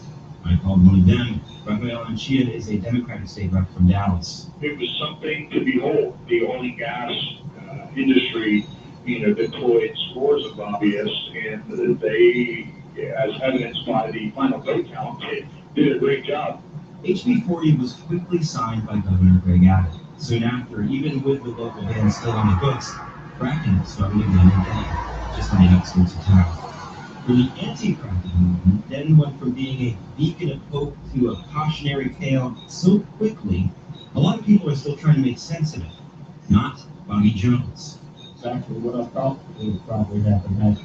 He owns land in Denton and leases it to drilling companies he supports. HB40. The one thing you don't do in Texas is mess with gas and oil. There's too many dollars, too many tax dollars. We build too many things. Oil and gas generated over $15 billion in state and local taxes last year, according to industry. But when you talk to people opposed to the bill, they mention another kind of money, political donations. That's for Public Justice, the group that monitors lobbying, says oil and gas interests gave $5.5 million to state lawmakers in the last election cycle. That averaged $56,000 apiece per state senator. Anita Cashman's backyard provides a view of the fracking in West Denton. They can do what they want to do, I guess. You can't do much about it, so you live with it. Because it's, the gas people are in it for the money. They don't care about anybody else. So, what comes next? Protesters have been blocking traffic in front of the Denton fracking site, defending the ban. They say what started as a local fight could become a statewide battle over the rights of Texas cities. Deborah Goldberg is a lawyer that defended the Denton ban. She thinks HB 40, the law that struck it down, could be challenged on constitutional grounds. We right now just need to figure out what is the most strategic approach. Others see a different future. Remember Rafael Anchia, the Dallas state rep that voted against HB 40? He says that equipped with the new law, the industry could sue any Texas town that regulates drilling. I worry that in Dallas, the Dallas ordinance is also going to be challenged because it has a 1,500-foot setback requirement from churches, schools, and parks. If a town is challenged, it will have to make a decision. Change its drilling rules or pour city funds into a legal battle with industry. In Denton, the city council made its choice. It repealed its fracking ban last week. For Here and Now, I'm Mose Michelle in Austin.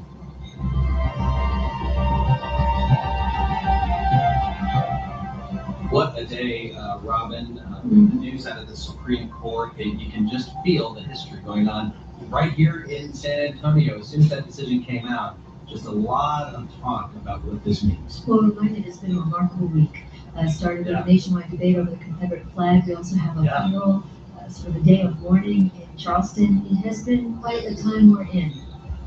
Absolutely. And we are here to cover it all. Here and Now is a production of NPR and WBUR in association with the BBC World Service. I'm Jeremy Hobson. I'm Robin Young. This is Here Now.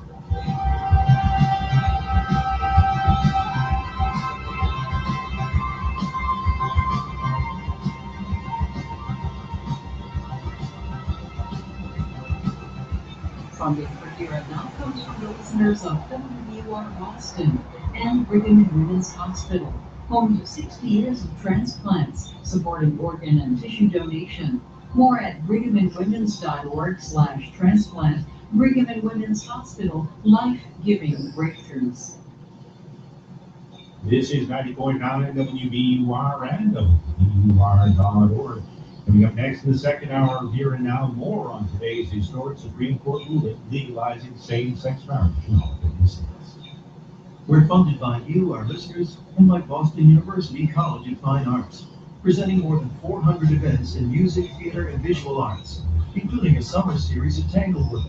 The Boston University Tanglewood Institute provides aspiring high school musicians with training and guidance from Boston Symphony Orchestra professionals.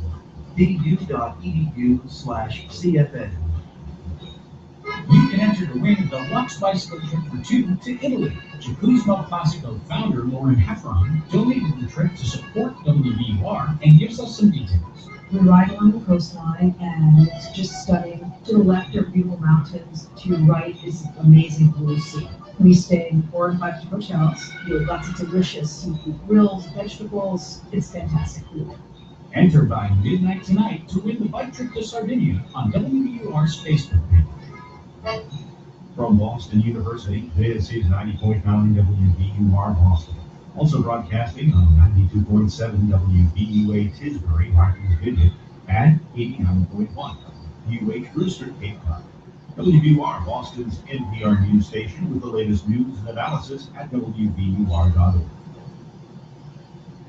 Funding for Here and Now comes from Blackbirds, creators of MATLAB and Simulator software, accelerating the pace of engineering and science. Learn more at mathworks.com. From NPR and WBUR Boston, I'm Robin Young. I'm Jeremy Hobson. It's Here and Now. Coming up, This morning, the Supreme Court recognized that the Constitution guarantees marriage equality. President Obama speaking today as same-sex marriage becomes the law of the land. We'll have the latest. Jeb Bush is tweeting that he still believes in traditional marriage, but the U.S. shouldn't discriminate. How will today's decision and yesterday's on Obamacare play out in the 2016 race that has not been a good week for states' rights? And as we wrap up our week in Texas, we'll speak with the mayor of San Antonio, the largest city in the U.S. to elect an African-American woman as mayor. To the extent that, a young minority might hear this interview and think, oh, well, she's mayor, I could be whatever I choose to be, then I think that's wonderful. Coming up, here and now. The news is first. From NPR News in Washington, I'm Lakshmi Singh. The constitutional right to marry is now extended across the country to all couples, whether gay or straight. Today, the U.S. Supreme Court ruled by a vote of 5-4 to legalize same-sex marriages in every state. NPR's Carrie Johnson has more on today's historic ruling. The majority opinion by Justice Anthony Kennedy recognizes marriage as a fundamental right. The decision essentially legalizes same-sex marriage in all 50 states. One of the plaintiffs fought for his right to be listed on his husband's death certificate, but his home state of Ohio had resisted that move. Jim Obergefell pledged a photo of his late husband John outside the courthouse. Today's ruling from the Supreme Court affirms what millions across this country already know to be true in our hearts. Our love is equal. Obergefell says no one should have to suffer indignity, and he says with the High Court's landmark ruling, no one will ever again. Karen Johnson, NPR News, Washington. This has been a big week for President Obama, scoring fast-track trade negotiating authority in Congress after that effort was on the verge of collapse, watching the Affordable Care Act survive yet another challenge in the Supreme Court, and today's ruling legalizing same-sex marriage across the nation. Now, his administration is focusing on finalizing an agreement with Iran on its long controversial nuclear program. Nuclear talks with Iran are coming down to another self-imposed deadline. Polls show that majorities of both Iranians and Americans favor an agreement. NPR's Peter Kenyon says it's not clear, though, if negotiators can close the remaining gaps by Tuesday's deadline. A survey of Iranians by universities in Tehran and Maryland found 57% back in nuclear accord, including limits on Iran's program that the supreme leader is rejecting. A survey of Americans was even more decisive, with some 70% of those responding backing the nuclear diplomacy that Israel, Gulf Arab states, and Republicans in Congress oppose. Secretary of State John Kerry joins the talk Saturday. NPR's Peter Kenyon reporting. Mourners are gathered for the funeral of Democratic State Senator and Pastor Clemente Pinckney, one of 9 people killed in what authorities are investigating as a racially motivated attack in South Carolina last week. NPR's Joel Rose reports President Obama will give a eulogy. The memorial service began with music by the choir at the Emmanuel AME Church, where Reverend Pinckney was the pastor.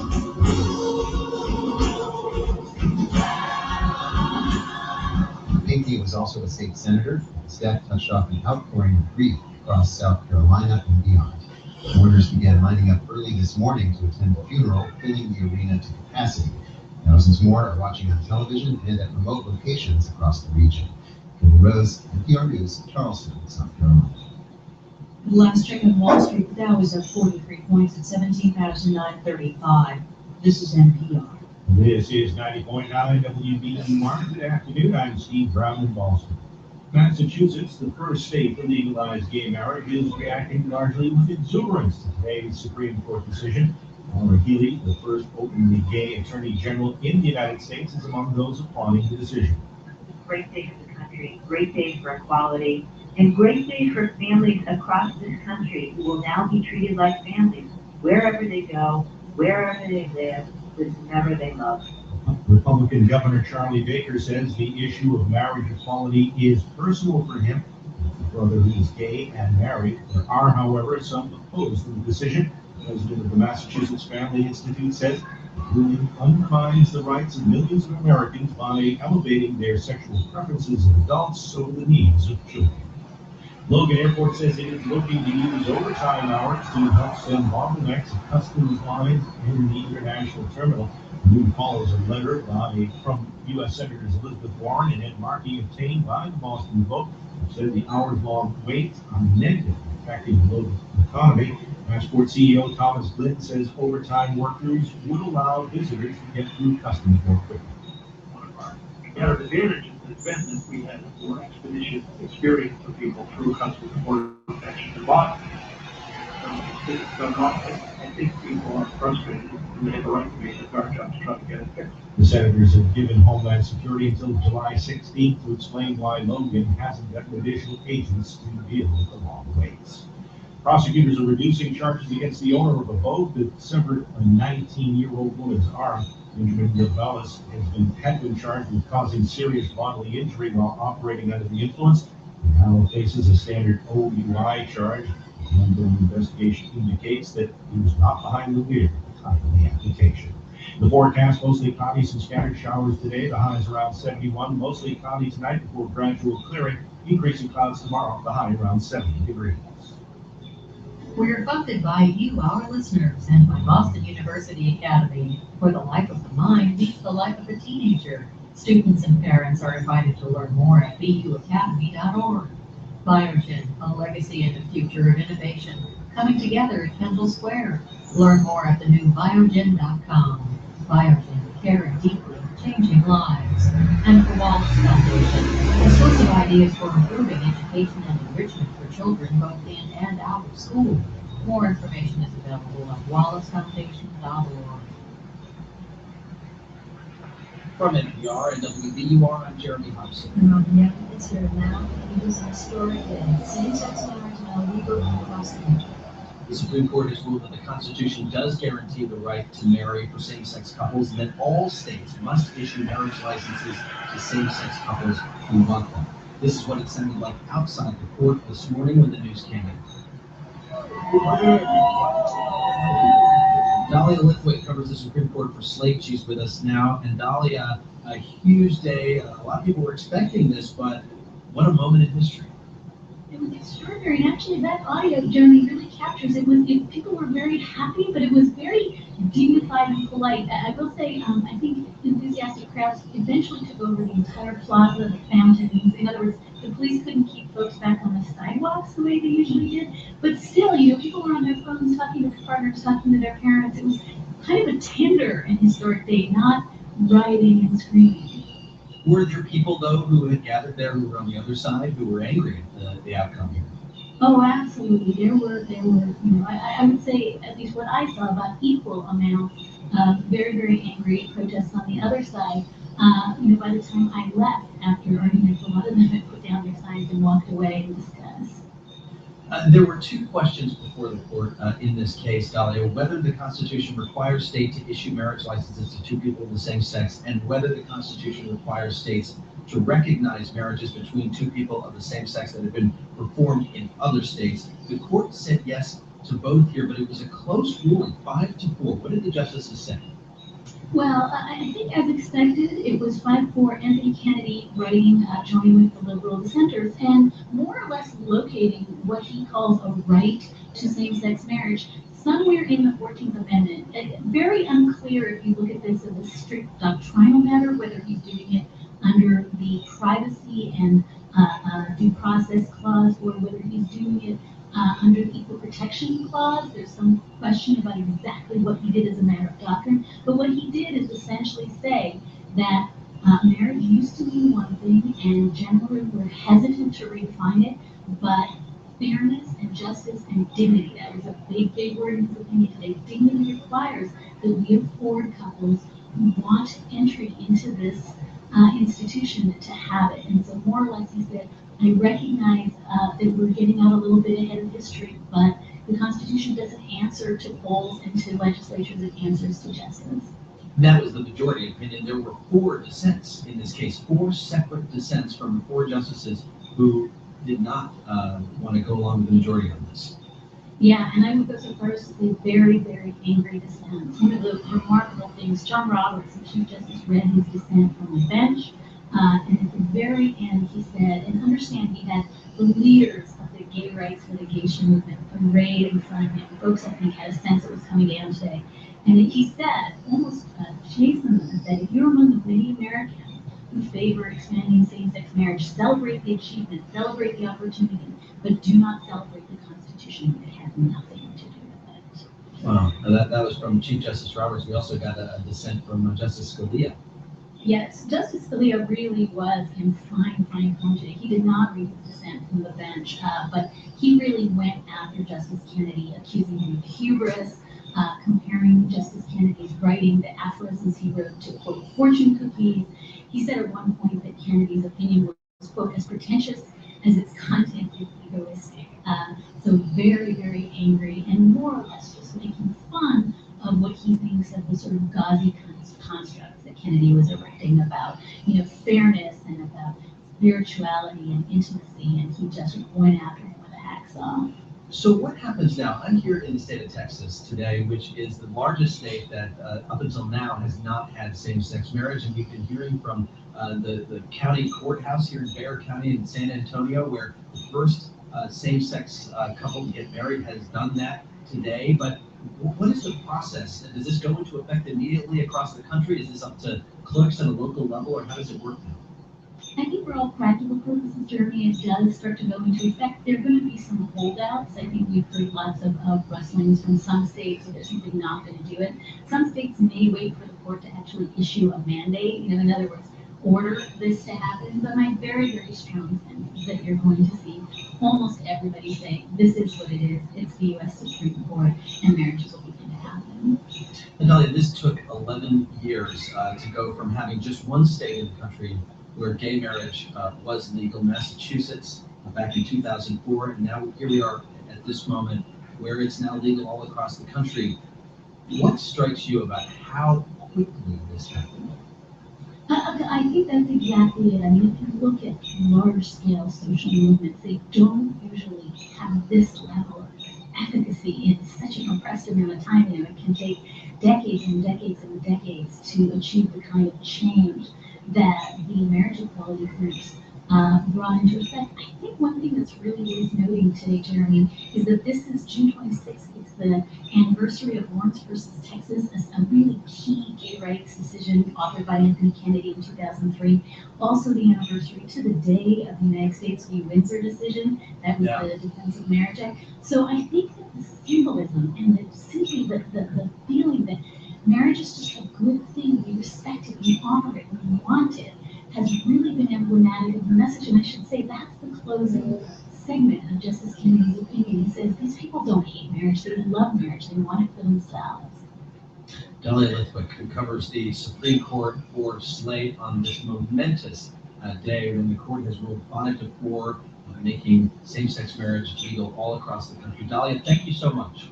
Thank you for having me. Well, President Obama weighed in shortly after the ruling, speaking from the White House. He said that progress on journeys like this often come in small steps.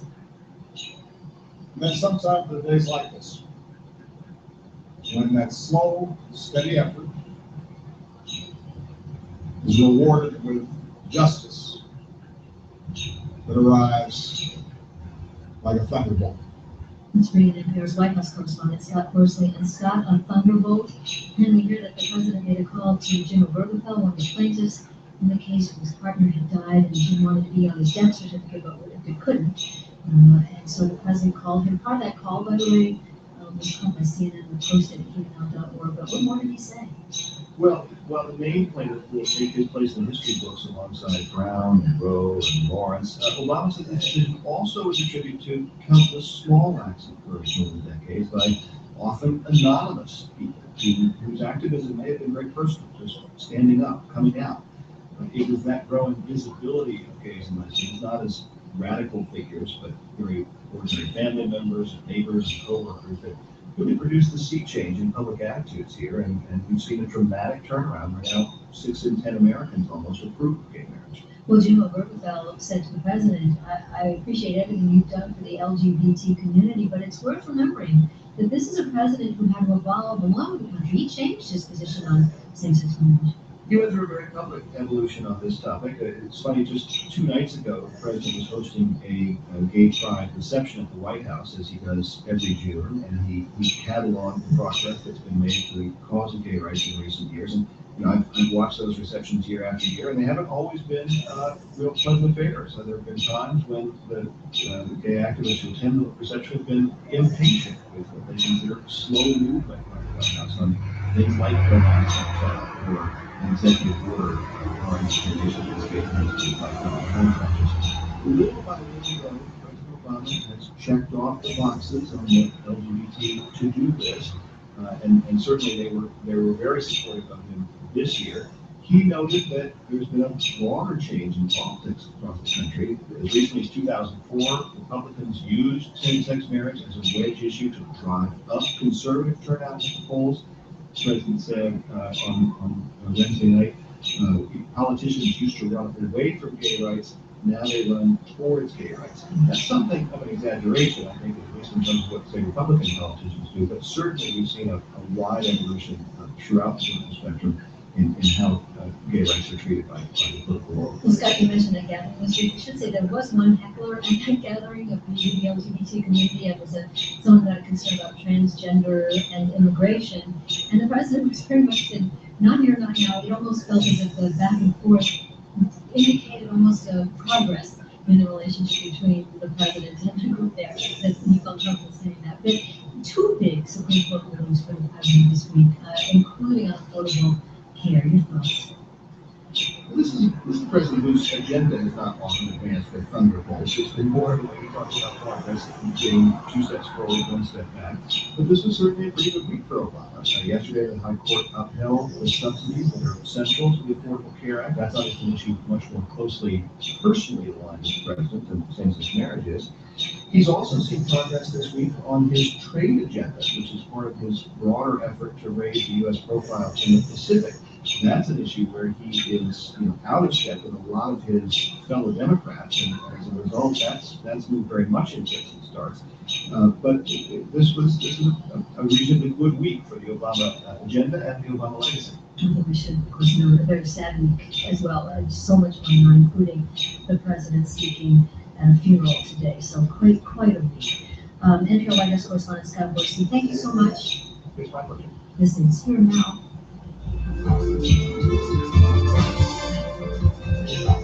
We're funded by you, our listeners, and by Patriot Platelet Peddlers, accepting new cyclists on their team to ride the PanMass Challenge August 1st and 2nd.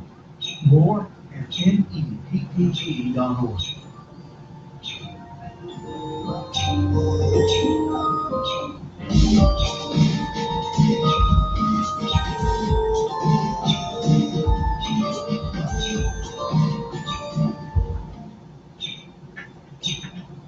I'm Steve Brown. Today's Supreme Court ruling extending the right to marry to same-sex couples in all 50 states won't necessarily take effect immediately, with the issue losing side roughly 3 weeks to ask for reconsideration. Marriage licenses are already being issued in Georgia and some other states that have banned same-sex marriage. French President François Hollande says he is raising the country's security alert to the highest level in the southeastern region where an American gas factory was attacked. Police say 2 people were wounded in the attack, and the employer of the main suspect in custody was found decapitated at the factory site. Tunisia's Interior Ministry now says a gunman killed by police was acting alone when he attacked the beach resort, killing at least 28 people and wounding 36. The Interior Ministry spokesman had previously said 2 men carried out the attack. You're listening to Here and Now.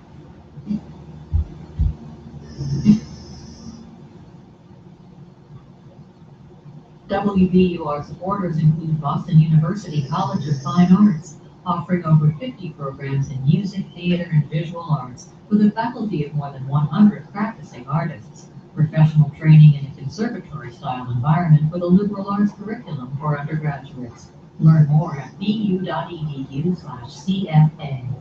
In sports, Red Sox begin a 3-game series with the Rays tonight down in St. Petersburg.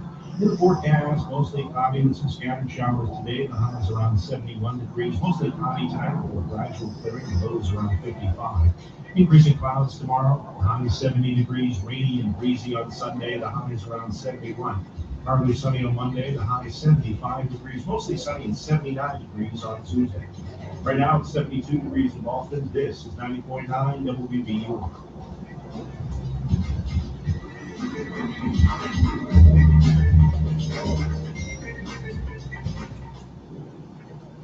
Funding for Here and Now comes from WVUR Boston and Geico, offering car insurance, as well as services for homeowners and renters insurance through the Geico Insurance Agency.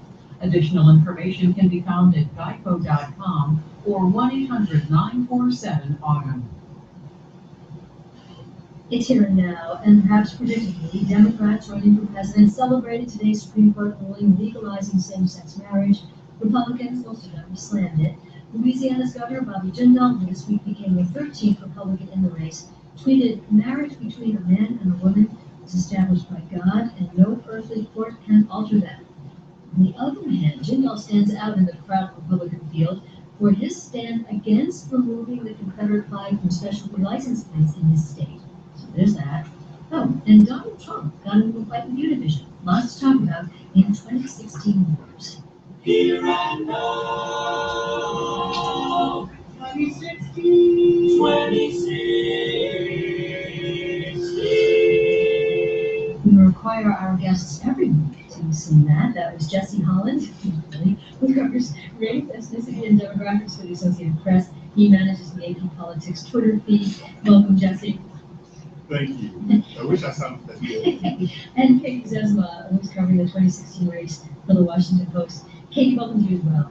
Thanks for having me. And let's start with today's reaction. It's predictable with Democrats Hillary Clinton and Mark O'Malley, the first candidates to tweet celebrating the marriage decision from the court. But Katie, what else have you seen?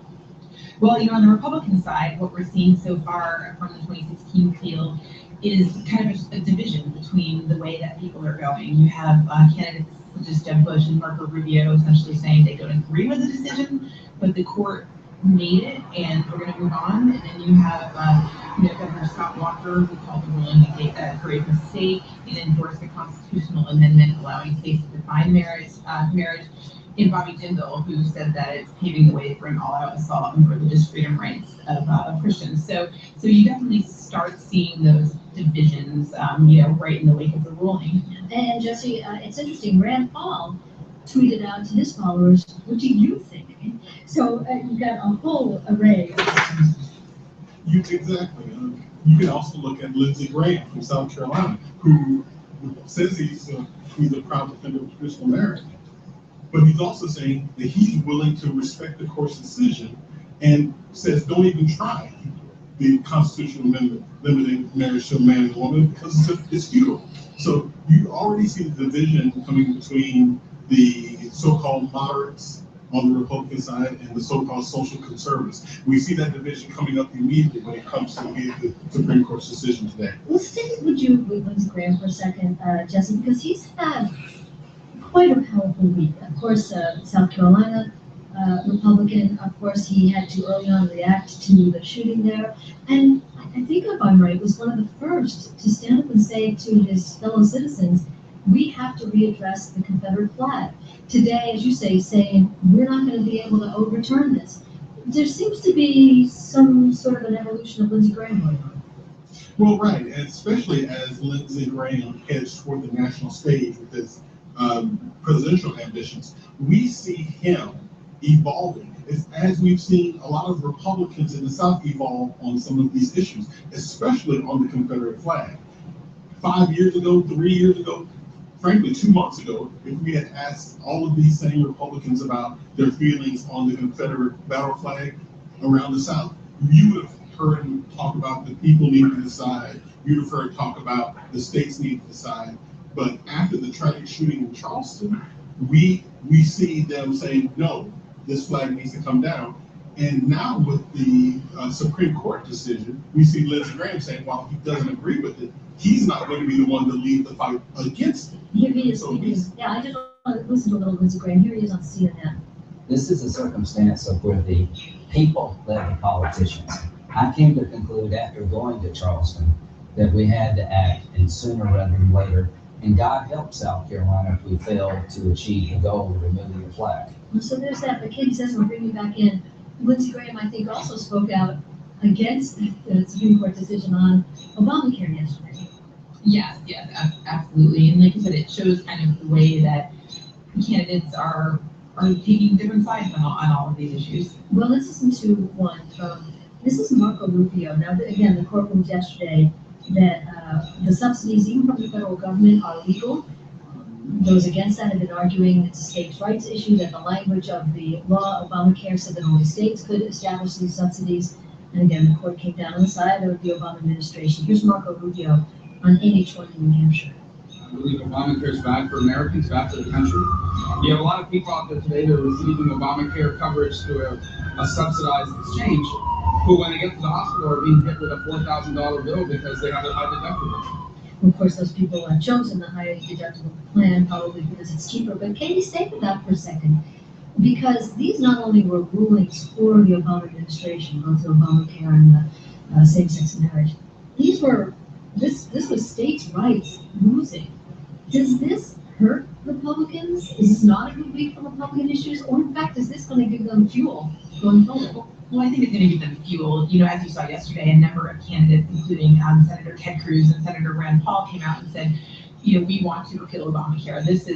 We've been saying this before, but now that we have the Supreme Court case, this is what we want to do. And, you know, I think that we're going to see some other Republicans with the same-sex marriage ruling today, you know, really start to talk about issues of religious liberty, which is something that Senator Cruz has been talking about for the past few months. You know, so I think that they will take these decisions and use them as, you know, ways to talk about repealing Obamacare and saying that, you know, they need to be elected, so they will do that, and to talk about issues of religious liberty as well. Well, so, Jesse, sometimes people feel better if they have something to fight against. You know, you win on everything, you're not as fiery. And that brings us to Donald Trump.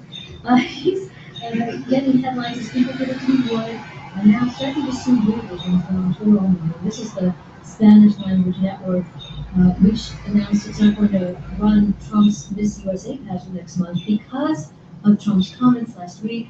Remember them calling Mexicans across the border and sometimes not making that distinction, just Mexicans, calling them rapists, drug dealers. And here he is on Fox criticizing Univision after their decision.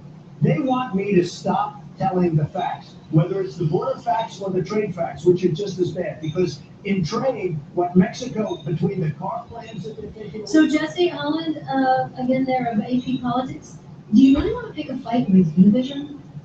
Well, this is one of the few occasions that we've seen recently where a politician's words have come back to haunt him immediately. Does he want to pick a fight with Univision? Probably not. But you also have to keep in mind that with Donald Trump, a lot of what he says is for attention and for Donald Trump himself. It's not exactly for the Republican Party. You can almost see the Republican officials in Washington and other places cringe when Donald Trump says something. Yeah. Because, Yeah. because they understand that to survive in a diversifying America, they're going to actually have to attract Hispanic votes. And Donald Trump right now is not helping them at all. Well, but Katie says, well, look at him in New Hampshire. Look at the polls. Right, there was one poll that showed that he, you know, came in second place. Candidates often do get bounced out right after they announce, which has happened with him as well. But yeah, that poll did show him in, you know, in second place. Yeah. Well, go ahead. But you also have to keep in mind who's being polled in New Hampshire. The electorate in New Hampshire does not represent the electorate in the United States right now. The United States is a lot more diverse. So the words that Donald Trump used might play in New Hampshire, but will they play in California? Will they play in Florida? Will they play in Texas? These are states Republicans need to win the presidency. Well, also staying in New Hampshire, Bernie Sanders is doing quite well there up against Hillary Clinton, who also got into trouble with part of the electorate.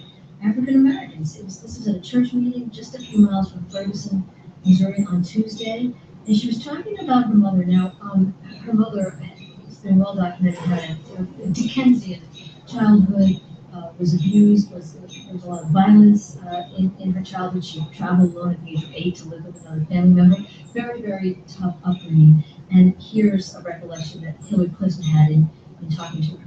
Years later, when I was old enough to understand, I asked her, what kept you going? Her answer was very simple. Kindness along the way from someone who believed she mattered.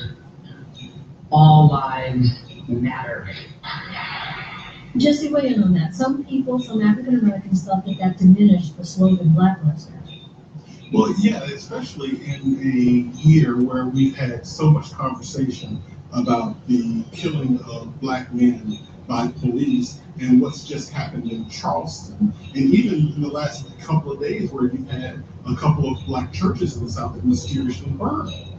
It seems that by her going to All Lives Matter, it sort of diminishes the conversation that the country is having about Black lives. Really? It's sort of, In her defense, could she be saying, we empathize because we understand what poverty and violence is like? Well, it depends on who you're talking to at that moment. She was sitting in front of a Black church, a community who seems over the last few days, last few months, a community that seems to be being attacked. And so the community is coming and saying to themselves, wait a minute, are you saying that your problems are equal to our problems right now? Well, and it's all a part of this really powerful national conversation. And Jesse Holland of the AP, Katie Zesma of the Washington Post. We'll have to leave it at that and pick it up next week. Thank you so much. Thank you. Thanks, Rob. Thanks. Me too.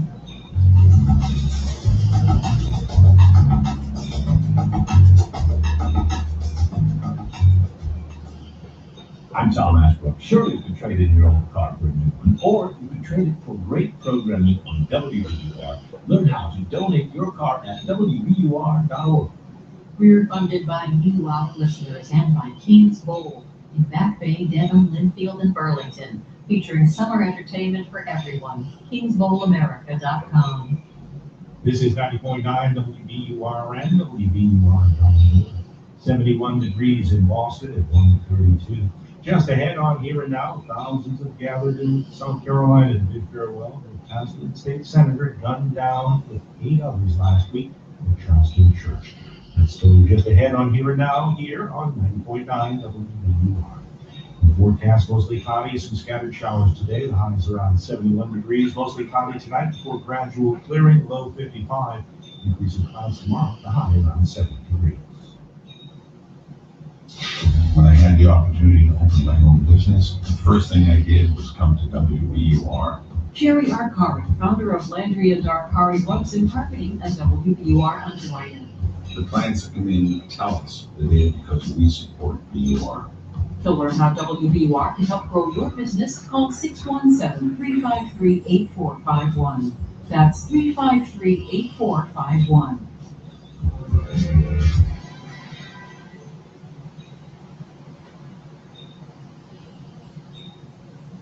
Funding for Here and Now comes from the listeners of WBUR Boston and Lumosity, offering a 10-minute fit test to challenge memory, attention, and problem solving with brain games to calculate baseline scores and build a personalized brain training program.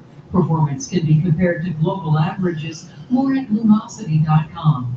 And MathWorks, creators of MATLAB and Simulink software for technical computing and model-based design, accelerating the pace of discovery in engineering and science. Learn more at MathWorks.com.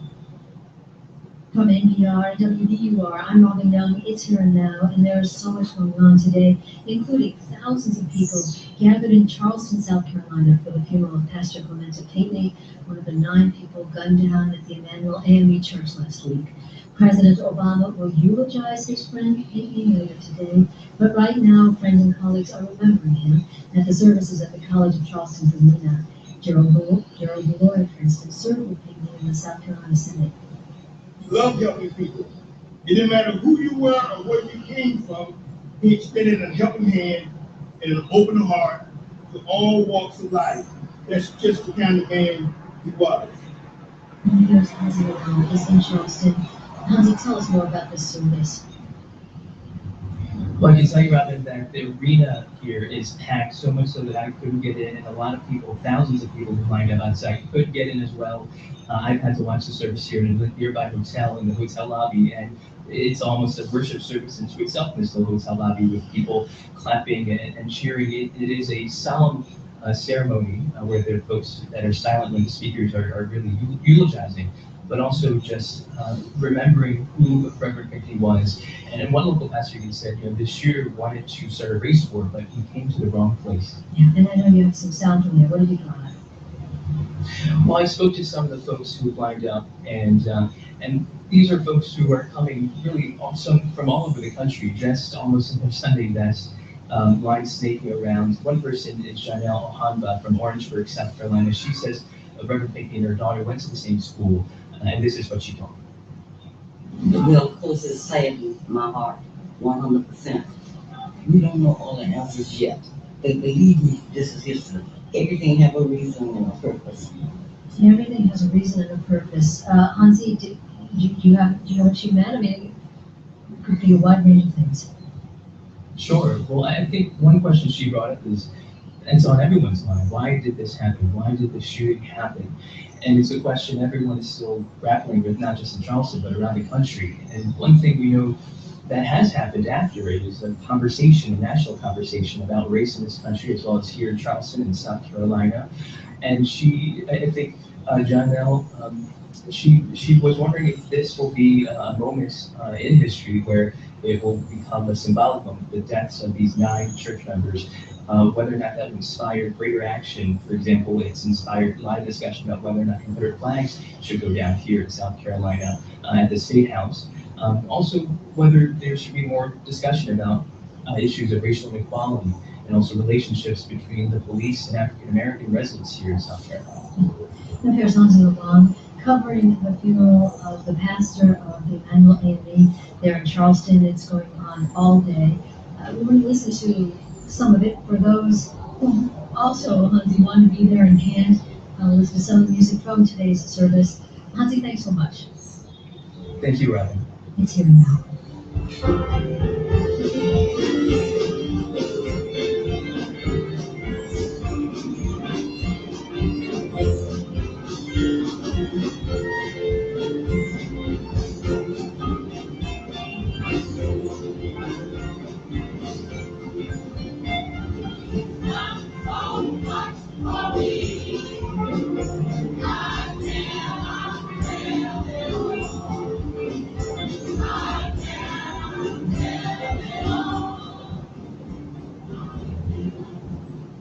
We are funded by you, our listeners, and by Geico, now proudly offering insurance in Massachusetts for your car and more. Additional information at geico.com or 1-800-947-AUTO.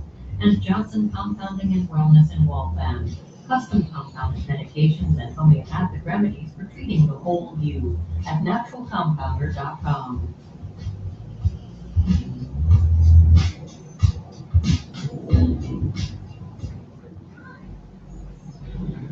I'm Steve Brown. Same-sex weddings were already occurring in some of the states where they were banned until today's Supreme Court decision. Now, as the ruling, marriage licenses were being given to same-sex couples in Georgia, Texas, and Arkansas. In its 5-4 decision, the court said that the 14 states where same-sex marriage wasn't allowed to stop enforcing it. The funeral is underway for the pastor of the South Carolina church where 9 people were gunned down during the Bible study. Charleston's TD Arena is packed for the funeral of Reverend Clemente Pinckney, who is also a state senator. President Obama will deliver today's eulogy. The Secretary General of the United Nations is condemning the suspected terrorist attacks in Tunisia, Kuwait, and France. Spokesman for Ban Ki-moon says that those responsible for these appalling acts of violence must be swiftly brought to justice. You're listening to Here and Now.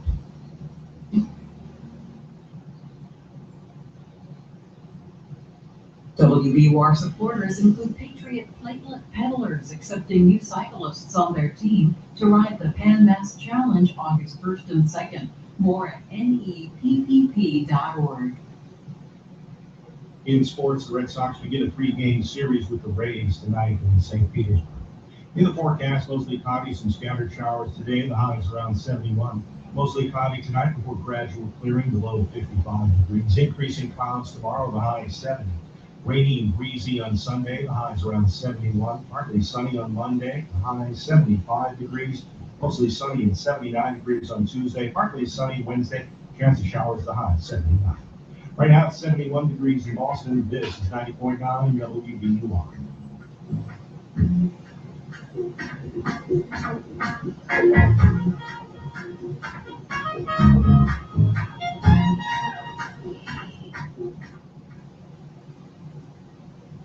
for Here and Now comes from the listeners of WBUR Boston.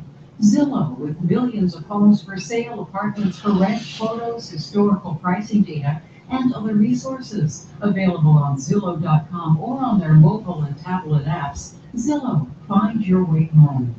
And Arizona State University, with more than 90 degrees to choose from, offered 100% online with 6 start dates a year. Learn more at online.asu.edu. It's Here and Now, and we're following reaction from around the country after today's landmark decision from the Supreme Court that marriage is a right for same-sex couples in all 50 states. I've been in Texas this week, which is the biggest state in the U.S. that until now has not had same-sex marriage. It's also a state that is home to the largest city in the country to ever elect an African-American woman as mayor.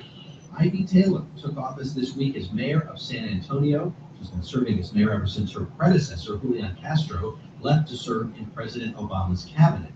I sat down with her yesterday before the Supreme Court ruled on same-sex marriage and asked her about a number of issues, including home prices. The economy here in San Antonio has been booming. Home prices have been going up.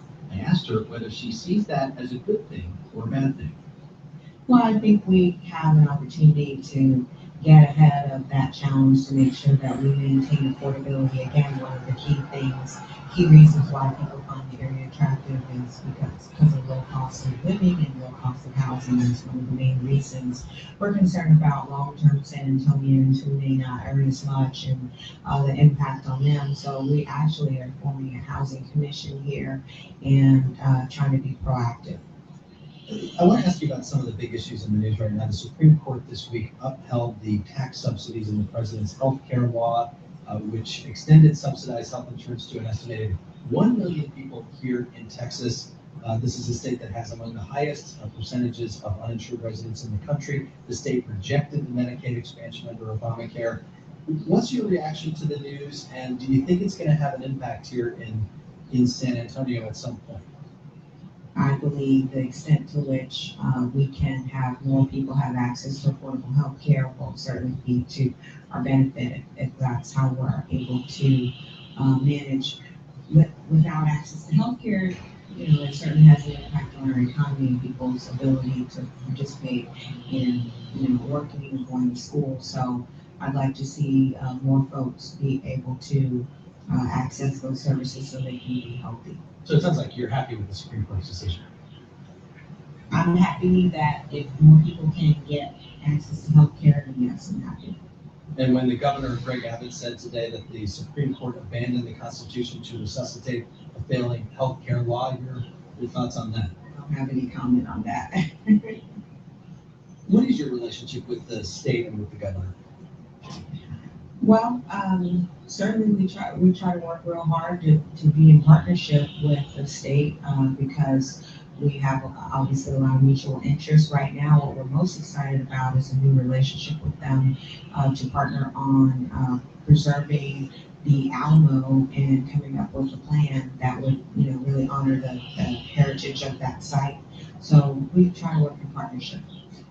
Google is considering putting Google Fiber here in San Antonio, as they have done in some other cities. One of the problems is that San Antonio is so big. They're looking at the size of how much they would have to put down. What kind of a difference would it make to San Antonio to have that here? Oh, I think it will make a huge difference for us, for our citizens, for residents and businesses to have access to broadband. So, we're excited about that. Google is not the only company that's looking at expanding their services, and the city's looking in partnership with our utilities on how we can also support that effort. At the same time, Uber and Lyft, two other big, well-known tech companies, have pulled out of here. They think the regulations are just too much. Is that a disappointment to you not to have them? Well, certainly residents want to have them here, and the council has always stated that we'd love to have them here. Just been concerned about ensuring we have a framework that prioritizes public safety. So I've been having conversations with some of the transportation network companies to see if there's a path forward. They sought legislative relief from the state and didn't get it. So now that the legislative session is over, it gives us another opportunity to engage in discussions about how we can get them working here. What is the biggest challenge facing San Antonio, do you think, right now? Wow, that's a big question. Well, the biggest opportunity we have, from my perspective, is how to connect more San Antonians to the growth and prosperity that's going on here. We do have a lot of folks here that don't have the education or skills to tap into some of those jobs that are being created. So as mayor, that's really been a strong focus of mine, workforce development, and how can we work with business and industry to and our local education system to ensure that more San Antonians have the opportunity for those great jobs. Well, which brings me to you. You've got a very unique story here. You're now the first African-American woman to be elected mayor of San Antonio, and it's the biggest city in the country to do something like that. How did you make that happen, and what does it mean to you to have that distinction? How did I make that happen? Well, I guess just by working hard and working in the area that I feel passionately about, which is community development and planning and making our city better. I'm an urban planner who started out as a city employee, and so it is a little weird that I've come back around in this position. In 2015, it can be more frustrating, but we still talk about first. But to the extent that, a young minority might turn on the TV or might hear this interview and think, oh, well, she's mayor, I could do whatever I want, I can be whatever I choose to be, then I think that's wonderful. Mayor Taylor, I do have to ask you about something that has upset some people in this community and the gay community here. This was before you became mayor, you were on the city council, and you voted against some updates to a non-discrimination ordinance that added protections for the LGBT community. The changes did end up going through despite your vote. But do you regret that vote, or do you feel that you would have done that again?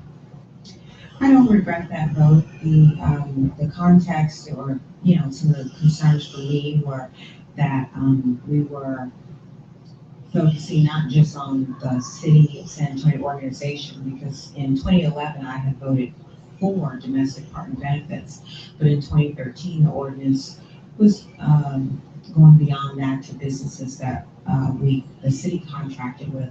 But since I've become mayor, my focus has been on how we can implement the ordinance that was passed, because regardless of whether I voted for it, it's the law of the land, and as mayor, it's my responsibility to uphold it. So I've created an Office of Diversity and Inclusion. I have an LGBT advisory group that's been guiding me in how that office could be set up, and they've expressed their desire to be working in partnership with the other protected classes as well.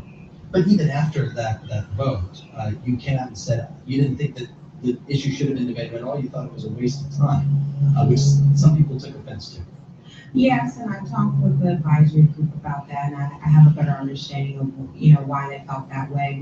My focus and emphasis as an elected official has been on making strides and progress in those areas where I know we here at the local level can make a difference. Things like infrastructure, our economy, education. So it's very challenging sometimes when you're dealing with issues that are being debated at other levels of government, or where people are very, emotional or have it's held closely to the heart. So I want to make sure that people understand that I don't believe in discrimination.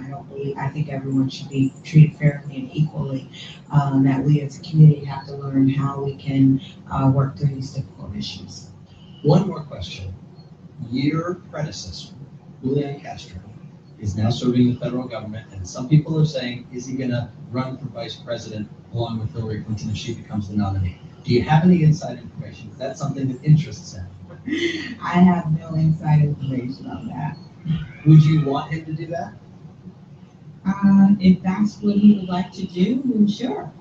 But what would it mean to San Antonio you had your own former mayor on the presidential ticket. I'm sure for the city in general, it would serve as a point of pride. Well, Mayor Taylor, we've had a lovely time in your city. It is a beautiful city. Thank you so much for joining us. Thank you. We're glad that you were here with us.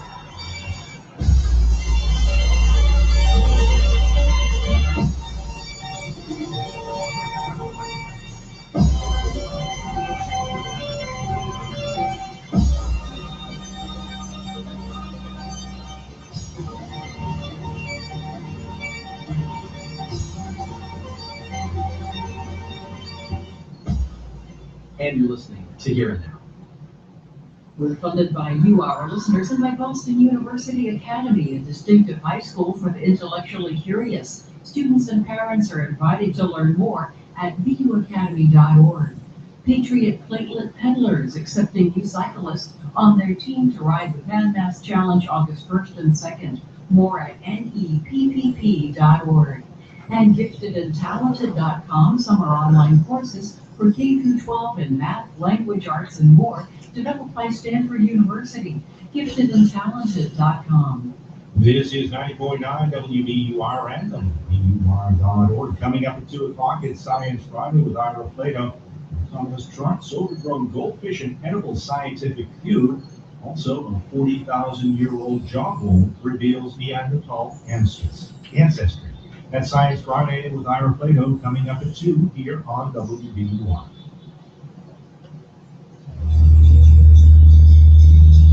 Funding for Here and Now comes from the listeners of WBUR Boston. Curious.com, committed to helping people learn more than 15,000 skills like Mandarin, mobile app development, and mindfulness. Curious.com, grow your skills. Learn more at curious.com/NPR. And MathWorks, creators of MATLAB and simulating software for technical computing and model-based design, accelerating the pace of discovery in engineering and science. Learn more at mathworks.com. It's Here Now. Today's Supreme Court decision giving same-sex couples the right to marry in all states was, of course, a major victory for the marriage equality movement and a defeat, of course, for same-sex marriage opponents. Jim Campbell is director of the Center for Marriage and Family with the Alliance Defending Freedom. And Jim, your thoughts on today's ruling? Well, the court regrettably stripped all Americans of our freedom to debate and decide marriage policy through the democratic process. Moreover, the court overrode the considered judgment of tens of millions of Americans who recently reaffirmed marriage as the union of a man and a woman. And in doing so, the court went beyond what the Constitution says, went beyond what the Constitution requires, and took this issue away from the people. Well, and the court, though, did find that there is a constitutional right to marriage. Go further on why you object to that. Are you saying that you wanted this to be in the court of public opinion? That's correct. That's where this debate was. That's where it has been for the history of our country, and that's where it should continue to remain. Well, and yet, recent polls show that people increasingly do support same-sex marriage. There's a 2014 Pew report. It says 54% of Americans supported gay marriage, 68% of millennials. Public opinion seems to be moving away from you. The most important public opinion poll is taken at the ballot box. The point that you're making is that it appears, from your perspective, that opinions are shifting on this. And if that's the case, then we should allow the people to continue to discuss, debate, and decide this question for themselves. You also cite, your group cites religious freedom as the basis for your objection. What are your concerns? Well, there are some instances where people are trying to operate a business and trying to live consistent with their faith, and courts are forcing them to either host or facilitate same-sex ceremonies, even though doing so conflicts with their faith. So I do think that actually is a real issue. Moreover, one thing we do know here at Alliance Defending Freedom, and one thing that we're committed to, is that no one should be threatened or punished by the government simply for believing and living consistent with the belief that marriage is the union of a man and a woman. What happens now? What kinds of conversations happen there? How do you proceed? Well, We believe that the ongoing public discussion about marriage will continue. The court's decision obviously impacts that. There's no doubt about it. But those of us who believe that marriage is a union of a man and a woman and believe that that reflects good and worthy social policy will continue to speak the truth about that and to discuss that and to debate that. But what we'll also do is we'll focus our efforts on protecting the freedom of those who want to live consistent with their views on marriage. So whether that's a baker, a florist, a wedding photographer who wants to be able to conduct their business consistent with their faith and they don't want to be forced to facilitate a wedding that conflicts with their beliefs, or whether it takes a different form, we're going to continue to defend the freedom of those individuals. Jim Campbell, Director of the Center for Marriage and Family with the Alliance Defending Freedom. Jim, thank you. Thank you. Well, let's turn now to Kentucky, where Governor Steve Beshear has instructed county clerks to begin issuing marriage licenses to same-sex couples. Now, there are actually several cases combined into one before the Supreme Court today. Plaintiffs from Kentucky, along with Michigan, Ohio, and Tennessee, had asked the court to overturn bans on same-sex marriage, and today, as we've said, the court did. Joseph Lord of here Knockers radio station WFPL, Louisville Public Media in Kentucky is with us, and you were at a press conference earlier today with the plaintiffs. What was that like, Joseph? They were obviously jubilant. There was one plaintiff, Timothy Love, said he never thought that this would happen. He said that he'd been with his partner for decades, and now they're able to finally be married. I mean, they're planning an October wedding and actually had an impromptu sort of informal proposal at the end of the news conference. So they were all very happy. Well, we just heard from the opponent of same-sex marriage saying that they are going to continue to try to get their rights of not having to interact, serve, do business with same-sex couples. We understand in your state there are LGBT advocates who are worried about a backlash against them. Well, it's an interesting situation in Kentucky. Kentucky doesn't have any statewide anti-discrimination law regarding LGBT issues. So there are 7 local communities, including Louisville, that have these laws, but it's about 3/4 of the state. There are no protections. One of the advocates said that he's concerned that a couple could be married on one day and they could be fired from their jobs the next. Right, so I know that people are looking to pass anti-discrimination laws there. We'll continue to follow this huge story today. But meanwhile, Joseph Lord, WFPL, Louisville Public Media, giving us a taste of how it's received there in Kentucky. Thank you. My pleasure.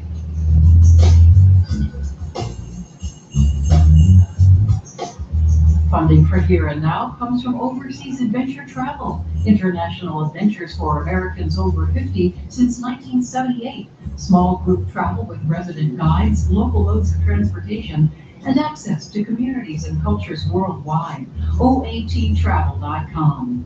Well, what a day of news, Robin. But before we go this hour, we want to say a big thanks to our hosts this week in Texas, Texas Public Radio, Eileen Pace, Jack Morgan, Ruben Garcia, Joyce Slocum, Wayne Coble, and Elisa Gonzalez, all the staff and listeners here in San Antonio and at Houston Public Media, where we were earlier this week. Thanks to all. Here and Now's production at NPR and WVUR in association with the BBC World Service. I'm Jeremy Hobson. Robin, I'll see you back in Boston on Monday. And I can't wait to see what next week brings. I'm Robin Young. This is Here and Now. This is 90.9 WVUR and WVUR.org. 71 degrees in Boston. Coming up next at 2 o'clock, it's Science Friday with Ira Flynn. We're funded by you, our listeners, and by Biogen, where science and patients are at the center of everything they do. Learn more at the new Biogen.com. Biogen, caring deeply, changing lives. And Patriot Platelet Peddlers accepting new cyclists on their team to enter the Pan Mass Challenge August 1st and 2nd. More at neppp.org.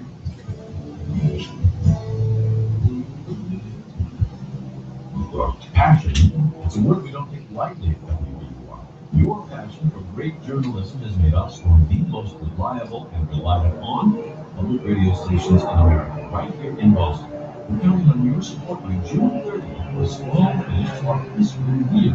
We'll be supporting all your favorite programs as we bring them to you uninterrupted by financing for nearly 4 months. Live now at WVUR.org and thank you for your support.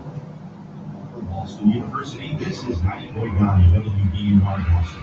Also broadcasting on 92.7 WBUA Tisbury, Harvard Vineyard, and 89.1 WBUH Brewster, Cape Cod. WBUR, Boston's NPR news station, with live streaming at WBUR.org.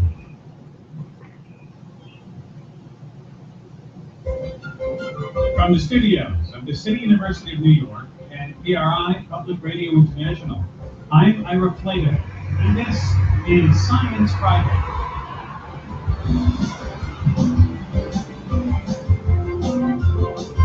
Technology pioneer Elon Musk has taken on the lofty tasks of revolutionizing the space, automotive, and solar industries, but what makes him tick? This hour, biographer Ashley Vance takes us inside the unified theory of Elon Musk. Plus, cockeyed squid and octopus tattoo, we'll look at the highlights from our week-long Cephalo party. Also, finding someone whose great-great-grandparent happens to be Neanderthal, and whom you trust more behind the wheel, a person or a robot? Some answers and your questions after this.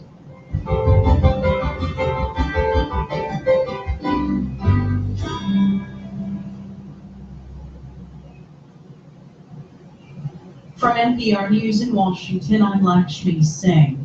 Today marks a landmark moment for the gay rights movement. The U.S. Supreme Court has ruled by a vote of 5-4 that same-sex marriages are legal in all 50 states. Tears of joy flowed and cheers rang out on the steps of the High Court as word of the decision came down. Until today, same-sex marriages were banned in more than a dozen states, but no more. Tennessee's Attorney General wasted little time in giving the go-ahead statewide, and Emily Sider of member station WPLN tells us eager couples are wasting no time in going forward. Same-sex couples in Nashville are already lined up in the county clerk's office and getting their marriage licenses. Lisa Howe of Nashville says every time another state legalized gay marriage, she and her longtime partner debated whether they should travel outside of Tennessee to tie the knot. You know, it's 12 states, and then it was 20, and there was 27, and I thought, it's coming soon. Let's wait. Let's get married in the city that we call home. They held a wedding ceremony several years ago, but now legal recognition is only as far away as the clerk's office. For NPR News, I'm Emily Sider in Nashville. Some states are still grappling with today's landmark decision. There were 6 where same-sex marriage laws had been in legal limbo. South Dakota's Attorney General Marty Jacklin says his state was one of them. The hope was our citizens of our state would be the ones defining marriage and not the federal government. But certainly here in South Dakota, I think across the nation, we are a nation of laws, and the state is going to be required to and will follow the court's order allowing and recognizing licenses for same-sex marriage. Today's ruling marked the second major legal Supreme Court victory this week for President Obama. The High Court earlier upheld a key provision of the Affordable Care Act. Music and prayers at the funeral of Democratic State Senator Clemente Pinckney, one of 9 people killed in last week's shooting rampage at Emmanuel AME Church. He was a pastor at the historic Black Church in Charleston, South Carolina. President Obama is due to deliver a eulogy at the funeral soon. According to Tunisia state television, at least 37 people were killed and 36 injured at a beach hotel in Tunisia. NPR's Layla Fadel reports it appears the attack in Sousse may have been the work of a single gunman. Secretary of State for Security Rafiq Shali told Mosaic FM radio that the shooter, who was gunned down by police, was a Tunisian and a student. He said he walked down to the beach in Sousse dressed like someone going for a swim, but he had a gun hidden in a beach umbrella. And Shelley says it appears that he worked alone. State television reports that there were British, German, and Belgian nationals among the dead and injured. It's the second attack on tourists in Tunisia in just 4 months. In March, 22 people were killed in an attack on the Bardo Museum. This is NPR. This is 90.9 WBUR. Good afternoon. I'm Steve Brown in Boston. Many in Massachusetts are celebrating today's Supreme Court ruling granting same-sex couples the right to marry nationwide. But some are disappointed in the decision. Andrew Beckwith is president of the Massachusetts Family Institute. He says the decision undermines the rights of millions of Americans. Tragically, the court has elevated the sexual preferences of adults over the needs of children, the constitutions of the majority of the states, and the religious freedom of all. Governor Charlie Baker supports the decision. He says he's pleased that every American will have the right to marry the person he chooses. Berklee College of Music and the Boston Conservatory are exploring a merger. Boston Conservatory President Richard Portner says the combination of schools would be extraordinary.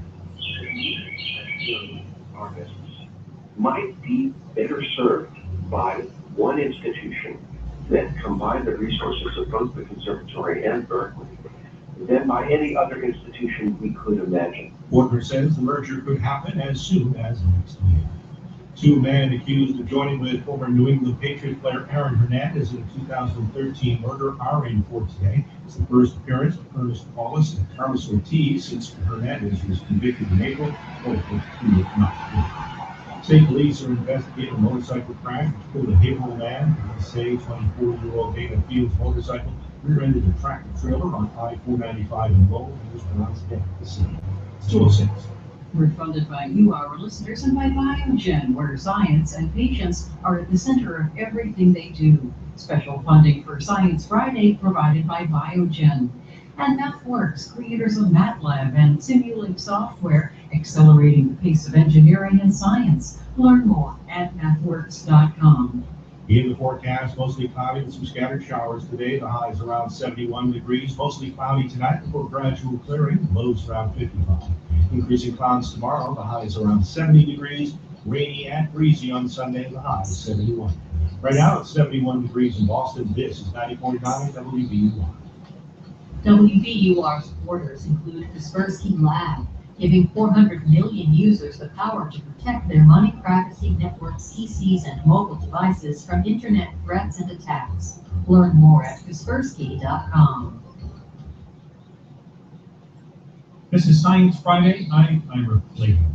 You've all heard the urban legends of alligators in the sewer system, boa constrictors swimming through pipes and into toilets. One thing, though, is not a legend. A certain slippery house pet has been invading ponds in Canada.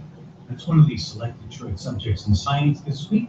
Here with the rest of the stories and more is Rachel Gutman of the Speaking of Science blog at the Washington Post. Good to have you back, Rachel. Hi, thanks for having me. Tell us about this.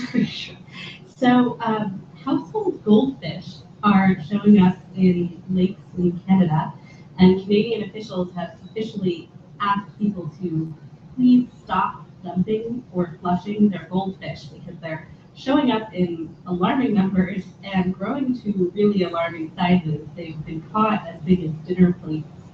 And that's because a lot of people don't realize that domestic goldfish are kind of carp, and carp will kind of grow as much as they're allowed to. You know, if they have a lot of food and the water quality is good, they'll pretty much grow for their entire lives. So these goldfish, they end up in ponds, even cold Canadian ponds apparently, and in summer there's plenty of food and they keep growing. So they survive the winter. Well, yeah, enough of them are showing up. It seems like they're surviving. I just have little goldfish in my little backyard pond that they even survive under the ice. Yeah. They have some water. Yeah, carp will do that. So they're asking people to please stop dumping their goldfish because they're growing big enough that they're out competing local fish for resources. Can you fish them? I guess are they good? I'm not sure. We'll let our Canadian friends deal with that. Yeah. All right, let's talk about the mysterious white dots on Ceres that the NASA Dawn mission has spotted. Sure. So the Dawn spacecraft has actually been orbiting Ceres since March, but it still hasn't gotten as close as it's going to get. Right now, it's got a mapping orbit of like 2,700 miles above the surface, and it's getting closer and closer to showing us what these mysterious white dots were. It started out as looking like just this white dot in the middle of the dwarf planet, and the closer the spacecraft got, the more spots there actually were. Now we know that in the middle of this crater, about 55 miles wide, there's one large spot that's probably about 6 miles wide, and then at least 8 smaller ones. Scientists think they're probably ice or salt because they're clearly highly reflective, but until we get closer, they're not going to come out and say what they are. So the next mapping orbit, which is in July, is 900 miles above the surface. So probably we'll get a better idea then. And totally coincidentally, that's also when we're going going to be seeing Pluto for the first time with the New Horizons spacecraft. That flyby is on July 14th. So probably around the second week of July, we'll be seeing some really crazy stuff from these dwarf planets that we've never seen before. Wow, celestial extravaganza. Yeah. Let's talk about your next story. You talked about the goldfish in Canada, but there's an invasive species in Florida. Yes, there's also an invasive species in Florida. It's considered one of the worst invasive species, the New Guinea flatworm. And they're really prolific wherever they show up. And they come in soil and on plants, and they eat native snails and worms. And they can climb trees to go after snails. They're really good at hunting snails. And they're really ugly. They're a couple inches long and slimy and kind of look like sneezes with eyeballs. Wait a minute. And sneeze with eyeballs. Yeah, well, that is pretty ugly. And the problem is that they eat all these snails, but they taste so bad that nothing eats them. Researchers haven't even been able to get chickens to eat them. So they're eating this very important part of the food chain, these little snails and worms, but they're not replacing them on the food chain. So they live on people's lawns, or where do they live? They usually show up I know in France, they showed up in hothouses. They tend to be in places where like plants have been imported. And what's troubling is that they're usually only seen on islands, and it takes them a really long time to get carried from one island to another. But a few months ago, last year actually, they showed up in France, and now they've shown up on the continental US. So the concern is that we don't know how good they are at spreading when they're on, a large landmass, and it's possible that they could spread pretty quickly in the US.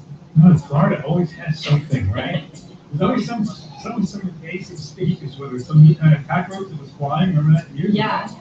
And I don't know whatever happened to that. We were talking about. So this species.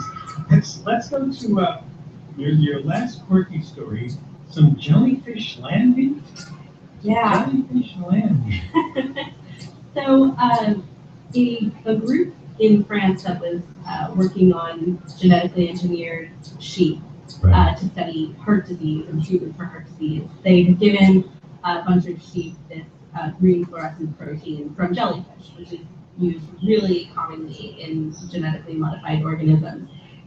Except one of the lambs that had this gene was sent off to a slaughterhouse as food-grade meat. And that's pretty disturbing. It was eaten sometime last year, probably.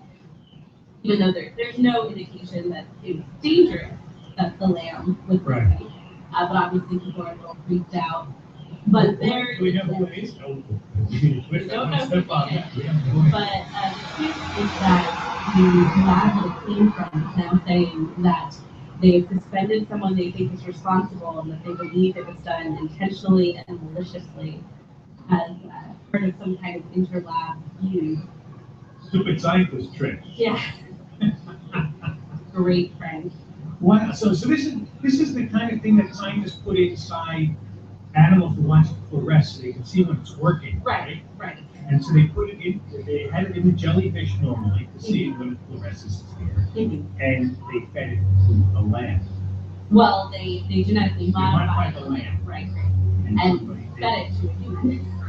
And they have not identified the human. No. But we could watch the watch. Probably not anything anyone in France needs to worry about, but clearly the people who work at this lab should be a little worried. Yeah, I mean, this is bad. This is not a nice trick. No, it's not making fun of it, but this is not a nice thing to do. This is not how science should be done. All right, Rachel, thank you very much, as always. Thank you. Rachel Feldman is author of the Speaking of Science blog at the Washington Post. Next up, time to play Good Thing, Bad Thing.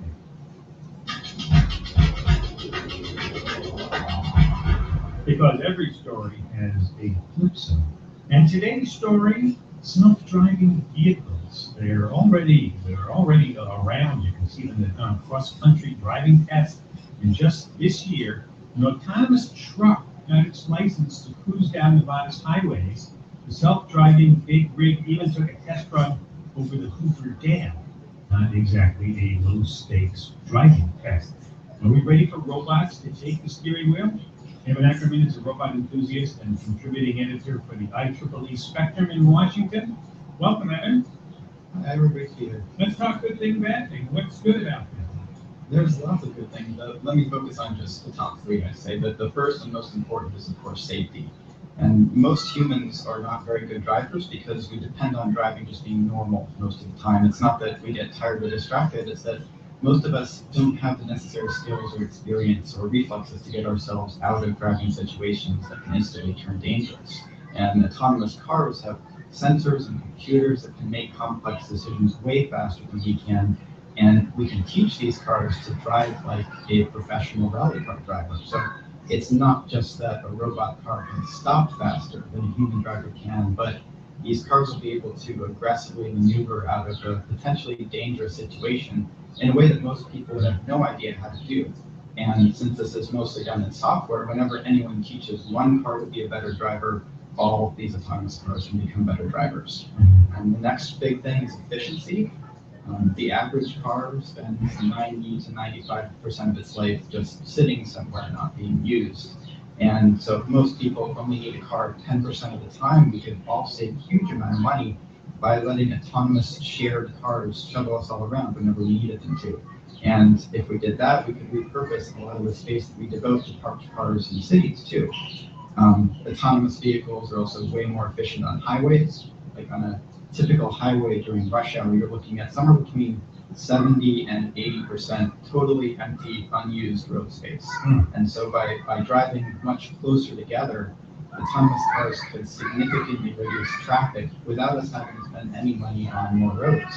And then the last good thing that I want to mention is that autonomous cars are just going to make your life better. Like for most people, most of the time, in the very near future, vehicles will be able to drive themselves. And for highway driving, this is going to happen really soon, and then you'll be able to stop paying attention to the road. You can read, you can watch TV, you can take a nap. Shop, Google, all those kinds of things, right? Yeah, or you could use your commute to be productive and maybe spend less time at work.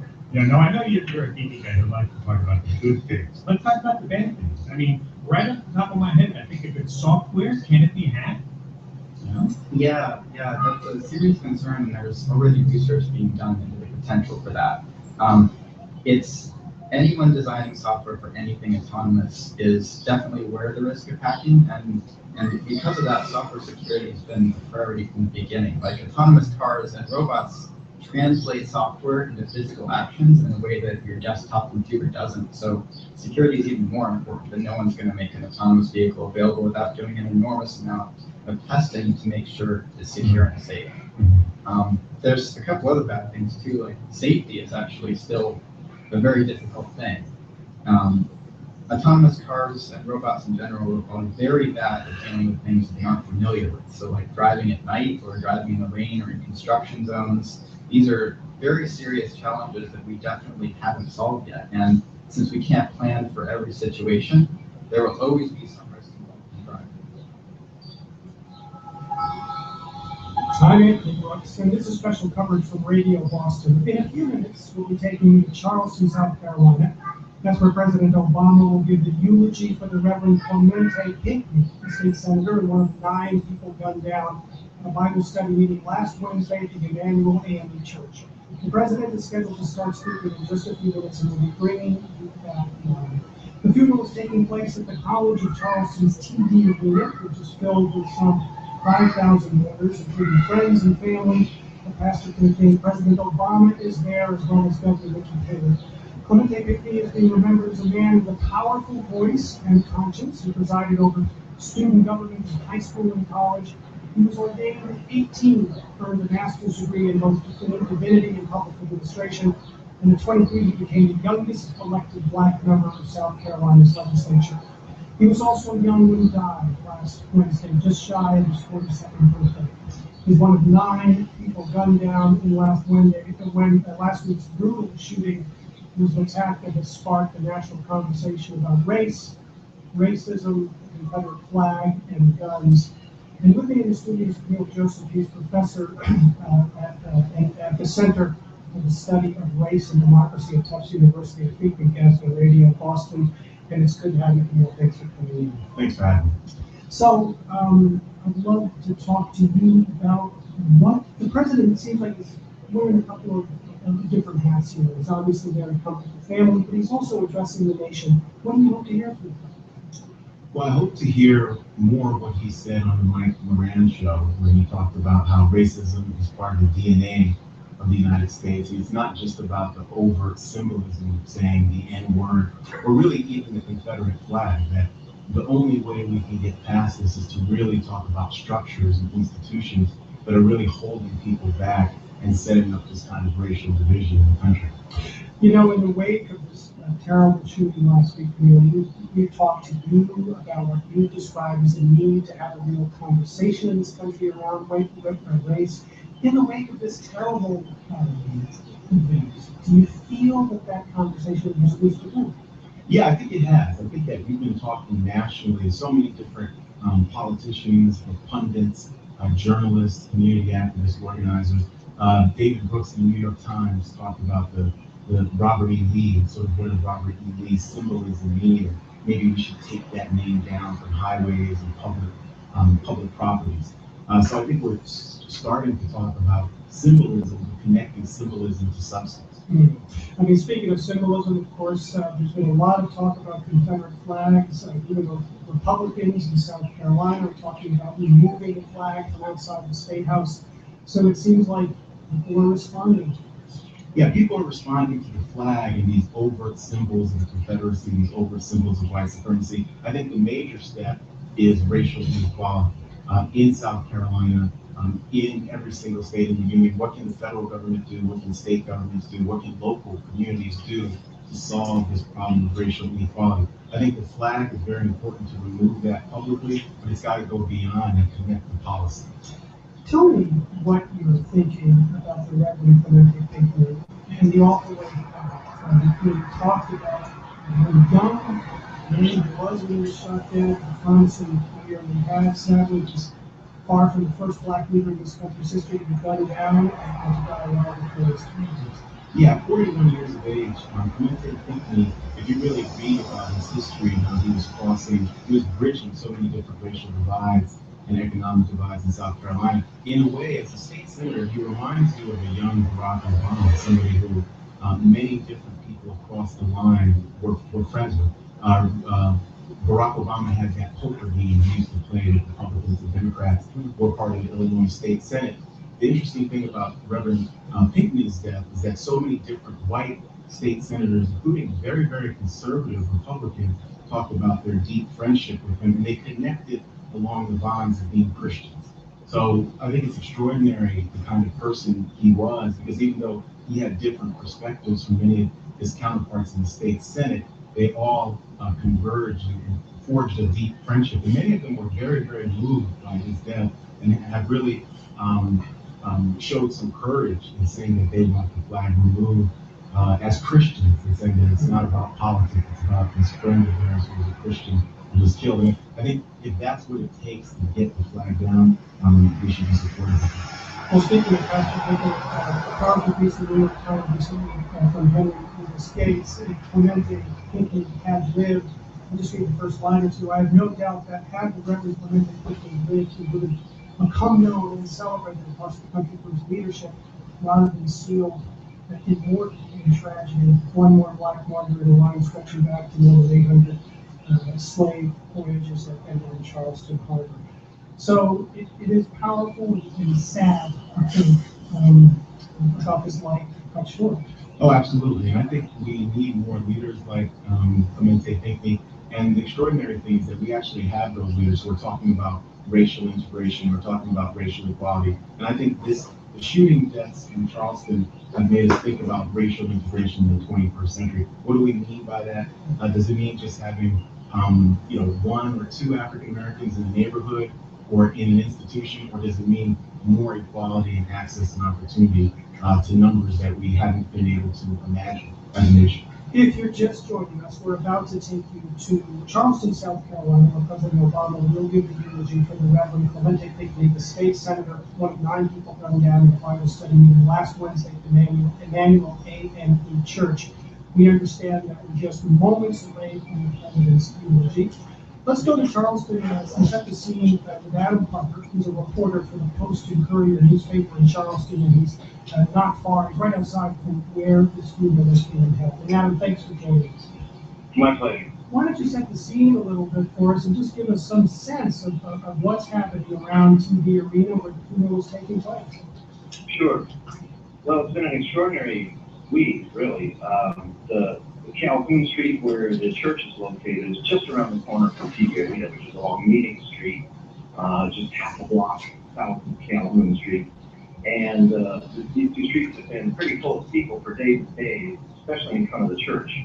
And this morning, starting very early, people gathered in front of the church and lined up all up Meeting Street, hoping to get in to the funeral at TV Arena. There were thousands of people. It was quite remarkable. All the news media, of course, set up in front of the church. Lots of politicians passing by, getting interviews, that sort of thing. The general spirit in the air is one of mourning and solidarity. It's quite wonderful, really. Very little yelling and shouting, that kind of thing. And then people have been waiting along the street, hoping to catch a glimpse of the president, or at least his motorcade has passed by. That hasn't quite happened yet. But it's an interesting situation here, sort of full of contradictions. I'm standing in Marion Square, which is right at the same intersection, just steps away from both the church in one direction and the arena in the other. And near me is a monument to Wade Hampton, who was the governor of South Carolina from 1876 to 78 and helped end Reconstruction. And at the other front of Marion Square is a monument to John C. Calhoun, who was a Confederate leader. And that monument was vandalized for the second time this morning with a little red paint. And indeed, the square itself, with its two big diagonal pathways, looks from above a little bit like a Confederate flag. So you have these remnants of history, which are still very much alive here and very much felt, and many people care about them. And on the other hand, you have politicians calling for the flag to come down and so on, somewhat in solidarity with Clement painting. Yeah, and speaking of Reverend Higley, tell us a little more about him, because of course our audience up here in Boston, we've learned very quickly about this extraordinary man. We probably don't know as much as you do. How is he being remembered? Tell us what you know about him. Well, he's being remembered as a very generous, cooperative, thoughtful politician and pastor who cared very much about his community. He spent many hours every week in his car because he represents a huge district from deep in the low country, Beaufort County up to Jasper County into Calhoun County, I believe. And so he was in his car a lot, serving his constituents, and back and forth from Columbia to parts of his district, and to Charleston, where of course he was appointed in 2010 to become chief pastor of Mother Emanuel AME Church. What's interesting about him, to my mind, is that he's in some ways representative of a long tradition of black activism, political activism in the South, among clergy, among pastors. It's not unusual at all to find African American pastors also engaged in politics and even serving as elected officials. He's one of several currently, and one of a long tradition, part of a long tradition. And I think that's very telling because the black church in the South has really been an important center for the community, and it's always been much more than simply religion and about religion. It's always been about community and about solidarity and togetherness and fighting the powers that be and clamoring for equality. And he was very much part of that tradition. Very interesting. We're talking to Adam Parker. He's a reporter for the Post and Courier newspaper in Charleston. Also, Camille Joseph here from Tufts University. And Camille, Adam there talking about the tradition of black political leadership coming out of the church and how Reverend Higley very much fit into that tradition. Oh, absolutely. I mean, since antebellum America began, we have a tradition of the African American church being the center of Black political activity. In fact, Emmanuel African Methodist Episcopal Church is 199 years old and was really at the center of a planned slave uprising in the 1820s by Denmark Vesey that was founded, and Vesey was later hanged, and that church was burned. So that, Reverend Pinckney is coming from a church with a real tradition of abolitionism and political activism for racial equality and racial justice. Right. Adam, we were talking a moment ago, Neil and I, just about this conversation about race in the wake of the terrible events last week. What's your perspective on that in South Carolina? Have you been surprised by the conversations that have emerged in the wake of that, of the shootings? Yes and no. Again, I think this is an example of some degree of contradiction. Everybody, many people I've talked to are clamoring for more conversation, a better public dialogue, better understanding, reconciliation, this kind of thing. And I think I agree completely that it's very, very necessary. In fact, some have gone so far as to call for a formal truth and reconciliation process, something that Greensboro, North Carolina did in the 2000s after a Klan rally wound up killing a bunch of people. And at the same time, I was reminded this morning by Mayor Joe Riley and by Congressman Jim Clyburn that the conversation really has been happening all along. It's just that not everybody's always listening to it or participating in it. And there have been concerted efforts all along to address inequality. Jim Clyburn has introduced legislation. The mayor has supported all kinds of interesting programs in the city of Charleston to improve education and to address housing problems and all kinds of challenges that we face with the community. So the question is, does this amplify an existing conversation? Do we need to trigger a new conversation in a broader, newer context because of the shooting? How do we proceed in a way that's most productive, most inclusive? I'm not really sure. I'm asking around though. Well, Neil Joseph has some thoughts. No, absolutely. I think we have been amplifying that conversation. And I think we took a new direction in the aftermath of Ferguson with the Black Lives Matter movement, which on one level focused on the criminal justice system and criminal justice reform, but in a much broader way argued that the criminal justice system was a gateway towards racial oppression and racial inequality, and it connected to public schools, it connected to neighborhoods, it connected to all these different institutions and structures in our society. And I think what we've seen over the last 18 months with Ferguson, with Baltimore, with McKinney, Texas, with North Charleston, South Carolina, is the way in which social media has really gravitated towards popularizing a new narrative to talk about the way in which racism is not just about symbols. It's really about these actions that institutions and the people who are connected to those institutions take against Black bodies. And even the language has changed when people talk about Black bodies, to the point where people like David Remnick, the New Yorker, are saying Black bodies, quoting from Ta-Nehisi Coates, the journalist from Atlanta. Interesting. Listeners, if you're just joining us, and we're going to be taking to Charleston, South Carolina. That's where President Obama will be giving a eulogy to President Pinckney. He's a state senator, of course. There were 9 people gunned down in a Bible study meeting last Wednesday at the Emmanuel AME Church. Neil Joseph from Tufts University is with us, as well as Adam Parker, reporter for the Post-Courier newspaper in Charleston. And Adam, Neil made reference there to symbols. I was struck by these images of Senator Lindsey Graham and Governor Nikki Haley standing by the State House last week or earlier this week, calling for that Confederate flag to be moved.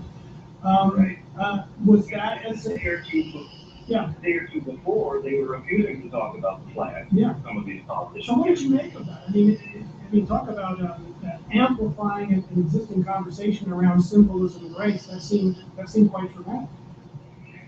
Well, my general take on this is that this shooting, this mass shooting, was so egregious. It was so blatant. There's no possible way for anybody to deny the racism involved, the expression of racism and violence. Unlike even many of these police shootings, right, which many feel were pretty blatantly racist, but there's always a little tiny bit of ambiguity here or there. You know, was the police officer charged by the victim? I mean, what happened exactly? There's sort of two sides of the story, right? In this case, there's not really two sides of the story. There's just this horrible, explicit expression of racist violence. And I think that forced people, in a way, to confront the racism that remains very much inherent to our experience as Americans. It's been impossible to avoid it. You know, people have kind of hummed and hawed it and preferred not to talk about the flag, but you noticed that in recent days, everybody's jumping on the bandwagon. Because how can you deny what's happened? And also, how can you deny the linkage, right? You can't really separate this act, this terrible deed, from the Confederate flag behind which Dylann Roof was photographed, from the institutional expression of racism that persists today, and so on. Everything's kind of linked up. It's impossible to avoid this harsh reality. You can't just isolate this as a strange abnormality, an anomaly in our experience as Americans. This is part and parcel of a long history, and hopefully that will instigate better and more productive dialogue. Yep, and it goes, I mean, you know, we've heard over many years this debate about the Confederate flag. I mean, to most people, it's an obvious symbol of a racist past, but there are folks who say, no, it's about tradition, it's about culture, we need to keep it. But what happened last week seems to sort of, I don't know, swing the pendulum much more towards this flag has to come in. Yeah, I think it's a tipping point historically where we think about the 64 Civil Rights Act, the 65 Voting Rights Act, all these different things, the Brown decision that desegregated public schools. There's a point where something happens historically that really changes momentum. And I think Charleston now has changed momentum, not just with the Confederate flag, but really symbols of racism that are connected to American culture, that are connected to the period of antebellum slavery that we've taken for granted, that now people are saying maybe moving forward they shouldn't be part of our national public discourse because they feed into a racist culture that we don't want to be associated with. Because I think the boldest thing about what Nikki Haley said was this idea of moving forward. This idea, in 1980, Ronald Reagan very famously told Mikhail Gorbachev, tear down this wall. That was the Iron Curtain. We've always had a color curtain, not just in the South, but nationally. And that color curtain is connected to racial segregation. I think the next steps that I would love to see is how do we talk about racial integration in the 21st century? Because we know from all the data that the more segregated Black and Latino communities are, the worse off they do in terms of healthcare, in terms of employment, because resources are located in the mainstream. They're not located on the margins in this country. Interesting. Adam, you were about to add something. Well, you know, the Berlin Wall came up in a conversation I had yesterday with the Reverend Jesse Jackson, who's in town. He said when the Berlin Wall came down, West Germany invested heavily in East Germany in an effort to kind of level the playing field and bring East Germany up to speed relatively quickly. And that has not happened in the United States. I mean, first of all, we're denying that there's still a wall in many quarters, and we're not working hard enough, one might argue, to tear it down. And even once it is torn down, you can't stop there, right? It's not enough to bring down the Confederate flag. You have to bring down the ideology, as I think it was Jim Clyburn who said that. And yeah, there's truth to that, I think. You know, this is a profound moment, and it behooves us all to really try to take advantage of it. Adam Parker's a reporter for the Post-Victoria newspaper in Charleston. Adam, stand by if you would, and also with me is Neil Joseph from Tufts University. We're actually going to go to the funeral right now at Charleston TV Arena for just a moment. We actually have the schedule in front of us for the first time, and President Obama will be speaking probably in about 5 or 6 minutes or so. Right now, we're hearing a reading of an Old Testament scripture by the Reverend Dr. Lawrence Gordon, a pastor at the Macedonia AME Church. So let's just dip in to the service for a moment. Then we'll come back and talk to our guests and hear from President Obama. Because he is great in strength, mighty in power. Not one is missing. Why do you see, O Jacob, and speak, O Israel? My way is hidden from the Lord, and my right is disregarded by my God. Have you not known? Have you not heard? The Lord is the everlasting God, the creator of the ends of the earth. He does not faint or grow weary. His understanding is unsearchable. His powers give to the faint and strengthen the powerless. Even youth will faint and be weary, and the young will fall exhausted.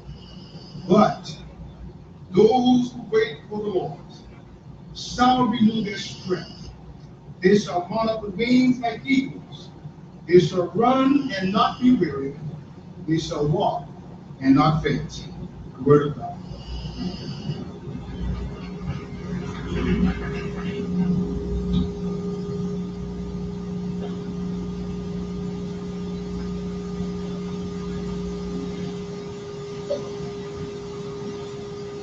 The reading of the epistle lifted up from Paul's first letter to the church in Corinth, 15th chapter, being written in verse 50. Now this I say, brethren, the flesh and blood cannot inherit the kingdom of God, nor does corruption inherit incorruption. Behold, I tell you a mystery. We shall not all sleep, but we shall all be changed. In a moment, in the twinkling of an eye, at the last trumpet, for the trumpet will sound, and the dead will be raised incorruptible. We shall be changed. For this corruptible must put on incorruption, and this mortal must put on immortality. So when this corruptible has put on incorruption, and this mortal has put on immortality, then shall be brought to pass the same that is written, death is swallowed up in victory. O death, where is your sting? O grave, where is your victory? The sting of death is sin, and the strength of the sin is the law. Thanks be to God, who gives us the victory through our Lord Jesus Christ. Therefore, my beloved brethren, be steadfast, immovable, always abounding in the work of the Lord, knowing that your labor is not in vain in the Lord. The word of God for the people of God.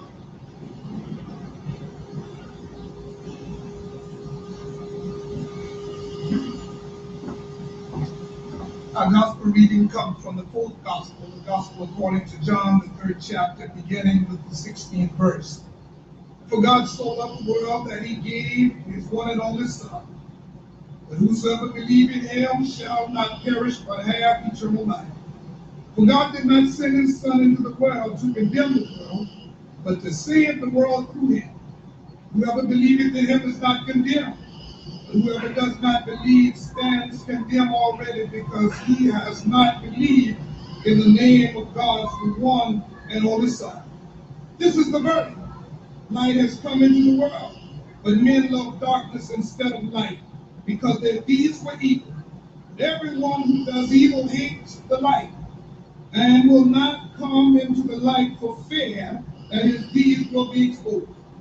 But whoever lives by the truth comes into the light, so that it may be seen plainly that what he has done has been done through Jesus the Christ. Amen.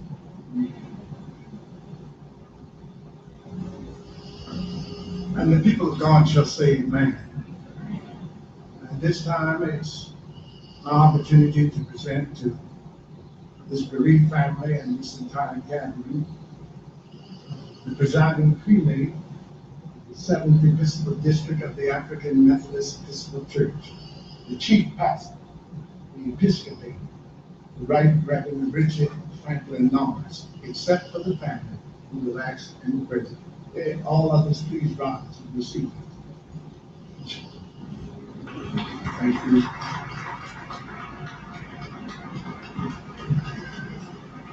Thank you to all of the established protocol of this day, stretching across every segment of this nation and of our government.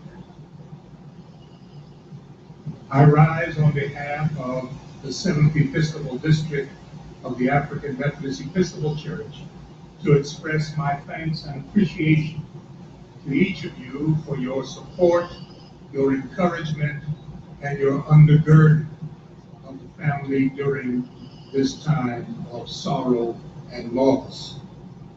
We come not as those who have no hope, but we come reassured that nothing separates us from the love of God. And therefore, we press on to do those things which are acceptable in the sight of God. Now, even a presiding bishop has sense enough to know not to block the way when the president is waiting to speak.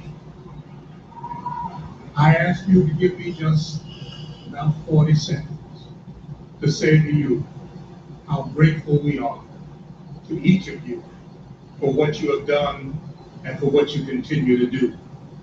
Seeing that we are compassed about by so great a cloud of witnesses, I say to us, let us run on. Run on and see what the end will be. For I am persuaded that God will bring everything into fruition, and God will bless our going out and our coming in. I stand to say that the 9 who lost their lives at Bible study, I'm calling upon the Board of Trustees of Allen University to raise a memorial on the campus of that institution in memory of the 9 who lost their lives. I am persuaded that coming generations who will study on the campus of Allen will be reminded of the importance of what happened during this period of time. I close by saying to you that we are convinced that South Carolina rose to its greatest height during the last week.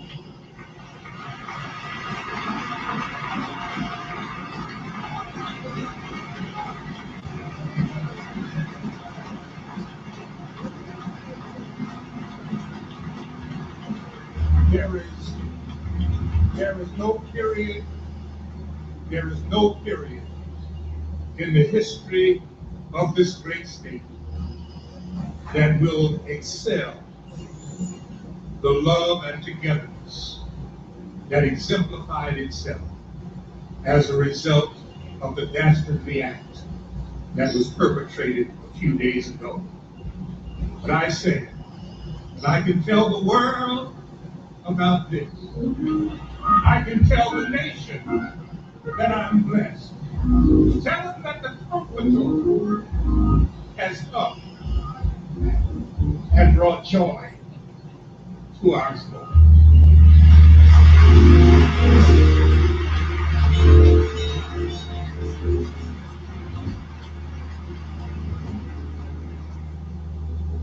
I am told that it is my responsibility to say that the President of the United States of America, the Honorable Barack Obama, will come at this time.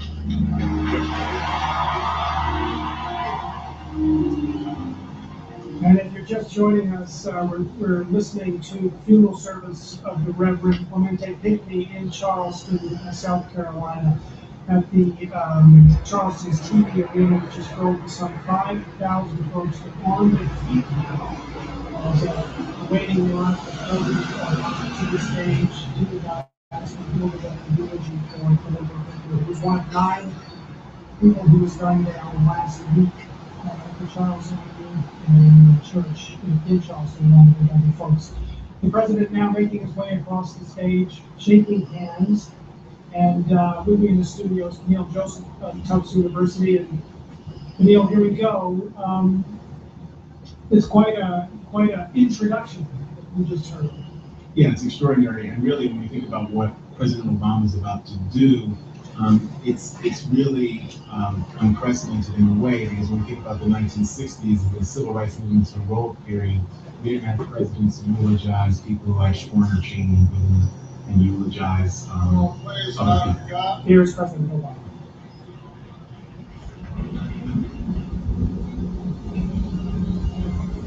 The Bible holds us to hope, to persevere, and faith is not sin. They were still living by faith when they died, Scripture tells us. They did not receive the things promised. They only saw them, welcomed them from a distance, admitting that they were foreigners and strangers on earth. We are here today to remember a man of God who lived by faith. A man who believed things not seen. A man who believed there were better days ahead, off in the distance.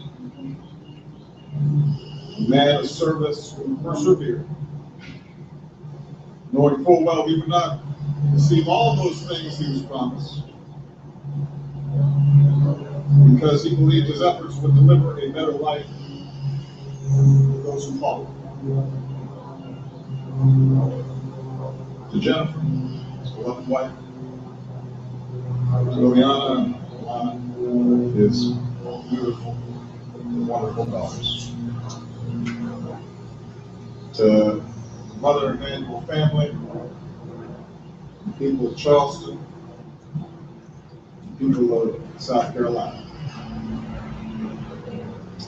I cannot claim to have the good fortune to know President Pickney well,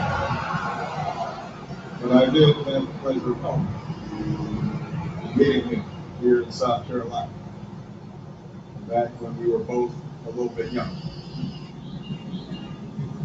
Back when I didn't have visible gray hair. The first thing I noticed was his graciousness, his smile, reassuring baritone, his deceptive sense of humor, all qualities that helped him wear so effortlessly a heavy burden of expectation. Friends of his remarked this week that when the Mentor Pickney entered the room, it was like the future arrived. That even from a young age, folks knew he was special. Anointed. He was the progeny of a long line of the faith. The family of preachers who spread God's word. The family of protesters who sought change to expand voting rights and desegregate the South. Clem heard their instruction. He did not forsake their teaching.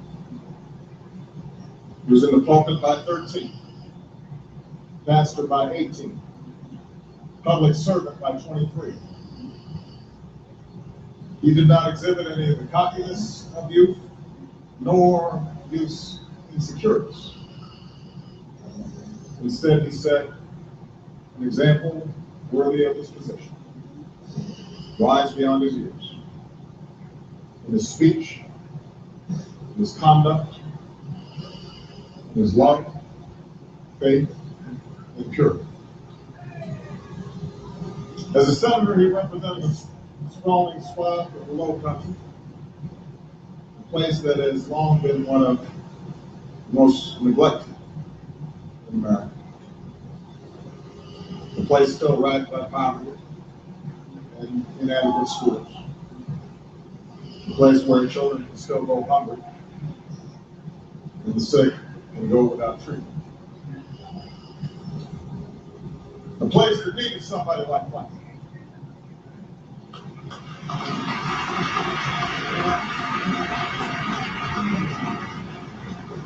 His position in the minority party meant the odds of winning more resources for his constituents were often long.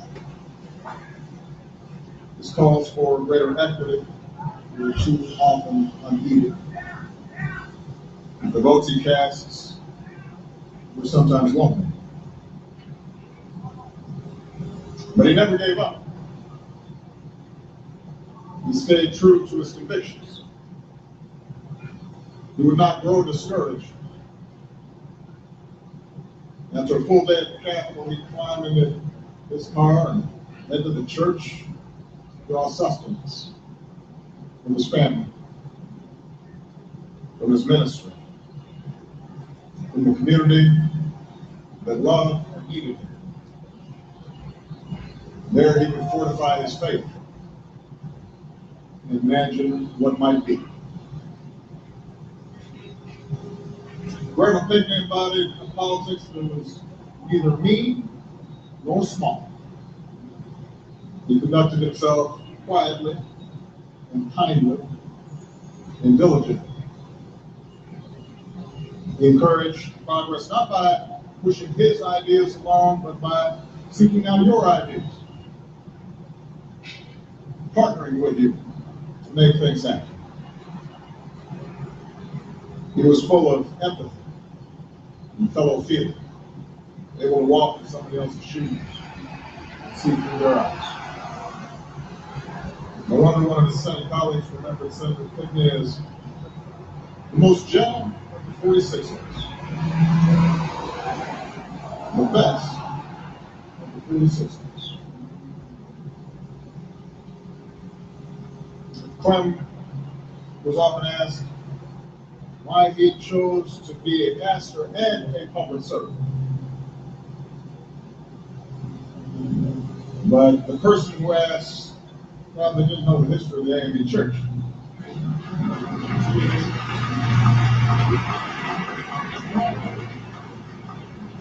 As our brothers and sisters in the AME Church know, we don't make those distinctions.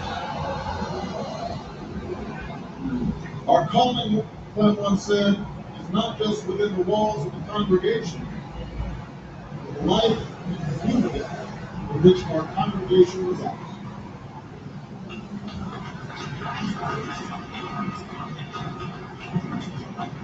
He embodied the idea that our Christian faith demands deeds, not just words. That the sweet hour of prayer actually lasts the whole week long. That to put our faith in action is more than just individual salvation, it's about our collective salvation. To feed the hungry, clothe the naked, and house the homeless is not just a call for isolated charity, but the imperative of a just society.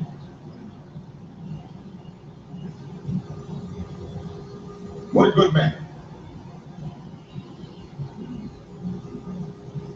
Sometimes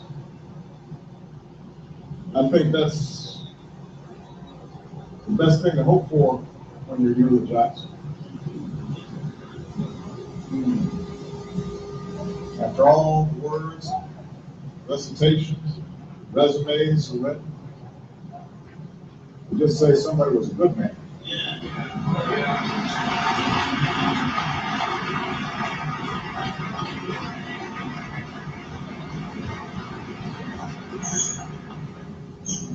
You don't have to be at high station to be a good man.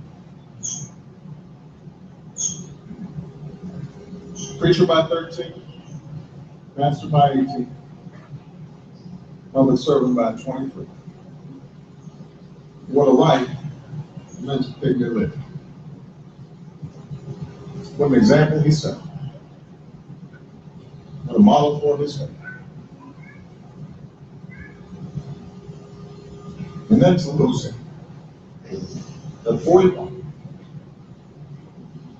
slain in his sanctuary with 8 wonderful members of his squad, each at different stages of life, but bound together by common commitment to God. Cynthia Herbert, Susie Jackson, Ethel Lance, Payne Middleton Doctor, Alonzo Sanders, Daniel L. Simmons, Sharonda Coleman Singleton, Myra Thompson, good people, decent people, God-fearing people.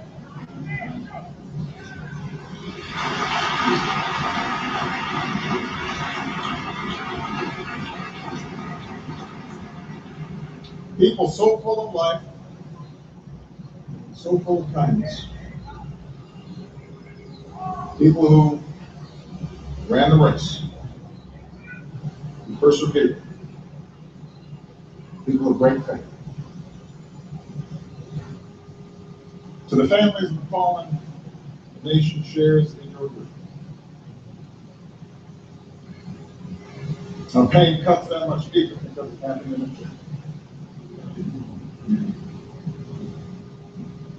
The church is, always has been the center of African American life.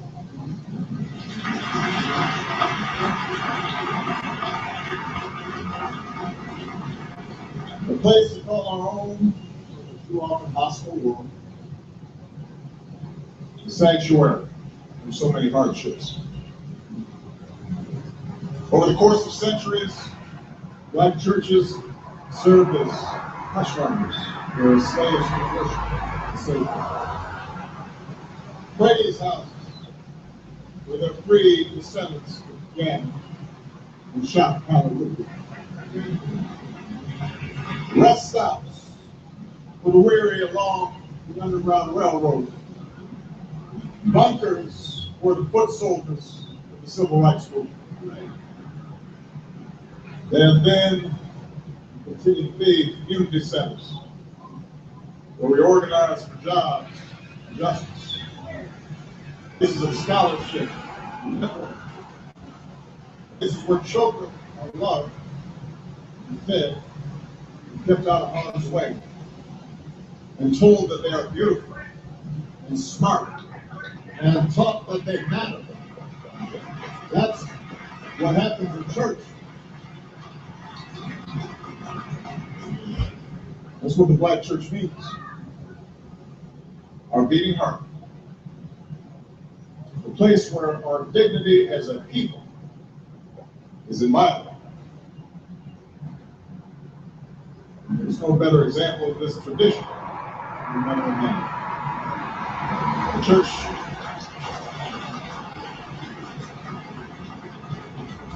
church built by blacks seeking liberty, burned to the ground because its founders sought to end slavery, only to rise up again, a phoenix from these ashes.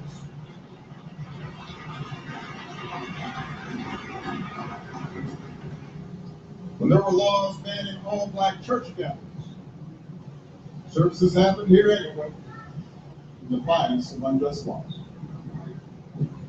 When there was a righteous movement to dismantle Jim Crow, Martin Luther King Jr. preached from his pulpit, and marches began from its steps.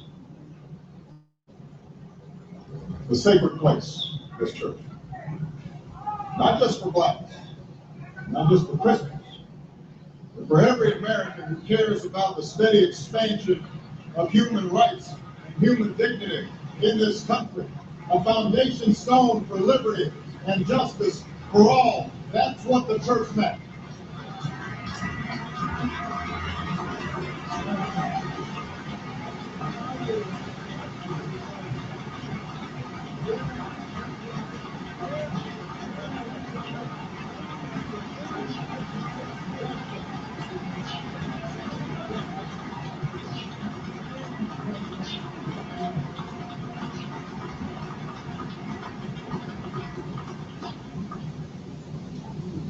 We do not know whether the killer, of Reverend Pickett, and 8 others knew all of this history.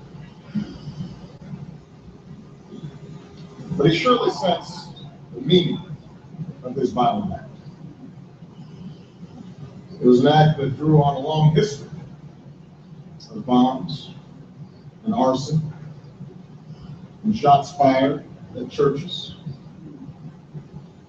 Not random, but as a means of control, a way to terrorize and oppressed.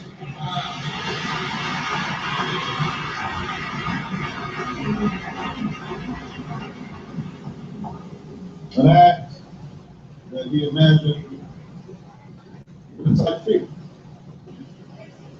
and recrimination, violence, suspicion. An act that he presumed would deepen divisions and trace back to our nation's original sin. Oh, but God works in mysterious ways.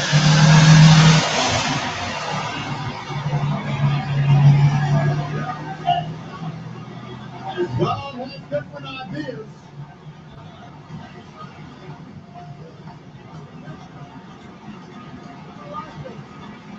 He didn't know he was being used by God.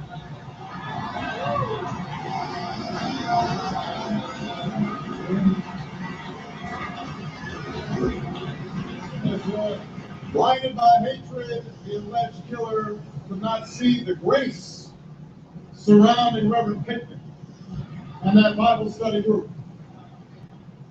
The light of love that shone as they opened the church doors and invited a stranger to join in the prayer circle. The alleged killer could have never anticipated the way the families of the fallen would respond when they saw him in court in the midst of unspeakable grief with words of forgiveness. He couldn't imagine that.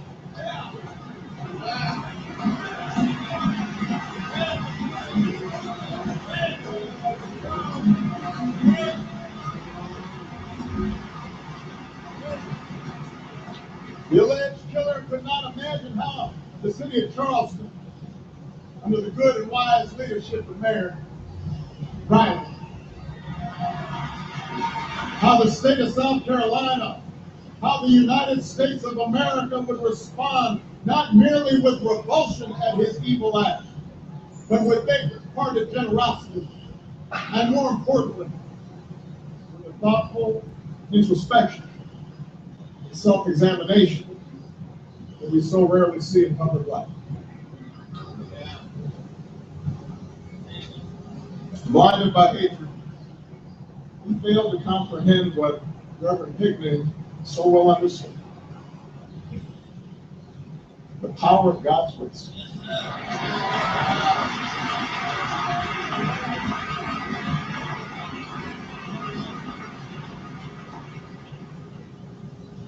This whole week I've been reflecting on this idea of grace.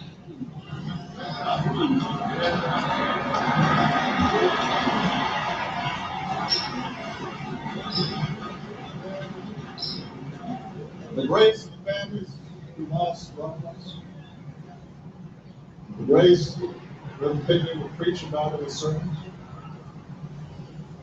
The grace described in one of my favorite hymns, the one we all know.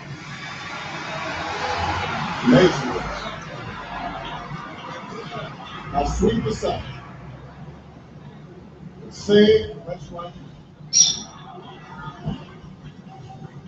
I once was lost, but now I'm found. Was blind, but now I see.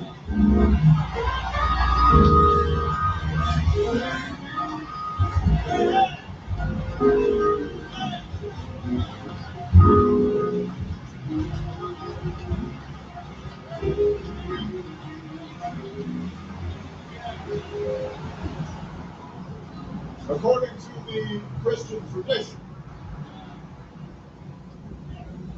grace is not earned.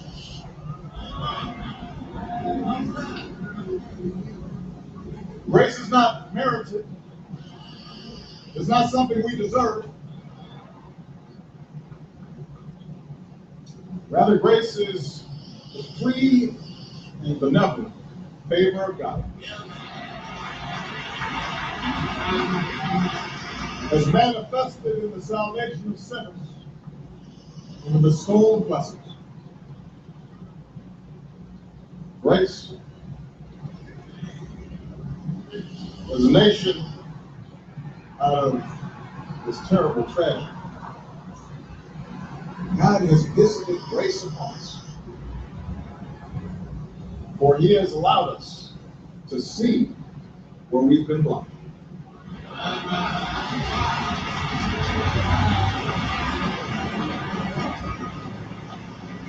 He has given us the chance where we've been lost to find our best selves. We may not have earned this place without anger and complacency and short-sightedness and fear of each other. But we got it all the same. He gave it to us anyway. He's once more given us grace. But it is up to us now to make the most of it, to receive it with gratitude, and to prove ourselves worthy of this gift. For too long, we were blind to the pain that the Confederate flag stirred in too many of our citizens.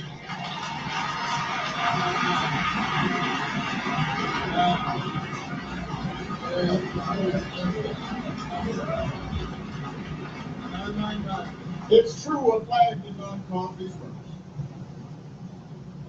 But as people from all walks of life, Republicans and Democrats, now acknowledge, including Governor Haley, whose recent eloquence on the subject is worthy of praise.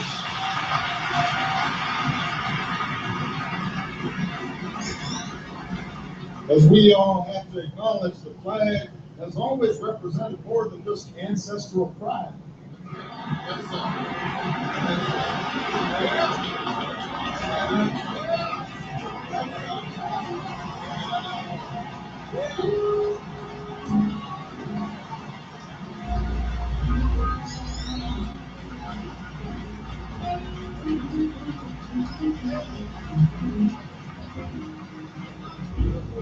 For many, black and white,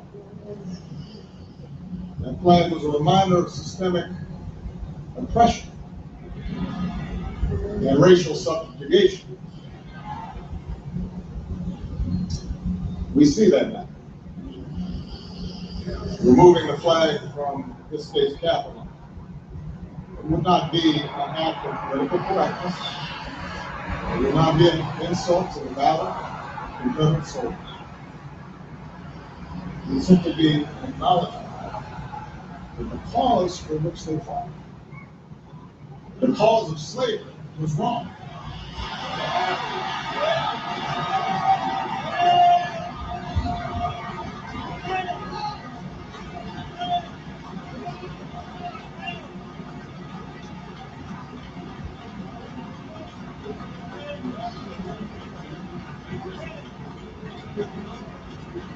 The imposition of Jim Crow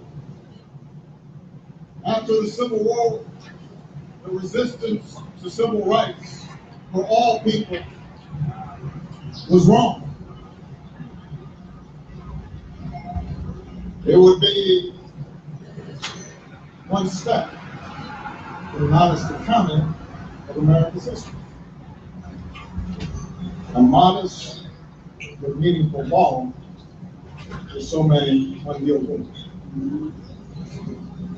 It would be an expression of the amazing changes that have transformed this state and this country for the better. Because of the work of so many people of goodwill, people of all races striving to form a more perfect union. By taking down that flag, we express God's grace.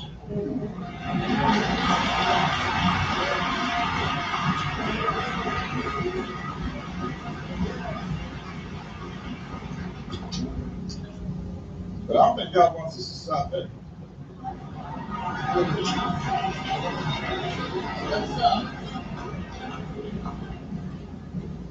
For too long, we've been blind to the way past injustices continue to shape the present. That's right. Perhaps we see that now.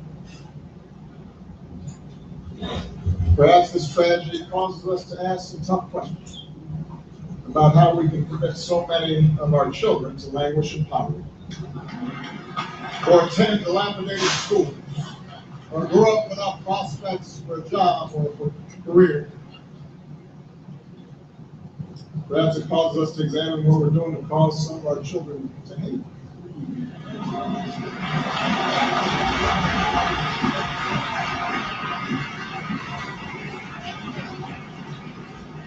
Perhaps it softens hearts towards those lost young men. Tens and tens of thousands caught up in the criminal justice system.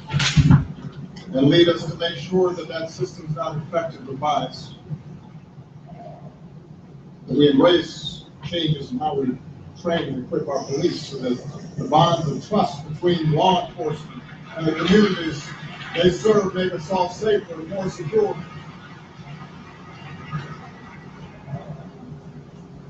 Maybe we now realize the way racial bias can infect us even when we don't realize it. So that we're guarding against not just racial slurs, but we're also guarding against this subtle impulse to call Johnny back for a job interview with not Jamal.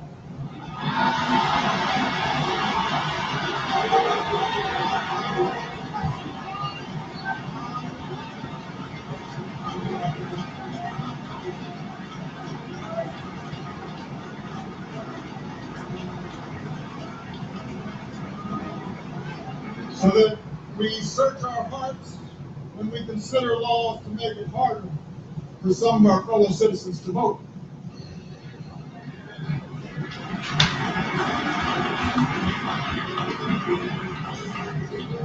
By recognizing our common humanity, by treating every child as equal, regardless of the color of their skin or the station into which they were born, and to do what's necessary to make opportunity real for every American.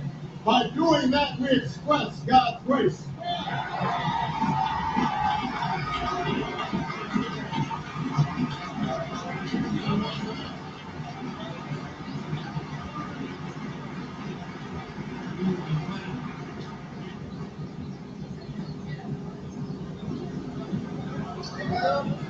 For too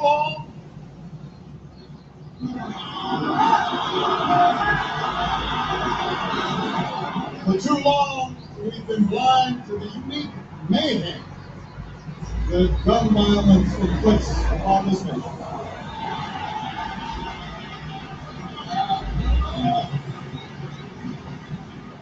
Sporadically, our eyes are open. When 8 of our brothers and sisters are cut down in church basement, 12 in a movie theater, 26 in elementary school. But I hope we also see the 30 precious lives cut short by gun violence in this country every single day. The countless more whose lives are forever changed. The survivors crippled. The children traumatized and fearful every day as they walk to school. The husband will never feel his wife's warm touch. The entire community's grief overflows every time we have to watch what happened to them happen to some other place. The vast majority of Americans, the majority of gun owners, want to do something about this. We see that now.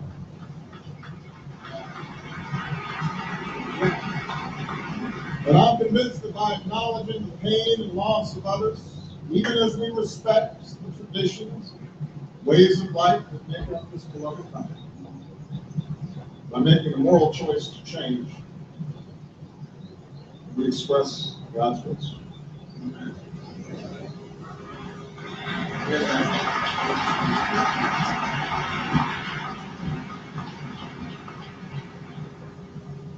We don't earn grace.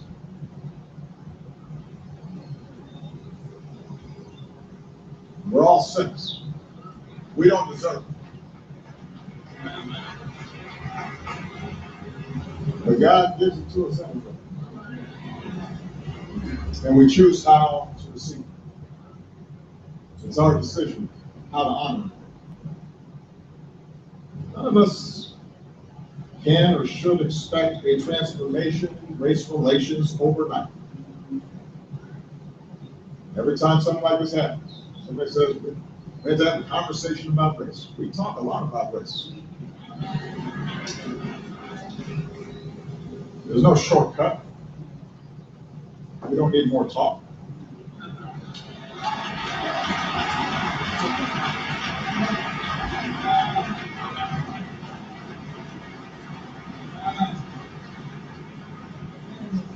None of us should believe that a handful of gun safety measures will prevent every tragedy. It will not. People of goodwill will continue to debate the merits of various policies, as our democracy requires. The big, raucous place America is. There are good people on both sides of these debates. Whatever solutions we find will necessarily be incomplete. But it would be a betrayal of everything Reverend Higley stood for, I believe. We allow ourselves to slip into a comfortable silence again.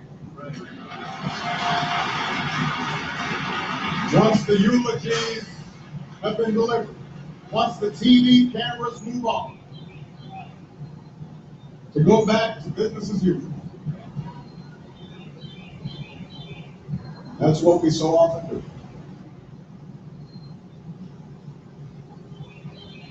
To avoid uncomfortable truths about the prejudice that still infects our society. To settle for symbolic gestures without following up with the hard work of more lasting change. That's how we lose our way again. It would be a reputation of the forgiveness expressed by those families who merely slipped into old habits, whereby those who disagree with us are not merely wrong but bad, where we shout instead of listen, where we barricade ourselves behind preconceived notions or well-practiced cynicism. Reverend Pickman once said, across the South, we have a deep appreciation of history. We haven't always had a deep appreciation of each other's history.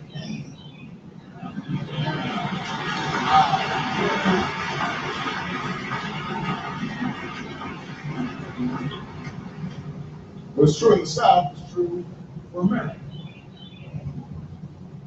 Clem understood that justice grows out of recognition of ourselves and each other.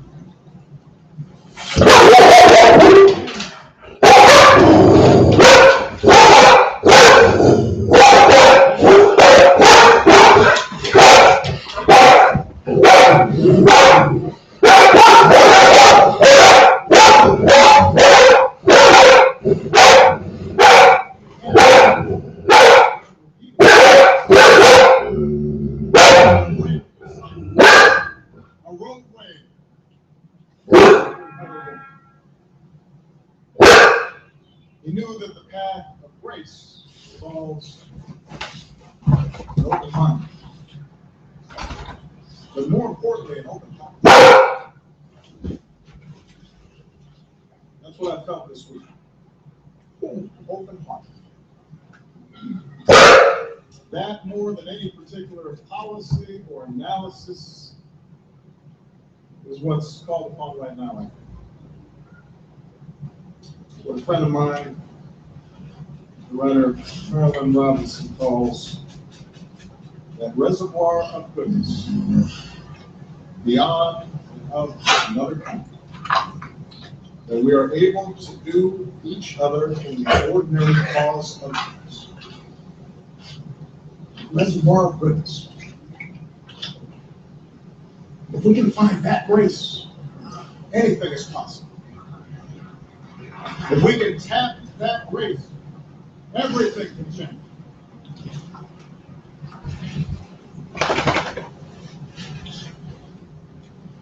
Amazing grace. Amazing grace.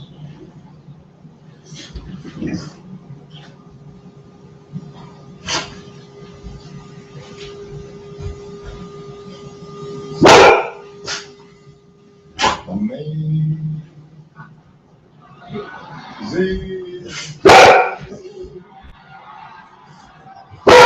How sweet the sound that saves a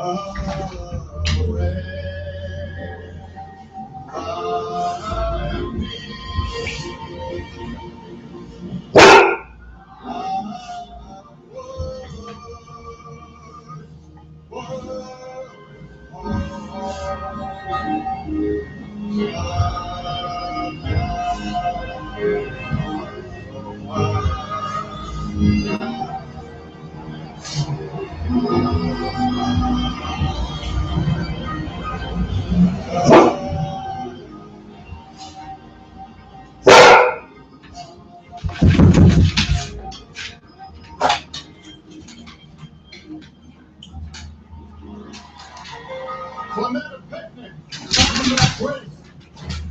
Cynthia Hurd found that grace. Susie Jackson found that grace.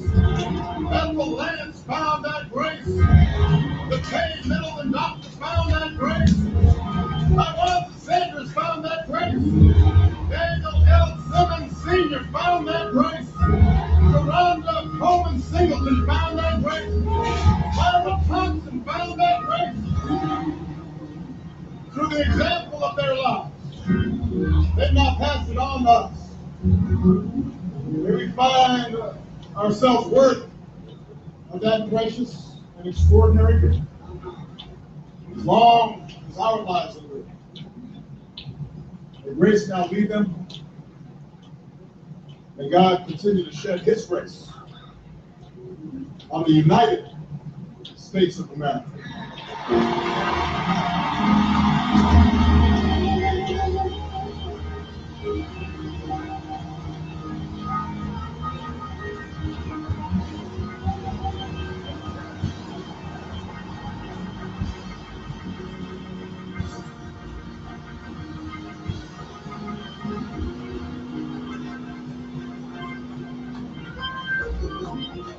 And you've been listening to special coverage from Radio Boston at WVUR. President Obama's eulogy of the Reverend Clementa Pinckney, one of the 9 people gunned down last week at the Emmanuel AME Church in Charleston. I'm Anthony Brooks. Good afternoon. The president spoke at the College of Charleston's TV arena, not far from the church where the shootings occurred. He said, "We are here to remember a man of God who lived by faith, a man of service who persisted." He recalled Clementa Pinckney as a minister, a state senator, a man he said he never gave up, who stayed true to his convictions. Preacher by 13, pastor by 18, public servant by 23, then to lose him at age 41 in his sanctuary with 8 wonderful members of his flock. The president said to the families of the fallen, the nation shares your grief. He said the killer was blinded by hatred. Couldn't have imagined how the family members of the victim would respond to his act with expressions of forgiveness, and how the nation would respond with a thoughtful introspection that we so rarely see. He also talked about the conversation the tragedy has sparked, including calls to remove the Confederate flag. He said that wouldn't dishonor the valor of Confederate soldiers. It would express the idea that the cause for which they fought was wrong, the cause of slavery. And he said for too long we've been blinded by the unique mayhem of gun violence. With us from Charleston is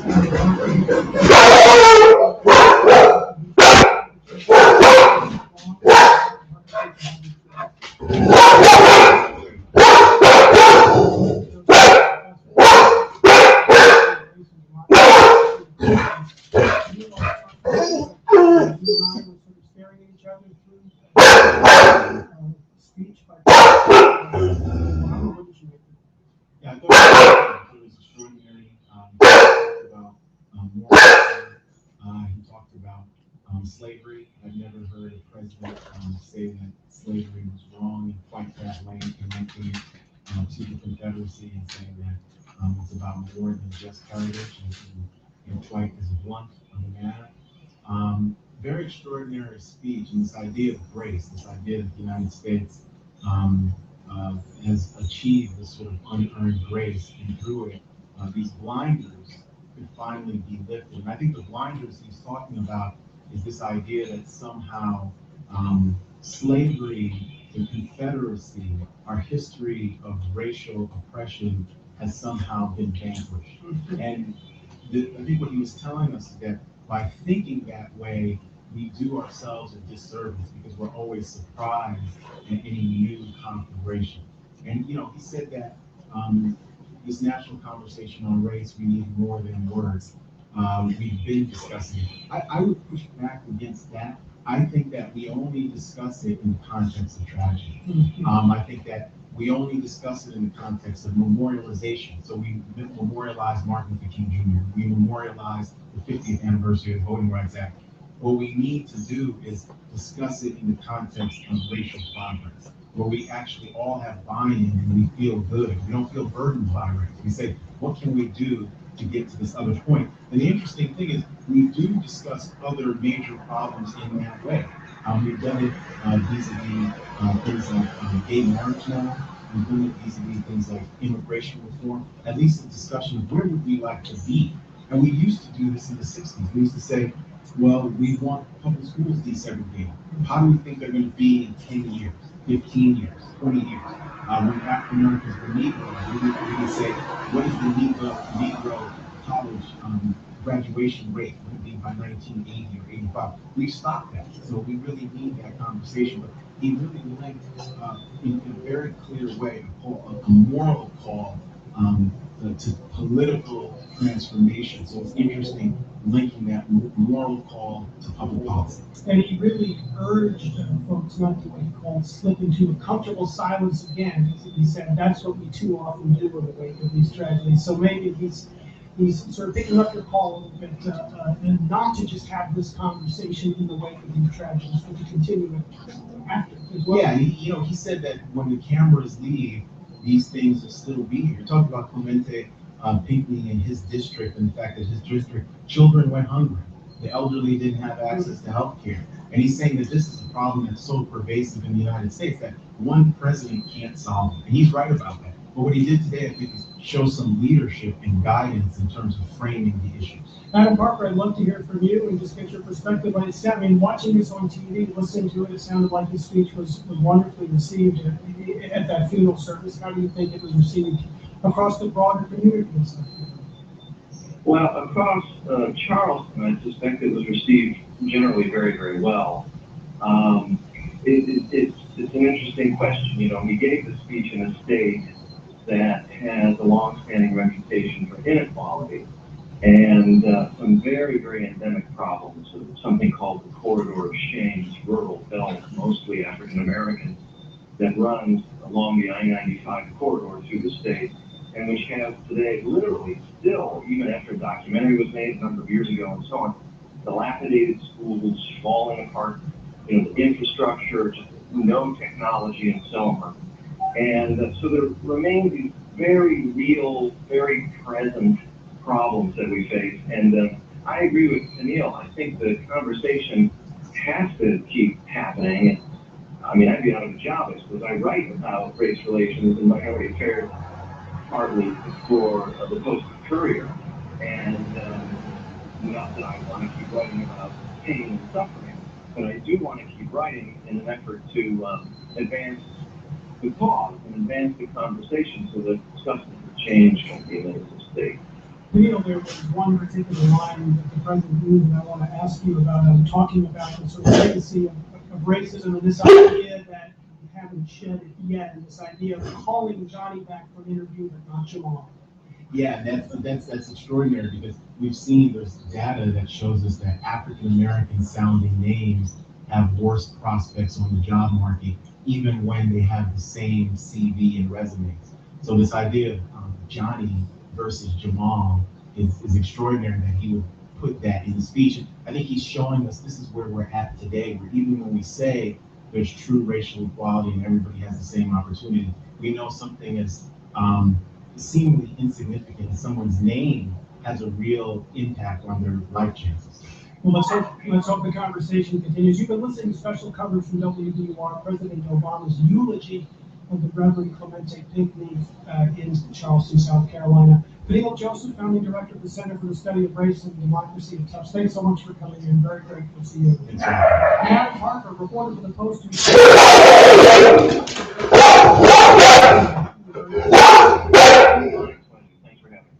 you are in Radio Boston. Special to talk about today's decision. Stay with us. I'm Anthony.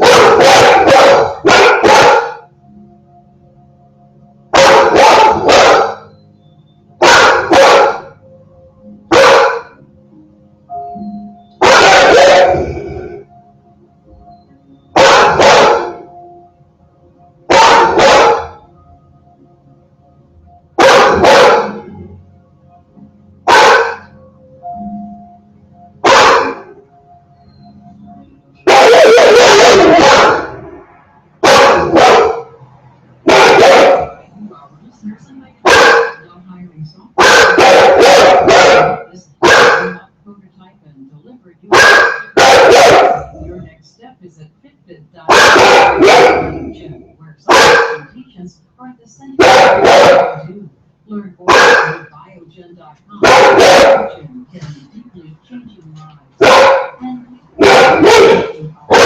dreams, a film for grown-ups about discovering that life can begin anew at any age, starring Blythe Danner, June Squibb, Rhea Perkins, and Sam Elliott, now in theaters.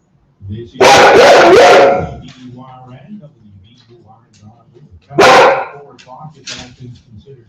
We'll examine today's historic Supreme Court legalizing same-sex. Also, the latest on terrorist attacks in Tunisia, Kuwait, and France, and thousands of Muslims, including President Obama, turned out today for the funeral of Reverend Clemente Pinckney. Those stories and more on All Things Considered coming up at 4 o'clock here on 90.9 WBUR. In the forecast, mostly cloudy, some scattered showers today. The high is around 71 degrees. Mostly cloudy tonight before gradual clearing, low of 55. Increasing clouds tomorrow, the high 70 degrees. Looking rainy and breezy on Sunday, the high 71. We're funded by you, our listeners, and by Boston University Academy, where talented high school students challenge themselves by taking courses at Boston University. On the web at buacademy.org. I'm Charlie Kravitz, General Manager. You be listening to WBUR. We love what you hear and value our links. And all the exceptional programs on WBUR. To end our fiscal year with a gift that will assure more great journalism. If you've never given or it's time to give again, a small contribution each month. WBUR exists because of you. Call 1-800-909-9287 or go to WBUR.org. This is Radio Boston. Anthony Brooks, and we just heard President Obama speaking in Charleston. Let's turn now to the other big story of the day, the historic victory for backers of gay marriage across the nation. In a 5-4 decision, the U.S. Supreme Court ruled that the Constitution guarantees a right for same-sex marriage in all 50 states. In the majority opinion, Justice Anthony Kennedy wrote, "No union is more profound than marriage." He said same-sex couples respect that union, and they ask for equal dignity in the eyes of the law. The Constitution grants them that right. And with those words, a seismic shift on marriage equality, which began just 12 years ago here in Massachusetts, is complete, or at least feels complete. Here's President Obama's speech. If we are truly the love we commit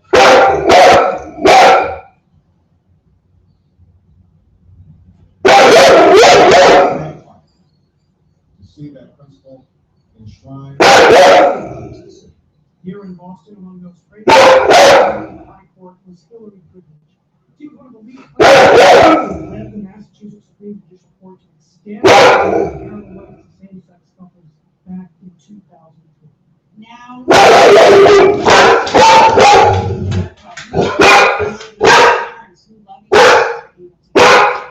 it's just a very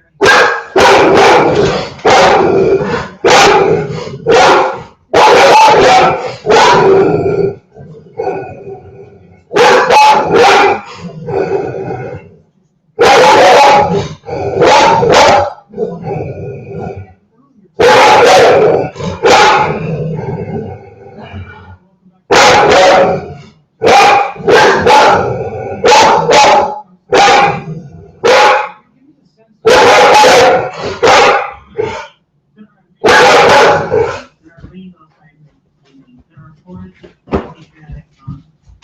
As well as the humble dreams, but and we're here, people here. So give me your reaction.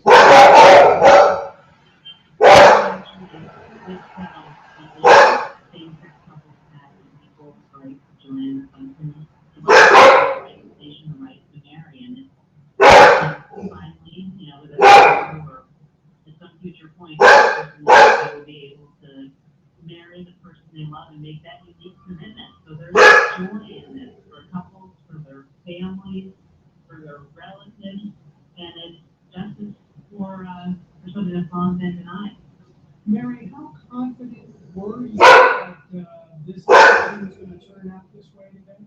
I am a warrior, so I entertain the possibility, no humanity, but I was, very hopeful about the principles in our Constitution, and that's one of the terrific things about the ruling. It stands by those principles and does not tolerate laws that discriminate people simply because they are. And it's as important as ever that when, again, this morning in South Carolina, because people who target others because of and I hope with the way we're going that we ourselves to the best of inequality and making freedom and opportunity for every single one of us, no matter what to every person in this country, to make that happen, and I think we owe it to each other and Back in 2003, you successfully argued the Goodrich case before the Massachusetts Supreme Judicial Court. Massachusetts, the first state to legalize same-sex marriage. Back then, 2003, just 12 years ago, did you have any idea, did you imagine in your wildest dreams that the Supreme Court recognized this right as the law? 12 years ago, no one say right now. Say that when people begin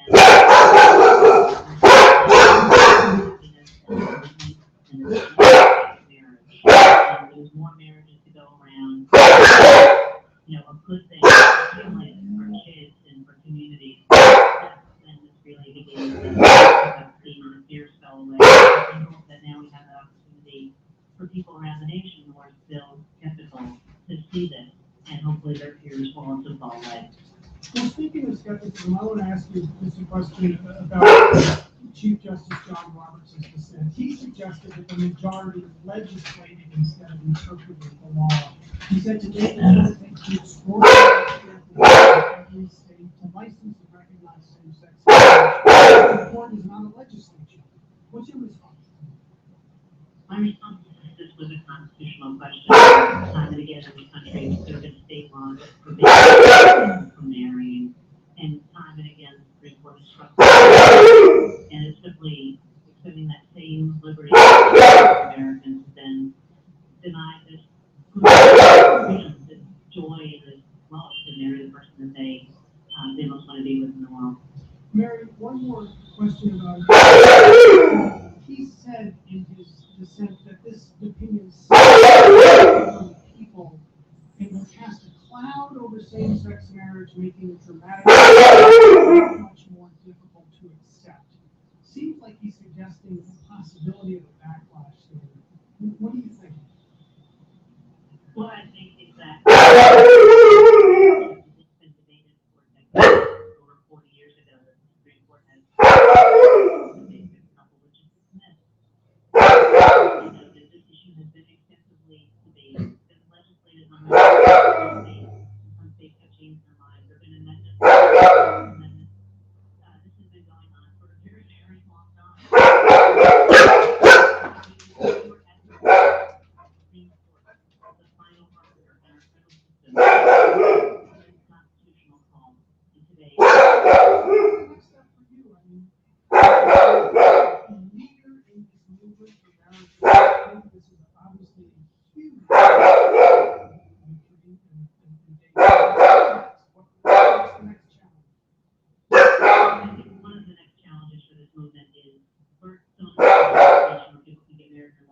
Saturday afternoon because we're laws to protect them. We have no federal regulation law. We have issues throughout the whole life cycle with, we're bullied. We have people who have issues with access to health insurance and getting proper education. I think there's so much to do. But I will also say, one of the important things we have to do is we dedicate ourselves to making sure these promises are a lived reality for every single person in this nation. And that we really can do something to eradicate targeting and disadvantaging of people because of Mary Bernardo, she's the Civil Project Director for Gay and Lesbian Advocacy Initiatives in front of the Supreme Court in Washington, D.C. Mary Bernardo, congratulations. Thank you very much for being here. Thank you, Anthony. And listeners, we're going to spend the rest of the hour talking about today's historic Supreme Court decision on same-sex marriage. Are you celebrated, surprised by the progress this nation has made on marriage law? Chief Justice John Roberts dissent. Let us know. 800-423-8255 is 1-800-423-TALK. Let's get some quick legal analysis of the decision from Emily Bell. She's a staff writer for the New York Times Magazine and a senior research fellow at the Yale Law School. And Emily, welcome back to the program. It's good to have you. Thanks for having me. Did you expect the decision to go this way? 5-4, with Justice Anthony Kennedy joining the court's 4 votes. I did. I think there was some thought that Chief Justice Roberts might join the majority based on some comments he made at oral argument, but in the end he wrote a powerful dissent, not a dissent that is against gay marriage, but a dissent that was about the role the court has taken in making it all right. Yeah, in fact, he sort of phrased in the dissent where he sort of encouraging people to celebrate this, if that's what they're going to do, but he makes the point that the court is not a legislature, right? That's right. He's making an argument about the democratic process. And to give that argument its due, what the majority of states in which the legislature or a ballot initiative that the voters pass a state court decision have been the path to gay marriage. And what the court has done today is declare a national right in a way that obviates the need for more democratic discussion in the sense of people voting, people lobbying lawmakers. And it's a big deal when the court makes that kind of move. It changes how social change is made. And there's a legitimate debate about when you're making change, what the best way to go about it is. Yeah. So what else struck you about the majority opinion?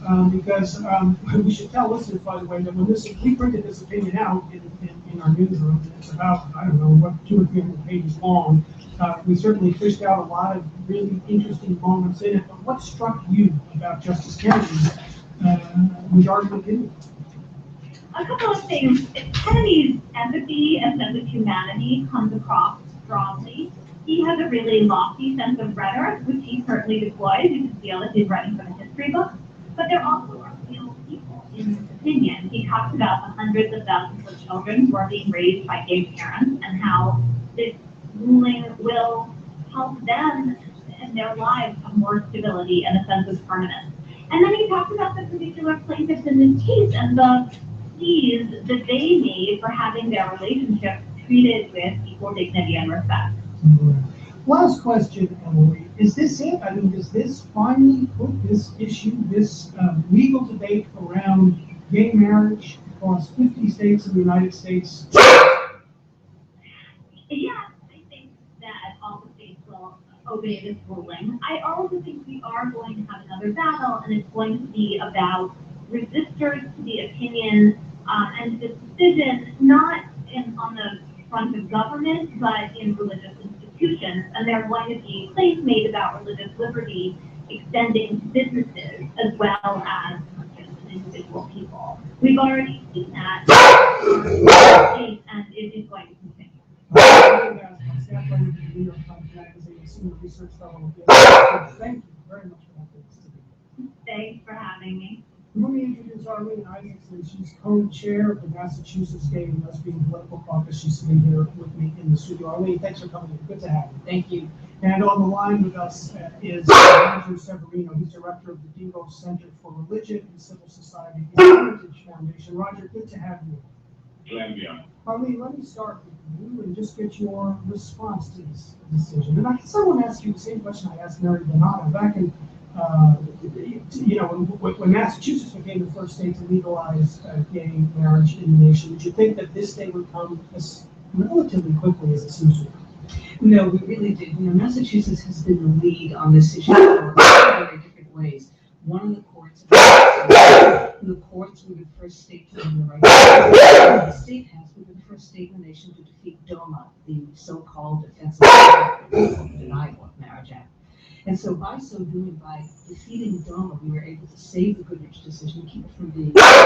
And at the time that we struggled, and there were DOMAs for 10 years in this state, at the time that we were struggling to defeat DOMA, we were in a million years thought we could this quickly end up with the national right to marry. We did think we were going to win eventually. We always time was on our side. As more time passed, people would eventually change their minds, and we saw it happen precipitously in Massachusetts when we started to marry in May of 2004. Immediately thereafter, the opposition decreased significantly because the parade of horribles that people thought would happen when we married did. Is that the reason? Because I want to ask you, in public opinion, a dramatic shift, not only in this state, but in the country. Number right, allowing same-sex marriage in Columbia. What explains that dramatic shift in public opinion? Is it generational, or is it, as you said, the parade of horribles never came? There was a fear of the unknown, and there was a fear, it was almost an irrational fear. People know, for example, there's a separation of church and state, but for some bizarre reason they thought that it wouldn't apply here, and that somehow Catholic churches, for example, would be forced to marry us. And no matter how much we told legislators, don't worry, we'll never force a church to marry us, they had to see it to believe it. And once finally people began to see us get married, they realized that the vast majority of the world wasn't in the least bit affected. The only ones who were affected were those people who either were gay and lesbian or were friends with us. They were happy for us, and they were happy for our children and our families that we were finally being treated equally under the law. That changed enormously. There is not going to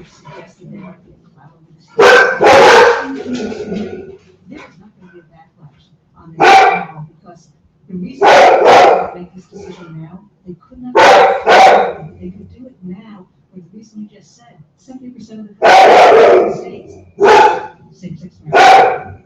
Roger Salamino, I'd love to get your response. I think the court got it wrong. Tell me why. People. There's simply no grounds in the Constitution. We're not going to sex. There's a very little discussion. The structure, history, and tax that led to the division. People voted for one man and one marriage. But also code the Lovers of Virginia case. Laws of blacks and whites from marrying. Would you agree that right to prohibit blacks and whites from marrying? Oh, that's a red herring. But it's not. It was decided by the court 40 years ago. Of course, the racial angle was very specifically part of the Protection Clause. That's why the Protection Clause came into being. After the wars, race was certainly has nothing to do with the marriage, which is in many of and I worked for the Department of Justice for 7 years. I know what discrimination looks like for people to live without discrimination. It has nothing to do with that. Let me ask you, Roger, though, I want to put Mary to you, and she put it this way, that time and again, denied certain rights to certain rights, including the right to marry, and time and again, struck down those laws.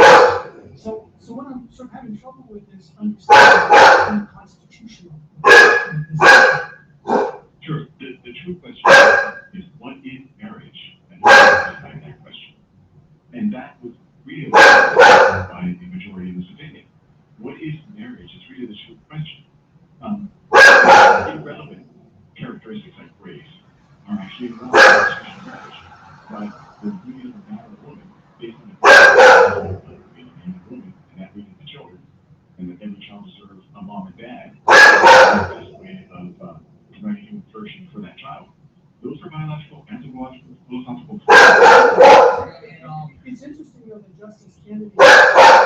did encourage people to continue to act in their particular way. He said this decision no longer forces people to change their into marriage or to engage in marriages that they don't approve of, or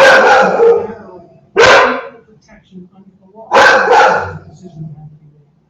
Well, we're going to see about that. You bring up a good point. Just in a very gentle way, to believe the beliefs about marriage. But it's not about beliefs. The First Amendment protects free exercise of this belief, which means you are free to live and to act and to speak the truth about marriage. And going back to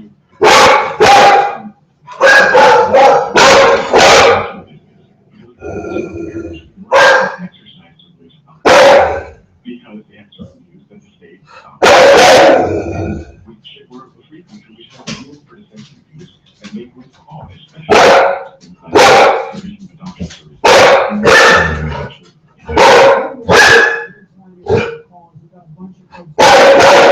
Roger said, let's go to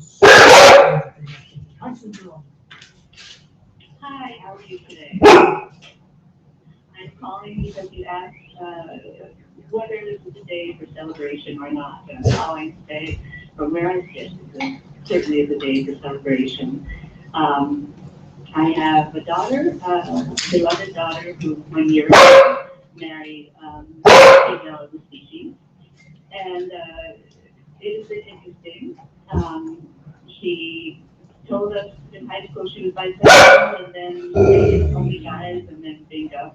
So the whole family has come mild in understanding and acceptance and understanding primarily that love, we don't choose who we love, and it's just been a wonderful process. However, as you might imagine, there are those family members and those acquaintances who are not as accepting, and it's still very painful. Sure. Yeah, I mean, of course, there's work to do, I guess. People have to get used to this. But Sue, thank you so much for putting your story on the table. You know, Roger and Marlene, our time sadly is so short, but I want to ask you each, and if I could get you each answer very briefly. Roger, where do you go from here? When I say you, the folks who oppose same-sex marriage, because it seems now to be the settled law of the land. Where does the opposition go? This is really the start of the debate. It will continue. Marriage has been around for a long time. It will not disappear overnight. I mean, marriage is no man and one woman, but it will have severe consequences for our future, particularly in the realm of religious liberty. Will people who disagree as a matter of faith, goodwill, with the court's decision, be allowed to express that and to live that in their life, not face retaliation of the licensing, congregation, or reducing tax exemptions for religious schools? All right, Roger, I'm going to have to cut you off because I want to give Arlene a chance to have the final thought here as well. In the short term, we're all going to take a deep breath and enjoy and celebrate this wonderful victory. And then most of us are just going to go on and live our lives. The institution of marriage won't change in the least, except there'll be more people to participate in it and enjoy it. All right, Arlene Isaacson, co-chair of the Massachusetts Gay and Lesbian Political Caucus. Thank you for coming in today. Thank you. Roger Severino, director of the Devo Center for Religion and Civil Society, the Heritage Foundation. Thank you, sir, for your time today as well. Very grateful to you. You're very welcome.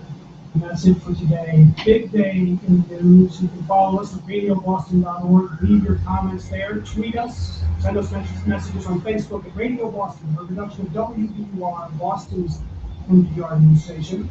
Have a great weekend. Join us again on Monday. I'm Andrew Brooks with Radio Boston.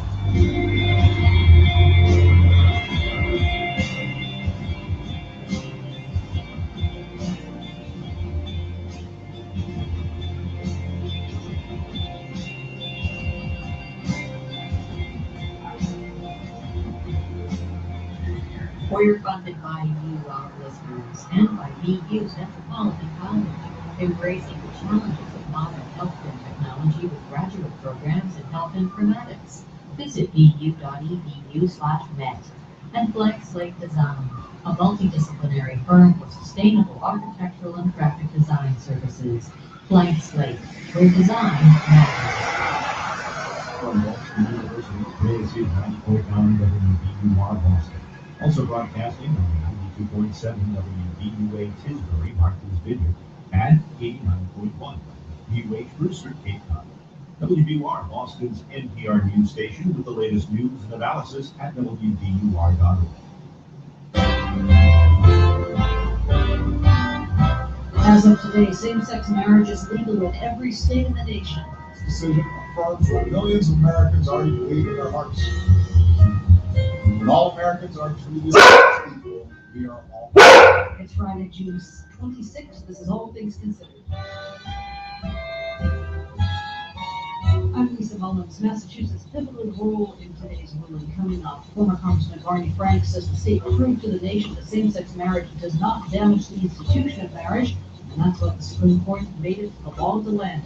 We need to show that same-sex marriage wouldn't have any effect on anybody who hadn't ended one.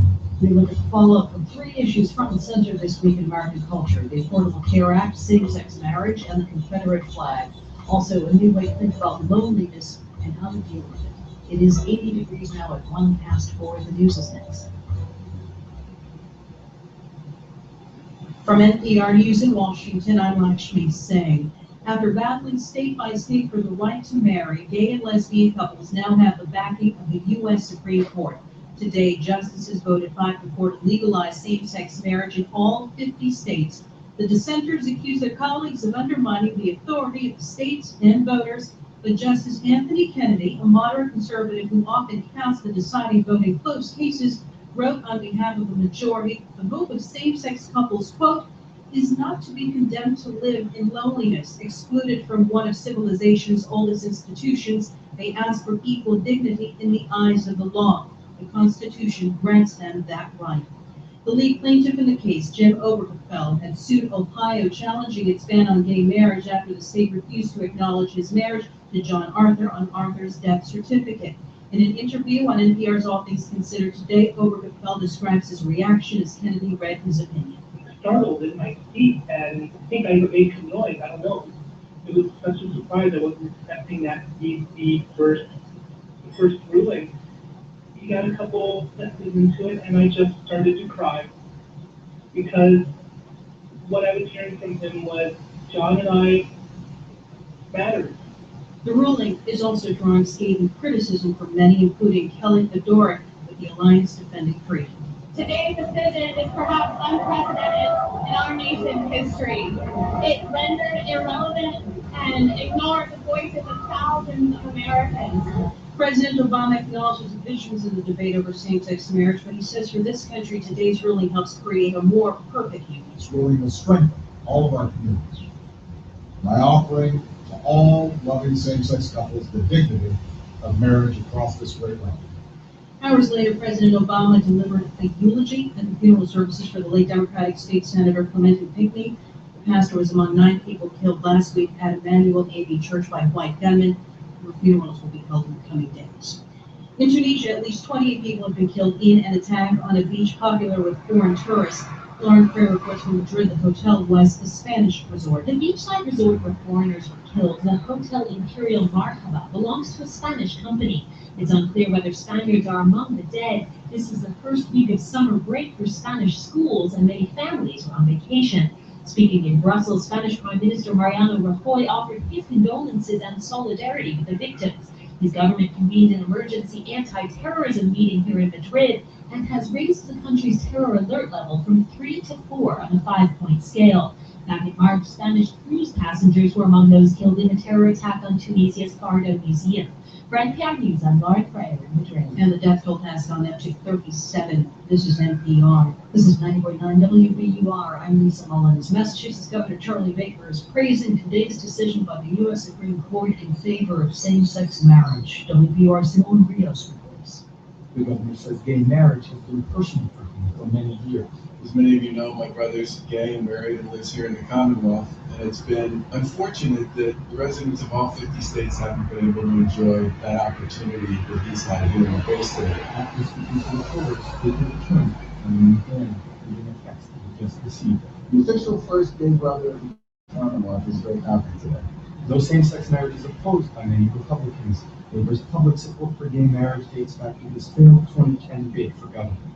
From 90.9 WBUR, I'm Simon Reeves. Not all local reaction is positive, though. Boston Cardinal Sean O'Malley says he is saddened by the decision today. Still, he says Catholics should take part in the national discussion with civility and charity.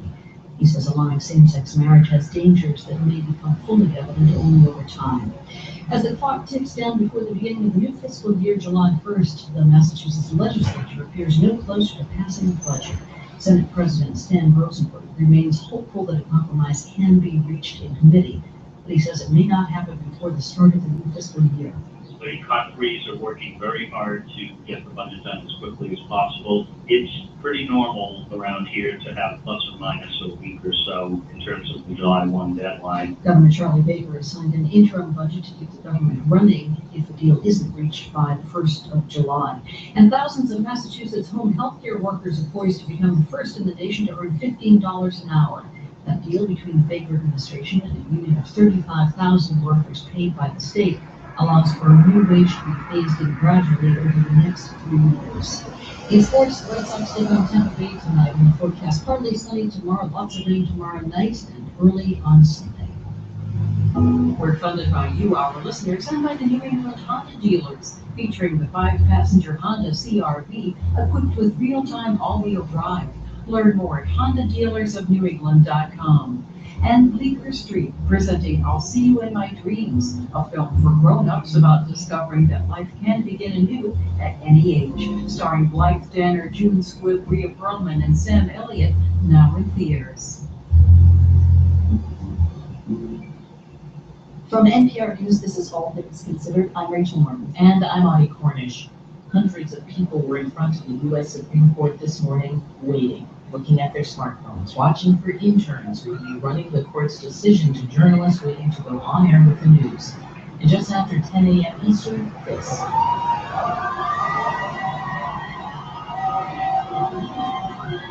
An historic victory for gay rights today. The Supreme Court ruled that the Constitution guarantees the right for same-sex couples to marry no matter where they are. The 5-4 decision makes same-sex marriage legal nationwide. President Obama said America should be proud. Today, we can say, in no uncertain terms, that we made our union a little more perfect. He said that was a consequence not only of the Supreme Court decision, but more importantly, he said, of countless small acts of courage by millions who made an entire country realize that love is love. Today should also give us hope that on the many issues with which we grapple, often painful, real change is possible. Shifts in hearts and minds is possible.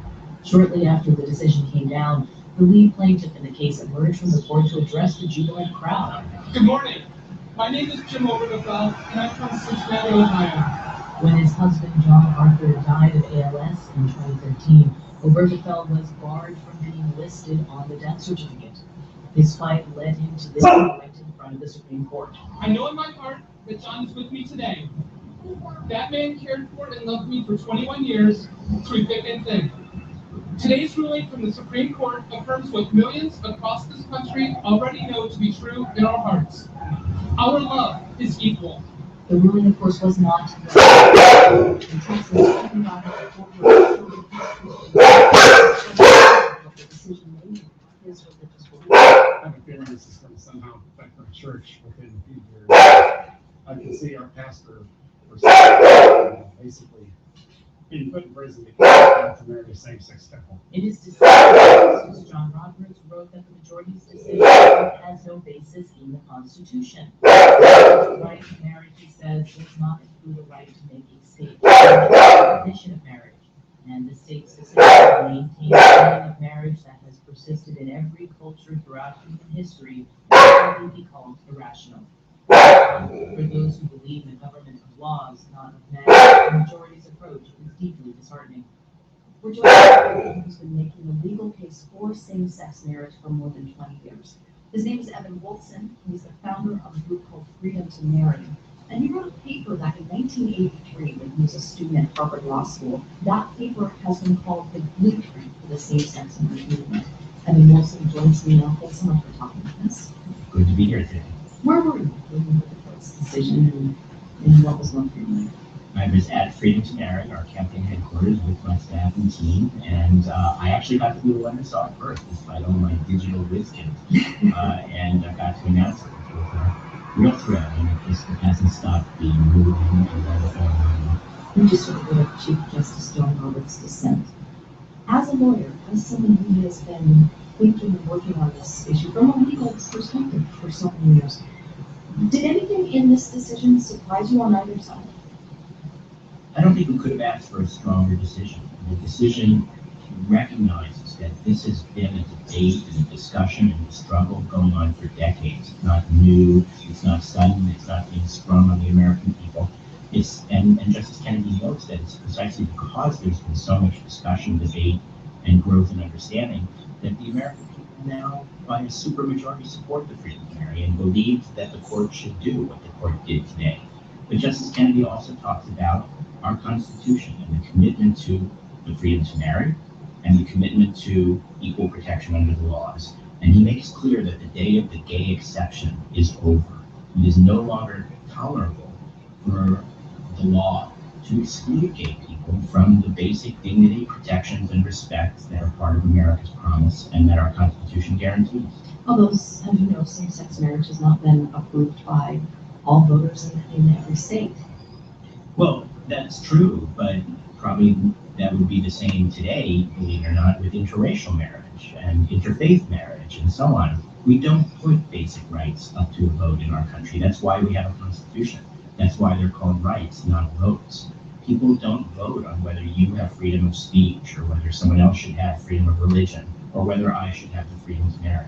And what the court affirmed today is that the freedom to marry, which has been recognized as a constitutional guarantee in more than 14 cases over the years, cannot be denied to a group of Americans who happen to be gay.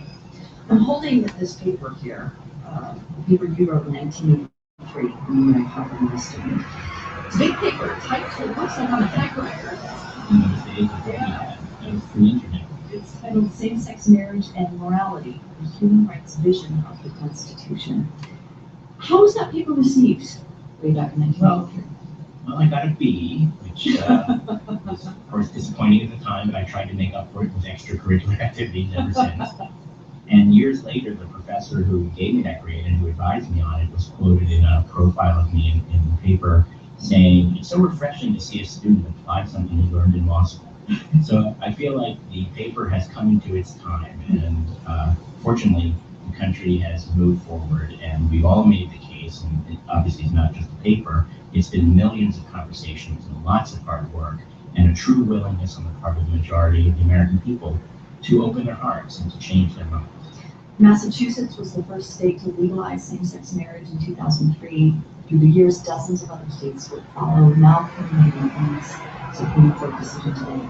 Did this play out as you thought it would, or as quickly as you hoped it would? Well, it certainly followed our strategy. And we followed our strategy, drove that strategy, and the way we've won is the way the strategy always said we would. And by the way, it wasn't a secret strategy. We put it on Freedom to Marry's website.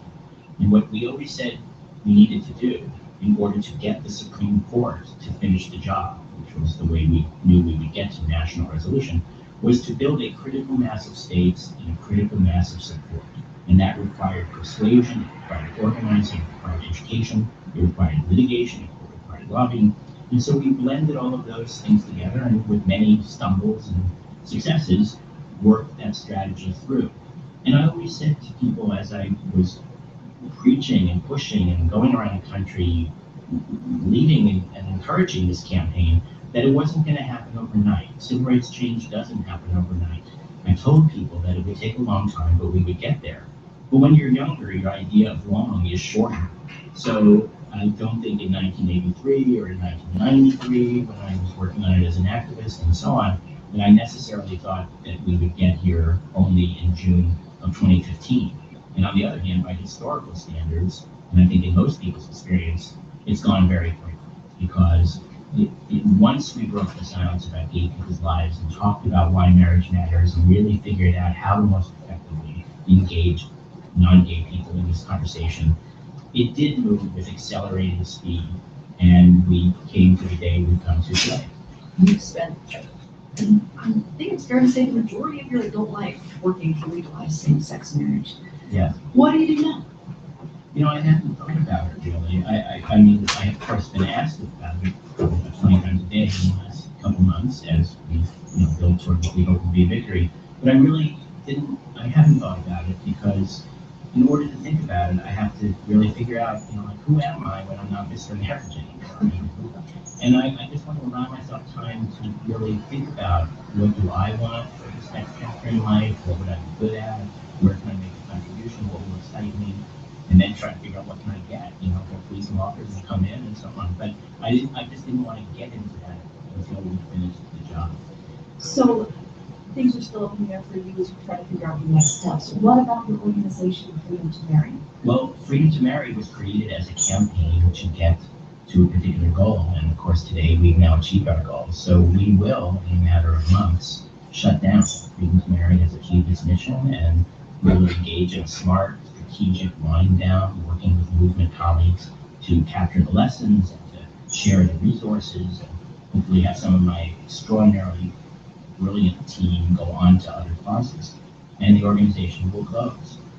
But the work of the movement is far from over. And so while this campaign is done, the movement, of course, needs to harness the power of the marriage win and the marriage conversation to the working. You married your husband in 2012 in New York. What do the two of you plan to do to celebrate, to mark the moment today? Well, again, we really didn't get to that point. I mean, obviously, it was the first call I made. I actually held my phone up in my hand and I got a call from my parents. And so he was the next call. But he knows I'm going to be running around tonight and doing, more media, more organizing, more speaking, and eventually we'll get to connect with him. And I'm sure we'll figure out a way to celebrate. Evan Wolfson is the founder of the group Freedom to Marry. Thanks so much for talking with us. Thank you.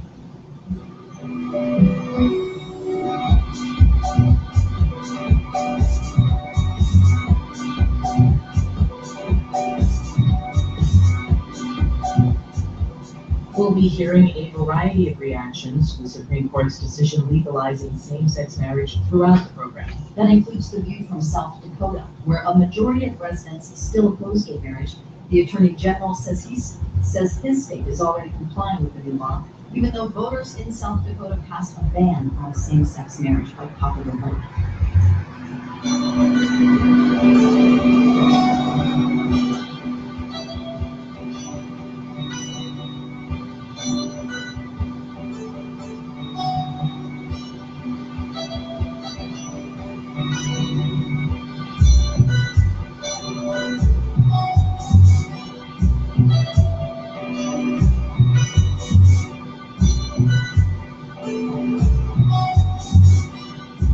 You're listening to All Things Considered from NPR News.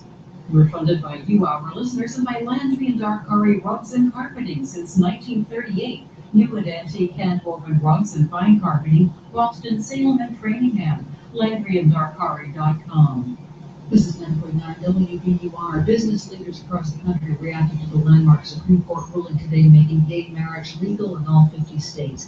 The chair of Goldman Sachs Group, Lloyd Blankfein, said that the ruling, quote, will help families across the country, make it easier for businesses to hire and keep talented people, and promote both economic growth and individual freedom. Drew Houston, the chief executive of Dropbox, said, when all Americans are treated as equal, we are all more free. Satya Nadella, chief executive of Microsoft Corporation, said on Twitter, a historic moment and step forward for equality in America. And Richard Branson, founder of the Virgin Group Limited, said on Twitter, an epic day for gay rights in the U.S., much needed recognition for millions who have been discriminated against.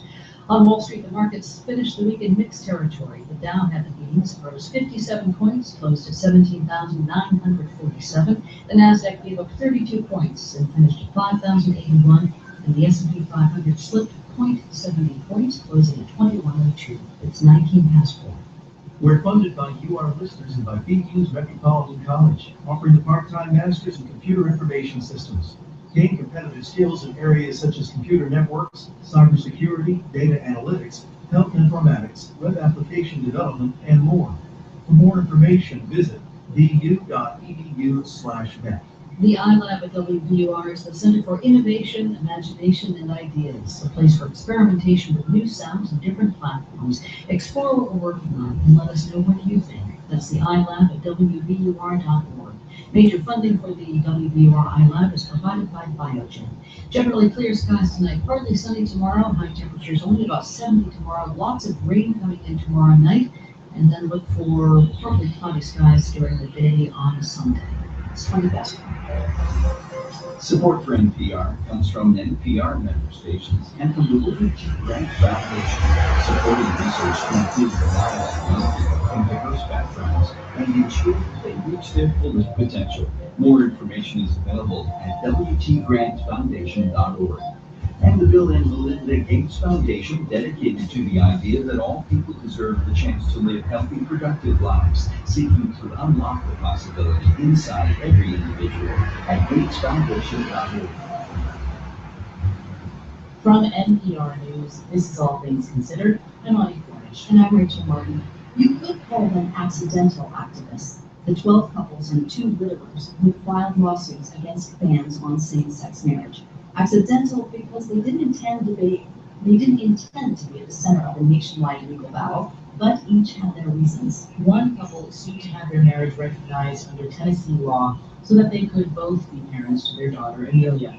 This is Vanilla Nabucco, and I'm here with my wife, Sophie Jessie, and I still get goosebumps, and I was riding in my car to drop them off at daycare, and crying and laughing and more crying and just amazed. It's incredible. It's like, this is Sophie. And I feel like there's just been an enormous weight lifted off of me. I feel free. I feel free. Jessie says she's celebrating the idea that her 1-year-old daughter will grow up in a different world than they do. The most incredible thing is that in the memory that she'll make, she won't remember the time when we weren't considered an equal family. In Michigan, April DeBoer and Jane Rouse have held off getting married, hopeful that the Supreme Court would make it the law of the land. They spoke to us from the National Marriage Challenge headquarters in Ann Arbor. Sorry. Everybody is just excited. I believe that somebody just walked by the door who just got their marriage license. So I believe that they are performing marriages out in the courts just outside the building that we're in. They plan on marrying, but it won't be anytime soon. The real trouble now will be in the wedding planning. That's because they joke they could be expecting several 100,000 guests. All of the families we spoke with today said the ruling was important because of family. Paul Campion and Randy Johnson were married in New York, but their marriage wasn't recognized in Kentucky, where they live. They have 4 children, but legally only one of them could be listed on the birth certificate. Here's Campion. You know, it felt like a big burden had come off our shoulders. We've been together almost 24 years. Our oldest 2 kids that we've had since birth are 20 years old. And while this process began just a couple years ago, it was nice to finally come to this conclusion. It was just very overwhelming emotion for all of us. And Randy Johnson added this. We know how significant this is to our family and to many, many, many families similar to ours. And this is really such a huge opportunity for all of those other families to focus their efforts on strengthening their family rather than protecting them from discriminatory laws. The accidental activists we reached today, their lawsuits resulted in today's ruling by the Supreme Court. We heard from Randy Johnson, Paul Campion, April DeBoer, Jane Rouse, Sophie Jessie, and the Islamic holiday month of Ramadan is primetime viewing for new TV shows in the Arab world. In Egypt, one new soap opera is stirring controversy. It's called The Jewish Quarter. While Egyptian media have a track record for stereotypical, negative portrayals of Jews, this show takes a different approach. NPR's Leila Fadel reports that it features a Muslim-Jewish love story. We begin with the voice of one of the show's This is Mustafa Shimsek. Where are we today? I'm going to the first office from upstairs. That's Ahmed Kardos, Director of Photography. waiting for his actors to get in place so he can start filming another scene on location of the Ramadan series, Haret al-Yahud, the Jewish Quarter. The director yells action and the acting begins. They're shooting in a desert location with a little bit of greenery that's supposed to look like Israel between 1948 and 1954. On set is a fake Israeli army base, surrounded by concertina wire and sandbags. Nearby is a fake Arab village, with cinder-block homes and women in colorful flowing abayas. The Islamic holy month of Ramadan is prime time for soap operas in the Middle East. This one is a lot like the typical fare, a love story with a villain trying to steal the leading lady's man. There's prostitution, politics, and intrigue. But this one has a twist. The heroine of the show is a likable Jewish Egyptian woman named Layla. Mohammed Al-Adin is the director, and he's been dealing with criticism since the show was announced as a concept. They were telling us why we make a series about Jews, it's forbidden, it's not nice to show them, it's not nice to talk about them. But that's the point, he says, to break down Egyptian stereotypes of Jewish people. After the shooting wraps up for the day, Medhat Al-Adin edits the show in his Cairo office. He's the director's uncle, and he wrote the series. He's spending all his time editing, racing against the clock to finish before the end of the month. Adin thinks the timing is perfect for the show, given the current polarization in Egypt over politics and faith. Now I feel this is the time to write about how to accept them. I think we have to show the people how Egypt was, how it was a cosmopolitan country, can accept everyone, every religion, every nationality. So he says he's reminding people of an Egypt that once had a thriving Jewish community of 80,000 or more. Now there are maybe less than 12, and the old synagogues in Cairo sit empty. Now the show is controversial for many reasons. First off, the Israeli embassy in Egypt praised it, not exactly an endorsement that Adin wants. And then the embassy took the praise back after the first week of episodes aired, saying it portrays Israel as a brutal enemy. Adin is careful to distinguish between Judaism and Zionism, in order to establish and create a Jewish homeland. The Jewish heroine Layla in his show is not a Zionist. You will find a very nice Jewish, very Egyptian, we like Egypt very much, and you will find in the same family, one like Linus brother.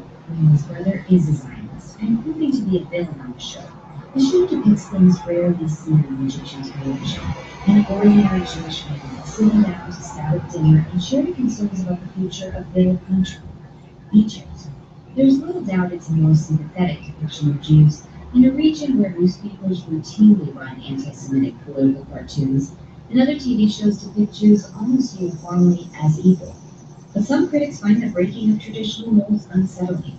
The heroine is a Jewish woman whose boyfriend is a Muslim in the Egyptian army fighting in the Arab-Israeli war. And not all Muslims are portrayed in a flattering light. A local talk show and Egyptian writer calls the show offensive. He says an army officer is in love with a civilized Jewish girl, and a Muslim girl is depicted as bad, insecure, and the daughter of a thug. Now, the writer of the series, Medhat Al-Adin, he says he's sick of it. I want to say to everyone, to the TV and the newspapers, and please let me enjoy my success. The number one reason he made the show is to entertain people. He says so far, it's the most popular show of the season. David Clausen, NPR News, Cairo.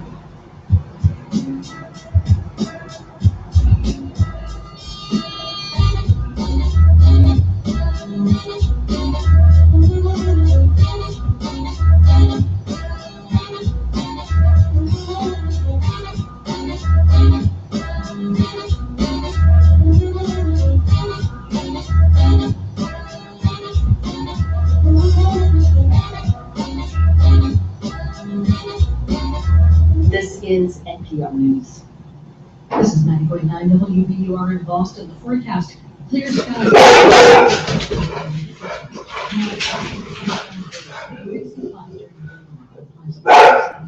Our now forecasters are for heavy rain and gusts of wind. Thursday, flattening with a leftover shower in the afternoon, about 70 degrees. It is 8 degrees Celsius. We're funded by you, our listeners, by Mercedes-Benz, offering a range of vehicles, including sedans, coupes, wagons, SUVs, hybrid, and electric cars. Full details at mbUSA.com. And Greeno, helping you tell your brand story through the science of marketing and the art of storytelling. GreenOUGH.biz. All good athletes know not to insult their rivals. You run the risk of helping to fuel and make them come back and beat them. Also, the game is rivalry week from Saturday. Teams to surfers v stand-up sponsors. They've got paddles. We've got an extra. Join us at 7 a.m. here on WBR, NPR News Station. From NPR News in Washington, same-sex couples across the country are celebrating the Supreme Court ruling, which guarantees them the right to vote in all 50 states. NPR's Scott Horsley reports President Obama took the court ruling for extending what he calls the legal principle of equality. President Obama says credit for the High Court's ruling goes to often anonymous activists who helped advance the cause of gay rights. As with other civil rights movements, he notes, progress was often slow. 2 steps forward, 1 step back. And then sometimes there are days like this, when that slow, steady effort is rewarded with justice that arrives like a thunderbolt. The decision is also a lightning rod for religious and other opponents of same-sex marriage. Obama urges those who are celebrating the ruling to be mindful and respectful of those with different views. Scott Horsley, NPR News, Washington. President Obama delivered the eulogy this afternoon for Reverend Clemente Pinckney, the pastor of Charleston's Emmanuel African Methodist Episcopal Church, who was among the 9 people killed when gunmen opened fire during Bible studies last week. Obama says the alleged killer was blinded by hatred and could not see the grace around Pinckney and the Bible study group. Authorities say more apparent evidence left behind by 2 escaped New York prisoners has been found in an area near the Canadian border where more than 1,100 law enforcement officers are concentrating their search. New York State Police Major Charles Guest says he can't divulge what the evidence is. We can't talk specifically because we don't want to put information out to the public that would jeopardize finding David Sweat and Richard Matt and returning them back to prison where they belong. Other evidence was found last weekend in a hunting cabin. Listening to NPR News in Washington. This is 90.9 WBUR in Boston. I'm Lisa Mullins. Massachusetts, the first state to legalize gay marriage, is reacting with exuberance for the most part to today's Supreme Court decision. Maura Healey is the first openly gay Attorney General in the United States. She's a member of the decision. Great day for the country, great day for equality, and great day for families across this country who will now be treated like families, wherever they go, wherever they live, with whomever they love. There are, however, some opposed to the decision. The president of the Massachusetts Family Institute says the ruling undermines the rights of millions of Americans by elevating the sexual preferences of adults over the needs of children. Prosecutors are reducing charges against the owner of a boat that was involved in the severing of a 19-year-old woman's arm. Benjamin Urbelis had been charged with causing serious bodily injury while operating under the influence. He now faces a standard OUI charge. The ongoing investigation indicates he was not behind the wheel at the time of the amputation. 24-year-old Alexander Williams was arraigned yesterday on charges that he was operating the boat at the time. 35,000 Massachusetts home health care workers have successfully negotiated a precedent-setting $15 per hour minimum wage. Hidalay Cummings Akers is one of those workers. She says the raise will help her cope with the high cost of living in Massachusetts. We have rent and heat and hot water and food, and there's a lot of healthcare workers out there that don't have health insurance. So by making maybe just a little bit more, it'll make their lives just a little easier. Under the agreement, the raises will be given incrementally over the next 3 years. And police are investigating a drive-by shooting that killed a man who was visiting a friend's grave in Worcester. Officials say the 22-year-old victim was taken to the hospital where he died from his injuries. It's now 4:34. We're funded by you, our listeners, and by the New England Acura dealers. Information on their commitment to raise $1 million for Boston Children's Hospital available at neacuradealers.com. Look for clear skies overnight tonight. We should have temperatures just about the mid to upper 50s tonight. Tomorrow, we should see some sunshine, but we'll see more clouds, especially as the day goes on. Relatively cool tomorrow with highs only about 70 degrees. And then tomorrow night, lots of rain, a couple of inches anyway, with strong winds, 20 to 30 miles per hour, including on Sunday morning, but then some clearing later in the day on Sunday. It's now 4:35. Support for NPR comes from NPR member stations and from Grasshopper, turning a team's mobile phones into a business phone system using local, toll-free, or existing numbers with features like email, voicemail transcriptions, at grasshopper.com. Grasshopper, the entrepreneur's phone system. And Cancer Treatment Centers of America, where nutritional therapy is part of every patient's treatment plan to help boost their immune system and manage side effects while undergoing treatment. Learn more at cancercenter.com. From NPR News, this is All Things Considered. I'm Audie Cornish. And I'm Rachel Martin. There were 6 states where same-sex marriage laws had been in a kind of legal limbo pending the Supreme Court's ruling. Among them, South Dakota. We're joined now by the Attorney General for that state, Mark. Thanks so much for being with us. Thank you for having me, Rachel. I'll start by just asking you what went through your mind when you heard the court's decision today. Certainly this has been a very controversial issue, across the nation and one here in South Dakota. Obviously, we have been a part of this from the district court onto the 8th Circuit up to the United States Supreme Court. It has always been my position as our state's Attorney General that the hope of our citizens of our state would be the ones defining marriage and not the federal government. But certainly here in South Dakota, I think across the nation, we are a nation of laws, and the state is going to be required to and will follow the court's order allowing and recognizing licenses for same-sex marriage. This has been an ongoing issue, as you say, in your state for a long time. In 2006, residents of South Dakota passed a ban on same-sex marriage. Public opinion polls say that the majority of residents there still oppose same-sex marriage. Is this over now, or do you think there will likely be more legal fights in your state?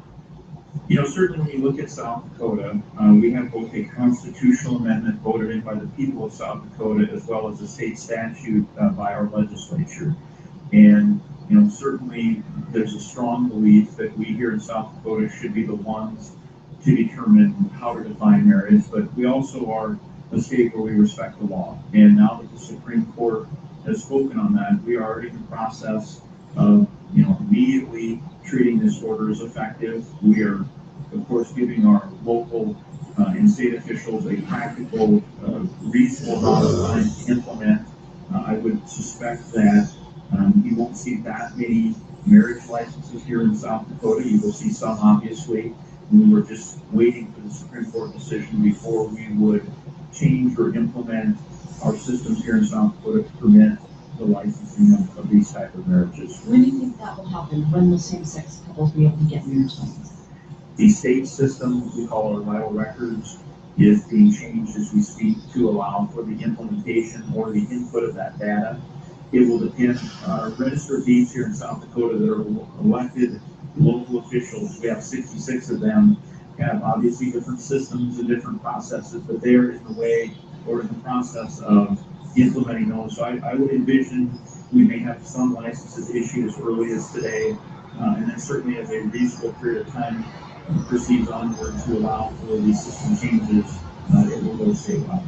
What kinds of questions are you getting today from either religious leaders or business leaders about what this means for them?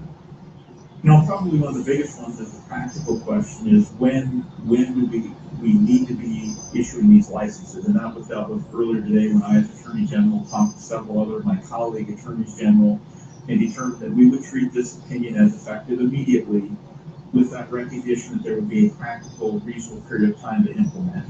The other question that I'm receiving is, as Attorney General, we feel we have the right and the ability to define marriage and don't feel that 5 federal justices should be defining it. Is there other options? And of course, the Supreme Court decision was fairly lengthy and fairly clear. Certainly I keep an open mind as to whether or not there are other options. but at this point, it's being treated as effective immediately, and we're doing what we can to effectively follow that rule of law. Marty Jackley is the State Attorney General for South Dakota. Thanks so much for speaking with us. Yvette, thank you very much. Today's decision is one of several recent events marking a reset in the culture wars. It comes as we're hearing calls for the Confederate flag to come down in southern states, and after the Supreme Court has, for the second time, voted to preserve the Affordable Care Act. The ACA, or Obamacare, was seen by many liberals and conservatives as a social issue, and the issue of liberty and rights. NPR's Mara Liasson looks at what all of this means for the president and for Democrats and Republicans. So many big political events have cascaded through the culture lately, it's hard to sort them all out. But some see a through line. Stephanie Cutter is a Democratic strategist and a former aide to President Obama. I think that what these things say is that the country is ready to move on from some debates that have divided us, in some cases, for generations. That certainly seems to be true about the Confederate flag, and to some extent gay marriage. Even Obamacare, while still unpopular, is generating less passion than it did 2 years ago. It's hard to come up with a simple scorecard in culture wars. On the surface, when you take everything that's happened this spring together, it looks like a lot of big wins for the president and the Democrats. David Axelrod is Mr. Obama's former senior advisor. I have to smile when I think about where the conventional wisdom was the day after the midterm election, when many people were suggesting that he ought to go fishing for the next 2 years because there would be nothing left for him to do. And this past week, with the passage of the fast track provision on trade, with this decision of the Supreme Court, leaning in on the Confederate flag, it's clear that there's still enormous power vested in that presidency. But there also may be a silver lining in all of these developments for Republicans, starting with the gay marriage ruling.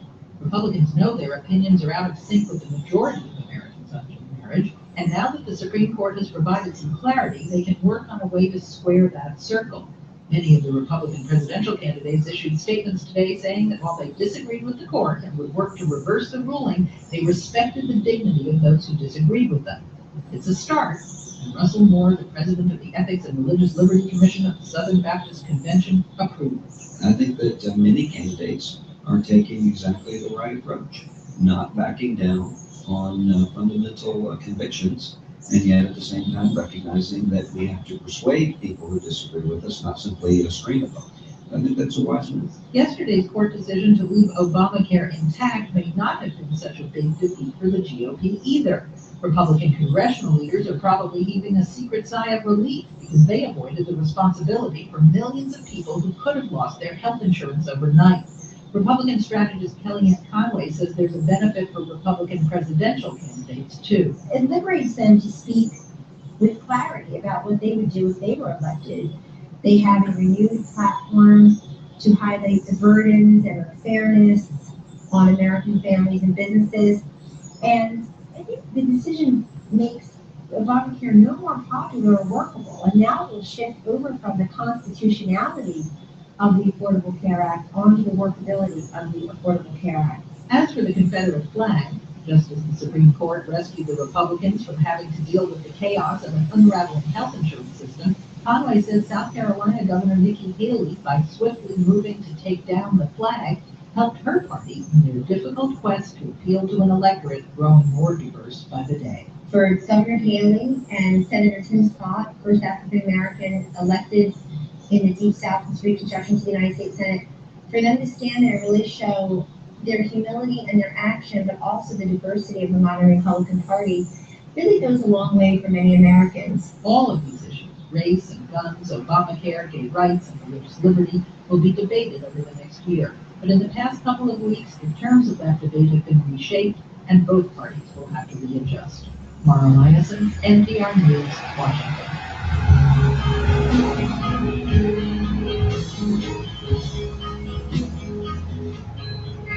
You're listening to All Things Considered from NPR News.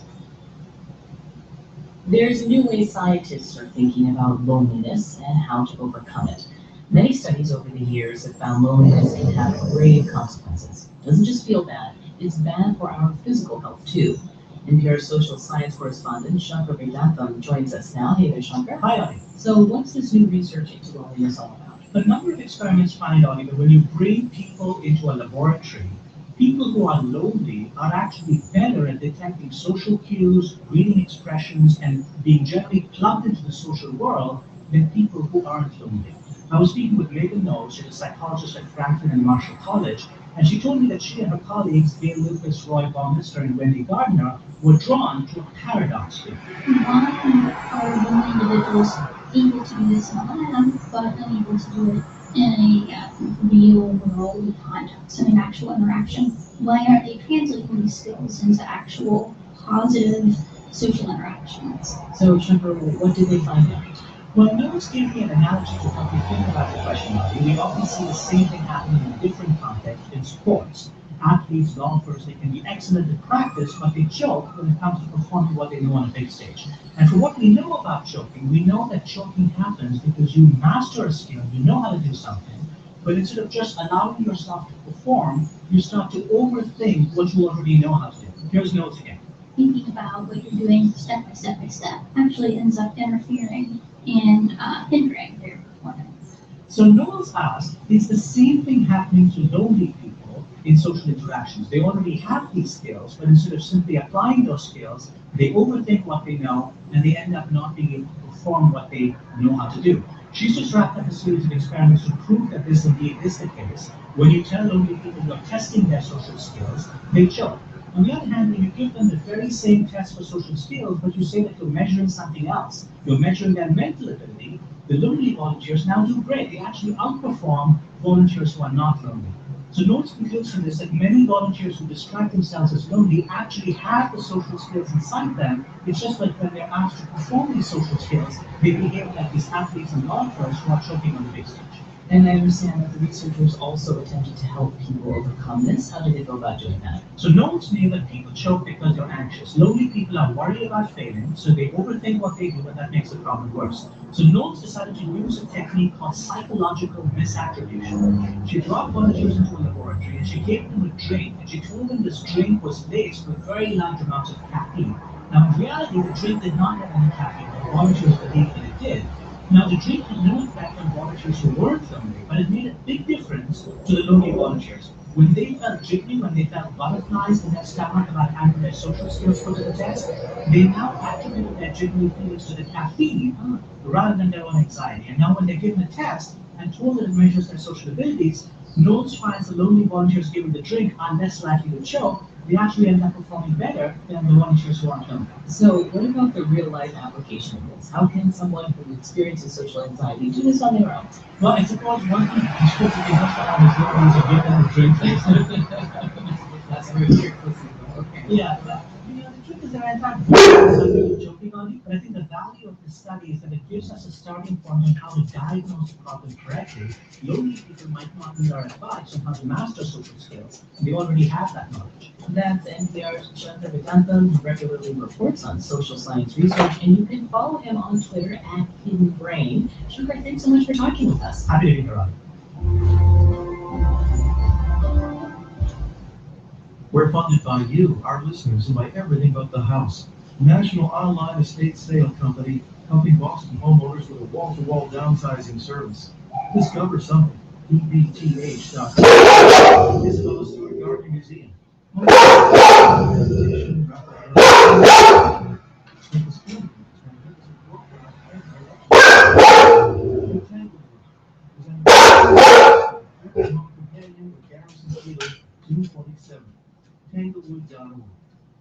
This is 9.9 WBUR. The forecast, clear skies tonight on the cooler side, lows in the mid-50s. Tomorrow, clouds and sunshine both. Increasing clouds during the day Saturday with highs of around 70. The forecast is looking for heavy rain, gusty winds all night Saturday and into early Sunday morning as well, with high temperatures about 70. 80 degrees now at 4:49. WBUR supporters include MathWorks, creators of MATLAB and CityLink software, accelerating the pace of engineering and science. Learn more at mathworks.com. Russell's Garden Center, with perennial shrubs, garden palms, and David Austin roses, plus annuals, garden decor, gifts, and toys. Russell's Garden Center, Route 20 Wayland. And Blank Slate Design, a multidisciplinary firm for sustainable architectural and graphic design services. blankslate-design.com.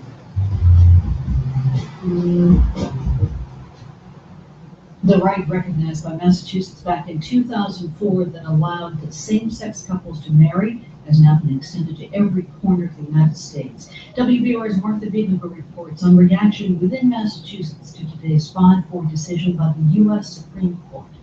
14 years ago, David Wilson and Rob Compton joined 6 other gay couples to begin planning a lawsuit that would demand the right to marry in Massachusetts. They won. This afternoon, Wilson and Compton will celebrate at the wedding of 2 gay friends in California, one of 36 states where gay marriage has become legal in just over a decade. David Wilson is trying to absorb the news today that gay marriage is now the law of the land. It's overwhelming to think we've come this far since 2001 when we started the case. I'm at a place right now where I'm just ready to burst. It's so exciting. Wilson says he's still amazed that gay marriage became widely accepted so quickly, even though he was part of the transformation. In Massachusetts, gays and lesbians launched a public campaign in 2005 and 2006 to introduce themselves. We began to tell our family and friends about our lives. The other thing I think that happened is that we were in every family. Attorney Mary Granado, who argued the case for gay marriage in Massachusetts and before the U.S. Supreme Court, says Massachusetts residents saw the happiness and commitment and familiarity of gay couples who married. That's when this really began to pick up steam and the fears fell away. And I hope that now we have that opportunity for people around the nation who are still skeptical to see this, and hopefully their fears will also fall away. But for some in Massachusetts who have fought gay marriage for more than a decade, today is a major setback. Andrew Beckwith is president of the Massachusetts Family Institute. With the court's decision today, we see the completion of a nationwide erosion of the people's right to decide for themselves what marriage is. And unfortunately, that's started right here in Massachusetts. Beckwith notes that the Massachusetts legislature refused to allow a statewide vote on gay marriage. Now, Beckwith says he's worried that some Christians will be forced to accommodate gays and lesbians and recognize same-sex marriages, even if doing so goes against their faith. For example, Christian schools still be able to make hiring and admissions decisions consistent with having an intentional community of faith that has certain behavioral conduct standards. The Supreme Court's gay marriage decision includes one paragraph that affirms the First Amendment protection for religious institutions. Beckwith expects that passage will be the focus of legal challenges from Christian groups. But other parts of the Supreme Court decision are already being cut and pasted into gay marriage wedding programs. At the wedding David Wilson plans to attend today, there'll be a paragraph from the Massachusetts gay marriage decision that is quoted in the U.S. Supreme Court ruling. Because it fulfills yearnings for security, safe haven, and connection that express our common humanity, civil marriage is an esteemed institution, and the decision whether and whom to marry is amongst life's momentous acts of self-definition. Former Massachusetts Chief Justice Margaret Marshall wrote that passage. This is one of those occasions where the great power of the Massachusetts Constitution, which begins with those wonderful words, all people are born free and equal, has been reaffirmed nationally. For David Wilson, a federal ruling that acknowledges gay marriage means that he and his husband can travel and not worry, for example, that one of them will be blocked from a hospital room in the event of a medical emergency. Now we'll be able to take our marriage with us and be proud and confident that in time of crisis, we will be able to be there for each other. That's a right David Wilson and Rob Compton secured 11 years ago in Massachusetts, one that is now preserved for couples across the country. For 90.9 WBUR, I'm Martha Biebenberg. After the landmark 2004 ruling that made same-sex marriage legal here in Massachusetts, former state Congressman Barney Frank of Massachusetts began to strategize. He wanted gay marriage to become the law of the land, but he knew that most Americans would have to come around to the idea. So about that time, 11 years ago, he disagreed with San Francisco's Mayor Gavin Newsom's move to issue marriage licenses to same-sex couples. He said that Massachusetts had to prove a point first. I believe that this is the beachhead in military terms. If we could get marriage established in Massachusetts, we would fairly soon be able to show that all of these claims that it was going to destroy marriage and cause chaos wouldn't be the case. So we fought very hard. I got into an argument with for instance, Mayor Newsom, saying, please, do not rush to nationalize it. Let us defend our right to do it in Massachusetts. Let me go to Congress and say, when George Bush offered a constitutional amendment, for example, to abolish all marriages, including retroactively the ones we already had in Massachusetts, let me say to my colleagues, you know what, this doesn't affect you. I'm not asking you at this point to say marriage would be good for Ohio or Illinois or even California. Let us keep it Massachusetts. Let this be our decision. And within a fairly short period of time, we were able to argue that there were no negative consequences. That's what turned this around. And over time, within a few years, reality beat prejudice. And that's how we dealt with this whole issue, was by us telling people who we were. And the reality of who we are and how we behave has defeated the prejudice. That's what led to today. You know, it's interesting because I think a lot of people, have whiplash from looking at how quickly America has turned around on this. We look at a Pew poll from, I think it was 2009, 37% of Americans were for same-sex marriage. This year, it was in May, 57%. Who knows if that number will change now? You seem to be saying, though, Congressman Frank, that it should have gone slowly, and that it's good that it didn't move any faster than it did.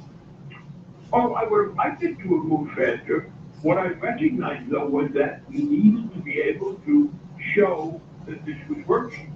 And essentially to say to the rest of the country, please leave us alone and let us work this out in Massachusetts. And after we have had some experience with it, then we're going to come to you and say, see, this is not a problem. The law changes as of today. Hearts and minds will not necessarily shift with it. I wonder whether you have any concern that this ruling may ignite something of a backlash against the LGBT community. Oh, not at all. The fact is that, yes, we had a period when we were losing in public opinion, but the last 4 votes on same-sex marriage were in 4 states, Washington, Minnesota, Maryland, and Maine, and they all voted in favor of same-sex marriage. If the Supreme Court had decided that in 2004, when Massachusetts did, I am afraid we would have seen a constitutional amendment abolishing it. We would have had that backlash. But by now, we have had enough experience with it, and public opinion is moving. So I don't think that there's any possibility. Don't contrast it, obviously, to 1954. Yes, there was a terrible backlash against the decision for racial equality. The country sadly wasn't fully ready for that. So you're not worried that this will cause any kind of a backlash, but I wonder, even if you look at Roe versus Wade or Brown versus Topeka, it doesn't mean that just because there's a landmark ruling that the battles don't continue. How do you envision the road ahead in terms of discrimination or intimidation or bullying? The country has moved on. Look at the state of Indiana. Look at this very conservative state where a very conservative governor has to backtrack because the business community has now stepped forward and said, you know what? Prejudice is bad for business. Please do not tell me that I have a right to discriminate because I don't want it. So when the business community steps up and says, you know what? You get in the way of our ability to make a profit. Will you please take your prejudice and get the hell out of here? That's a sign that we're close to total victory.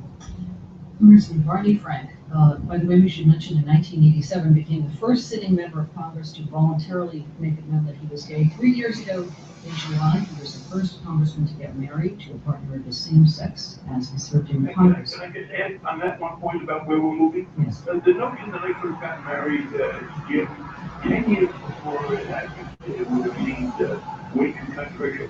By the time Jim and I got married, when I was a sitting member of Congress, I did encounter some negative responses from some of my colleagues, those who were mad because I didn't have enough room to invite them. Well, happy anniversary and maybe even happier now. Thank you. Support for NPR comes from NPR member stations and from Barracuda Networks, offering cloud-connected security solutions for preventing advanced threats, including network intrusions, malicious websites, and application vulnerabilities. More information is available at barracuda.com. Odyssey, a digital magazine that focuses on the new and the next, like the story of how life is changing for the 20 million Americans living in trailer parks. This and other stories at Ozy.com. That's OZY.com. And AmeriCorps Vista volunteers in service to America for 50 years, working to lift people out of poverty, from helping end homelessness among veterans to creating pathways to college for low-income youth at nationalservice.gov. Clouds tonight, partly cloudy tomorrow, heavy rain tomorrow night, and early Sunday as well. It's 1 before 5. We're funded by you, our listeners, and by BU's Metropolitan College, offering a part-time master's in computer information systems. Gain competitive skills in areas such as computer networks, cybersecurity, data analytics, health informatics, web application development, and more. For more information, visit bu.edu/med. From Boston University, this is 90.9 WBUR Boston, also broadcasting on 92.7 WBUA Tisbury, Marcus Vineyard, and 89.1 WBUH Brewster Cape Cod. WBUR, Boston's NPR news station, with the latest news and analysis at WBUR.org. A landmark decision from the U.S. Supreme Court today. The court legalizes same-sex marriage, and Americans react. It should have been legalized a long time ago, as far as I'm concerned. I don't know why it took so long. It's Friday, June 26th. This is WBUR's All Things Considered.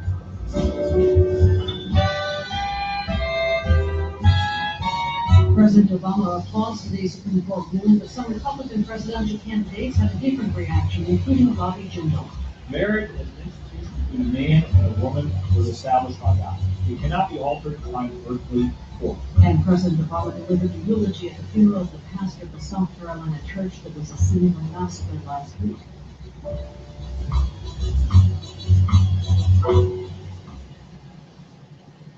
From NPR News in Washington, I'm Janine Hurst.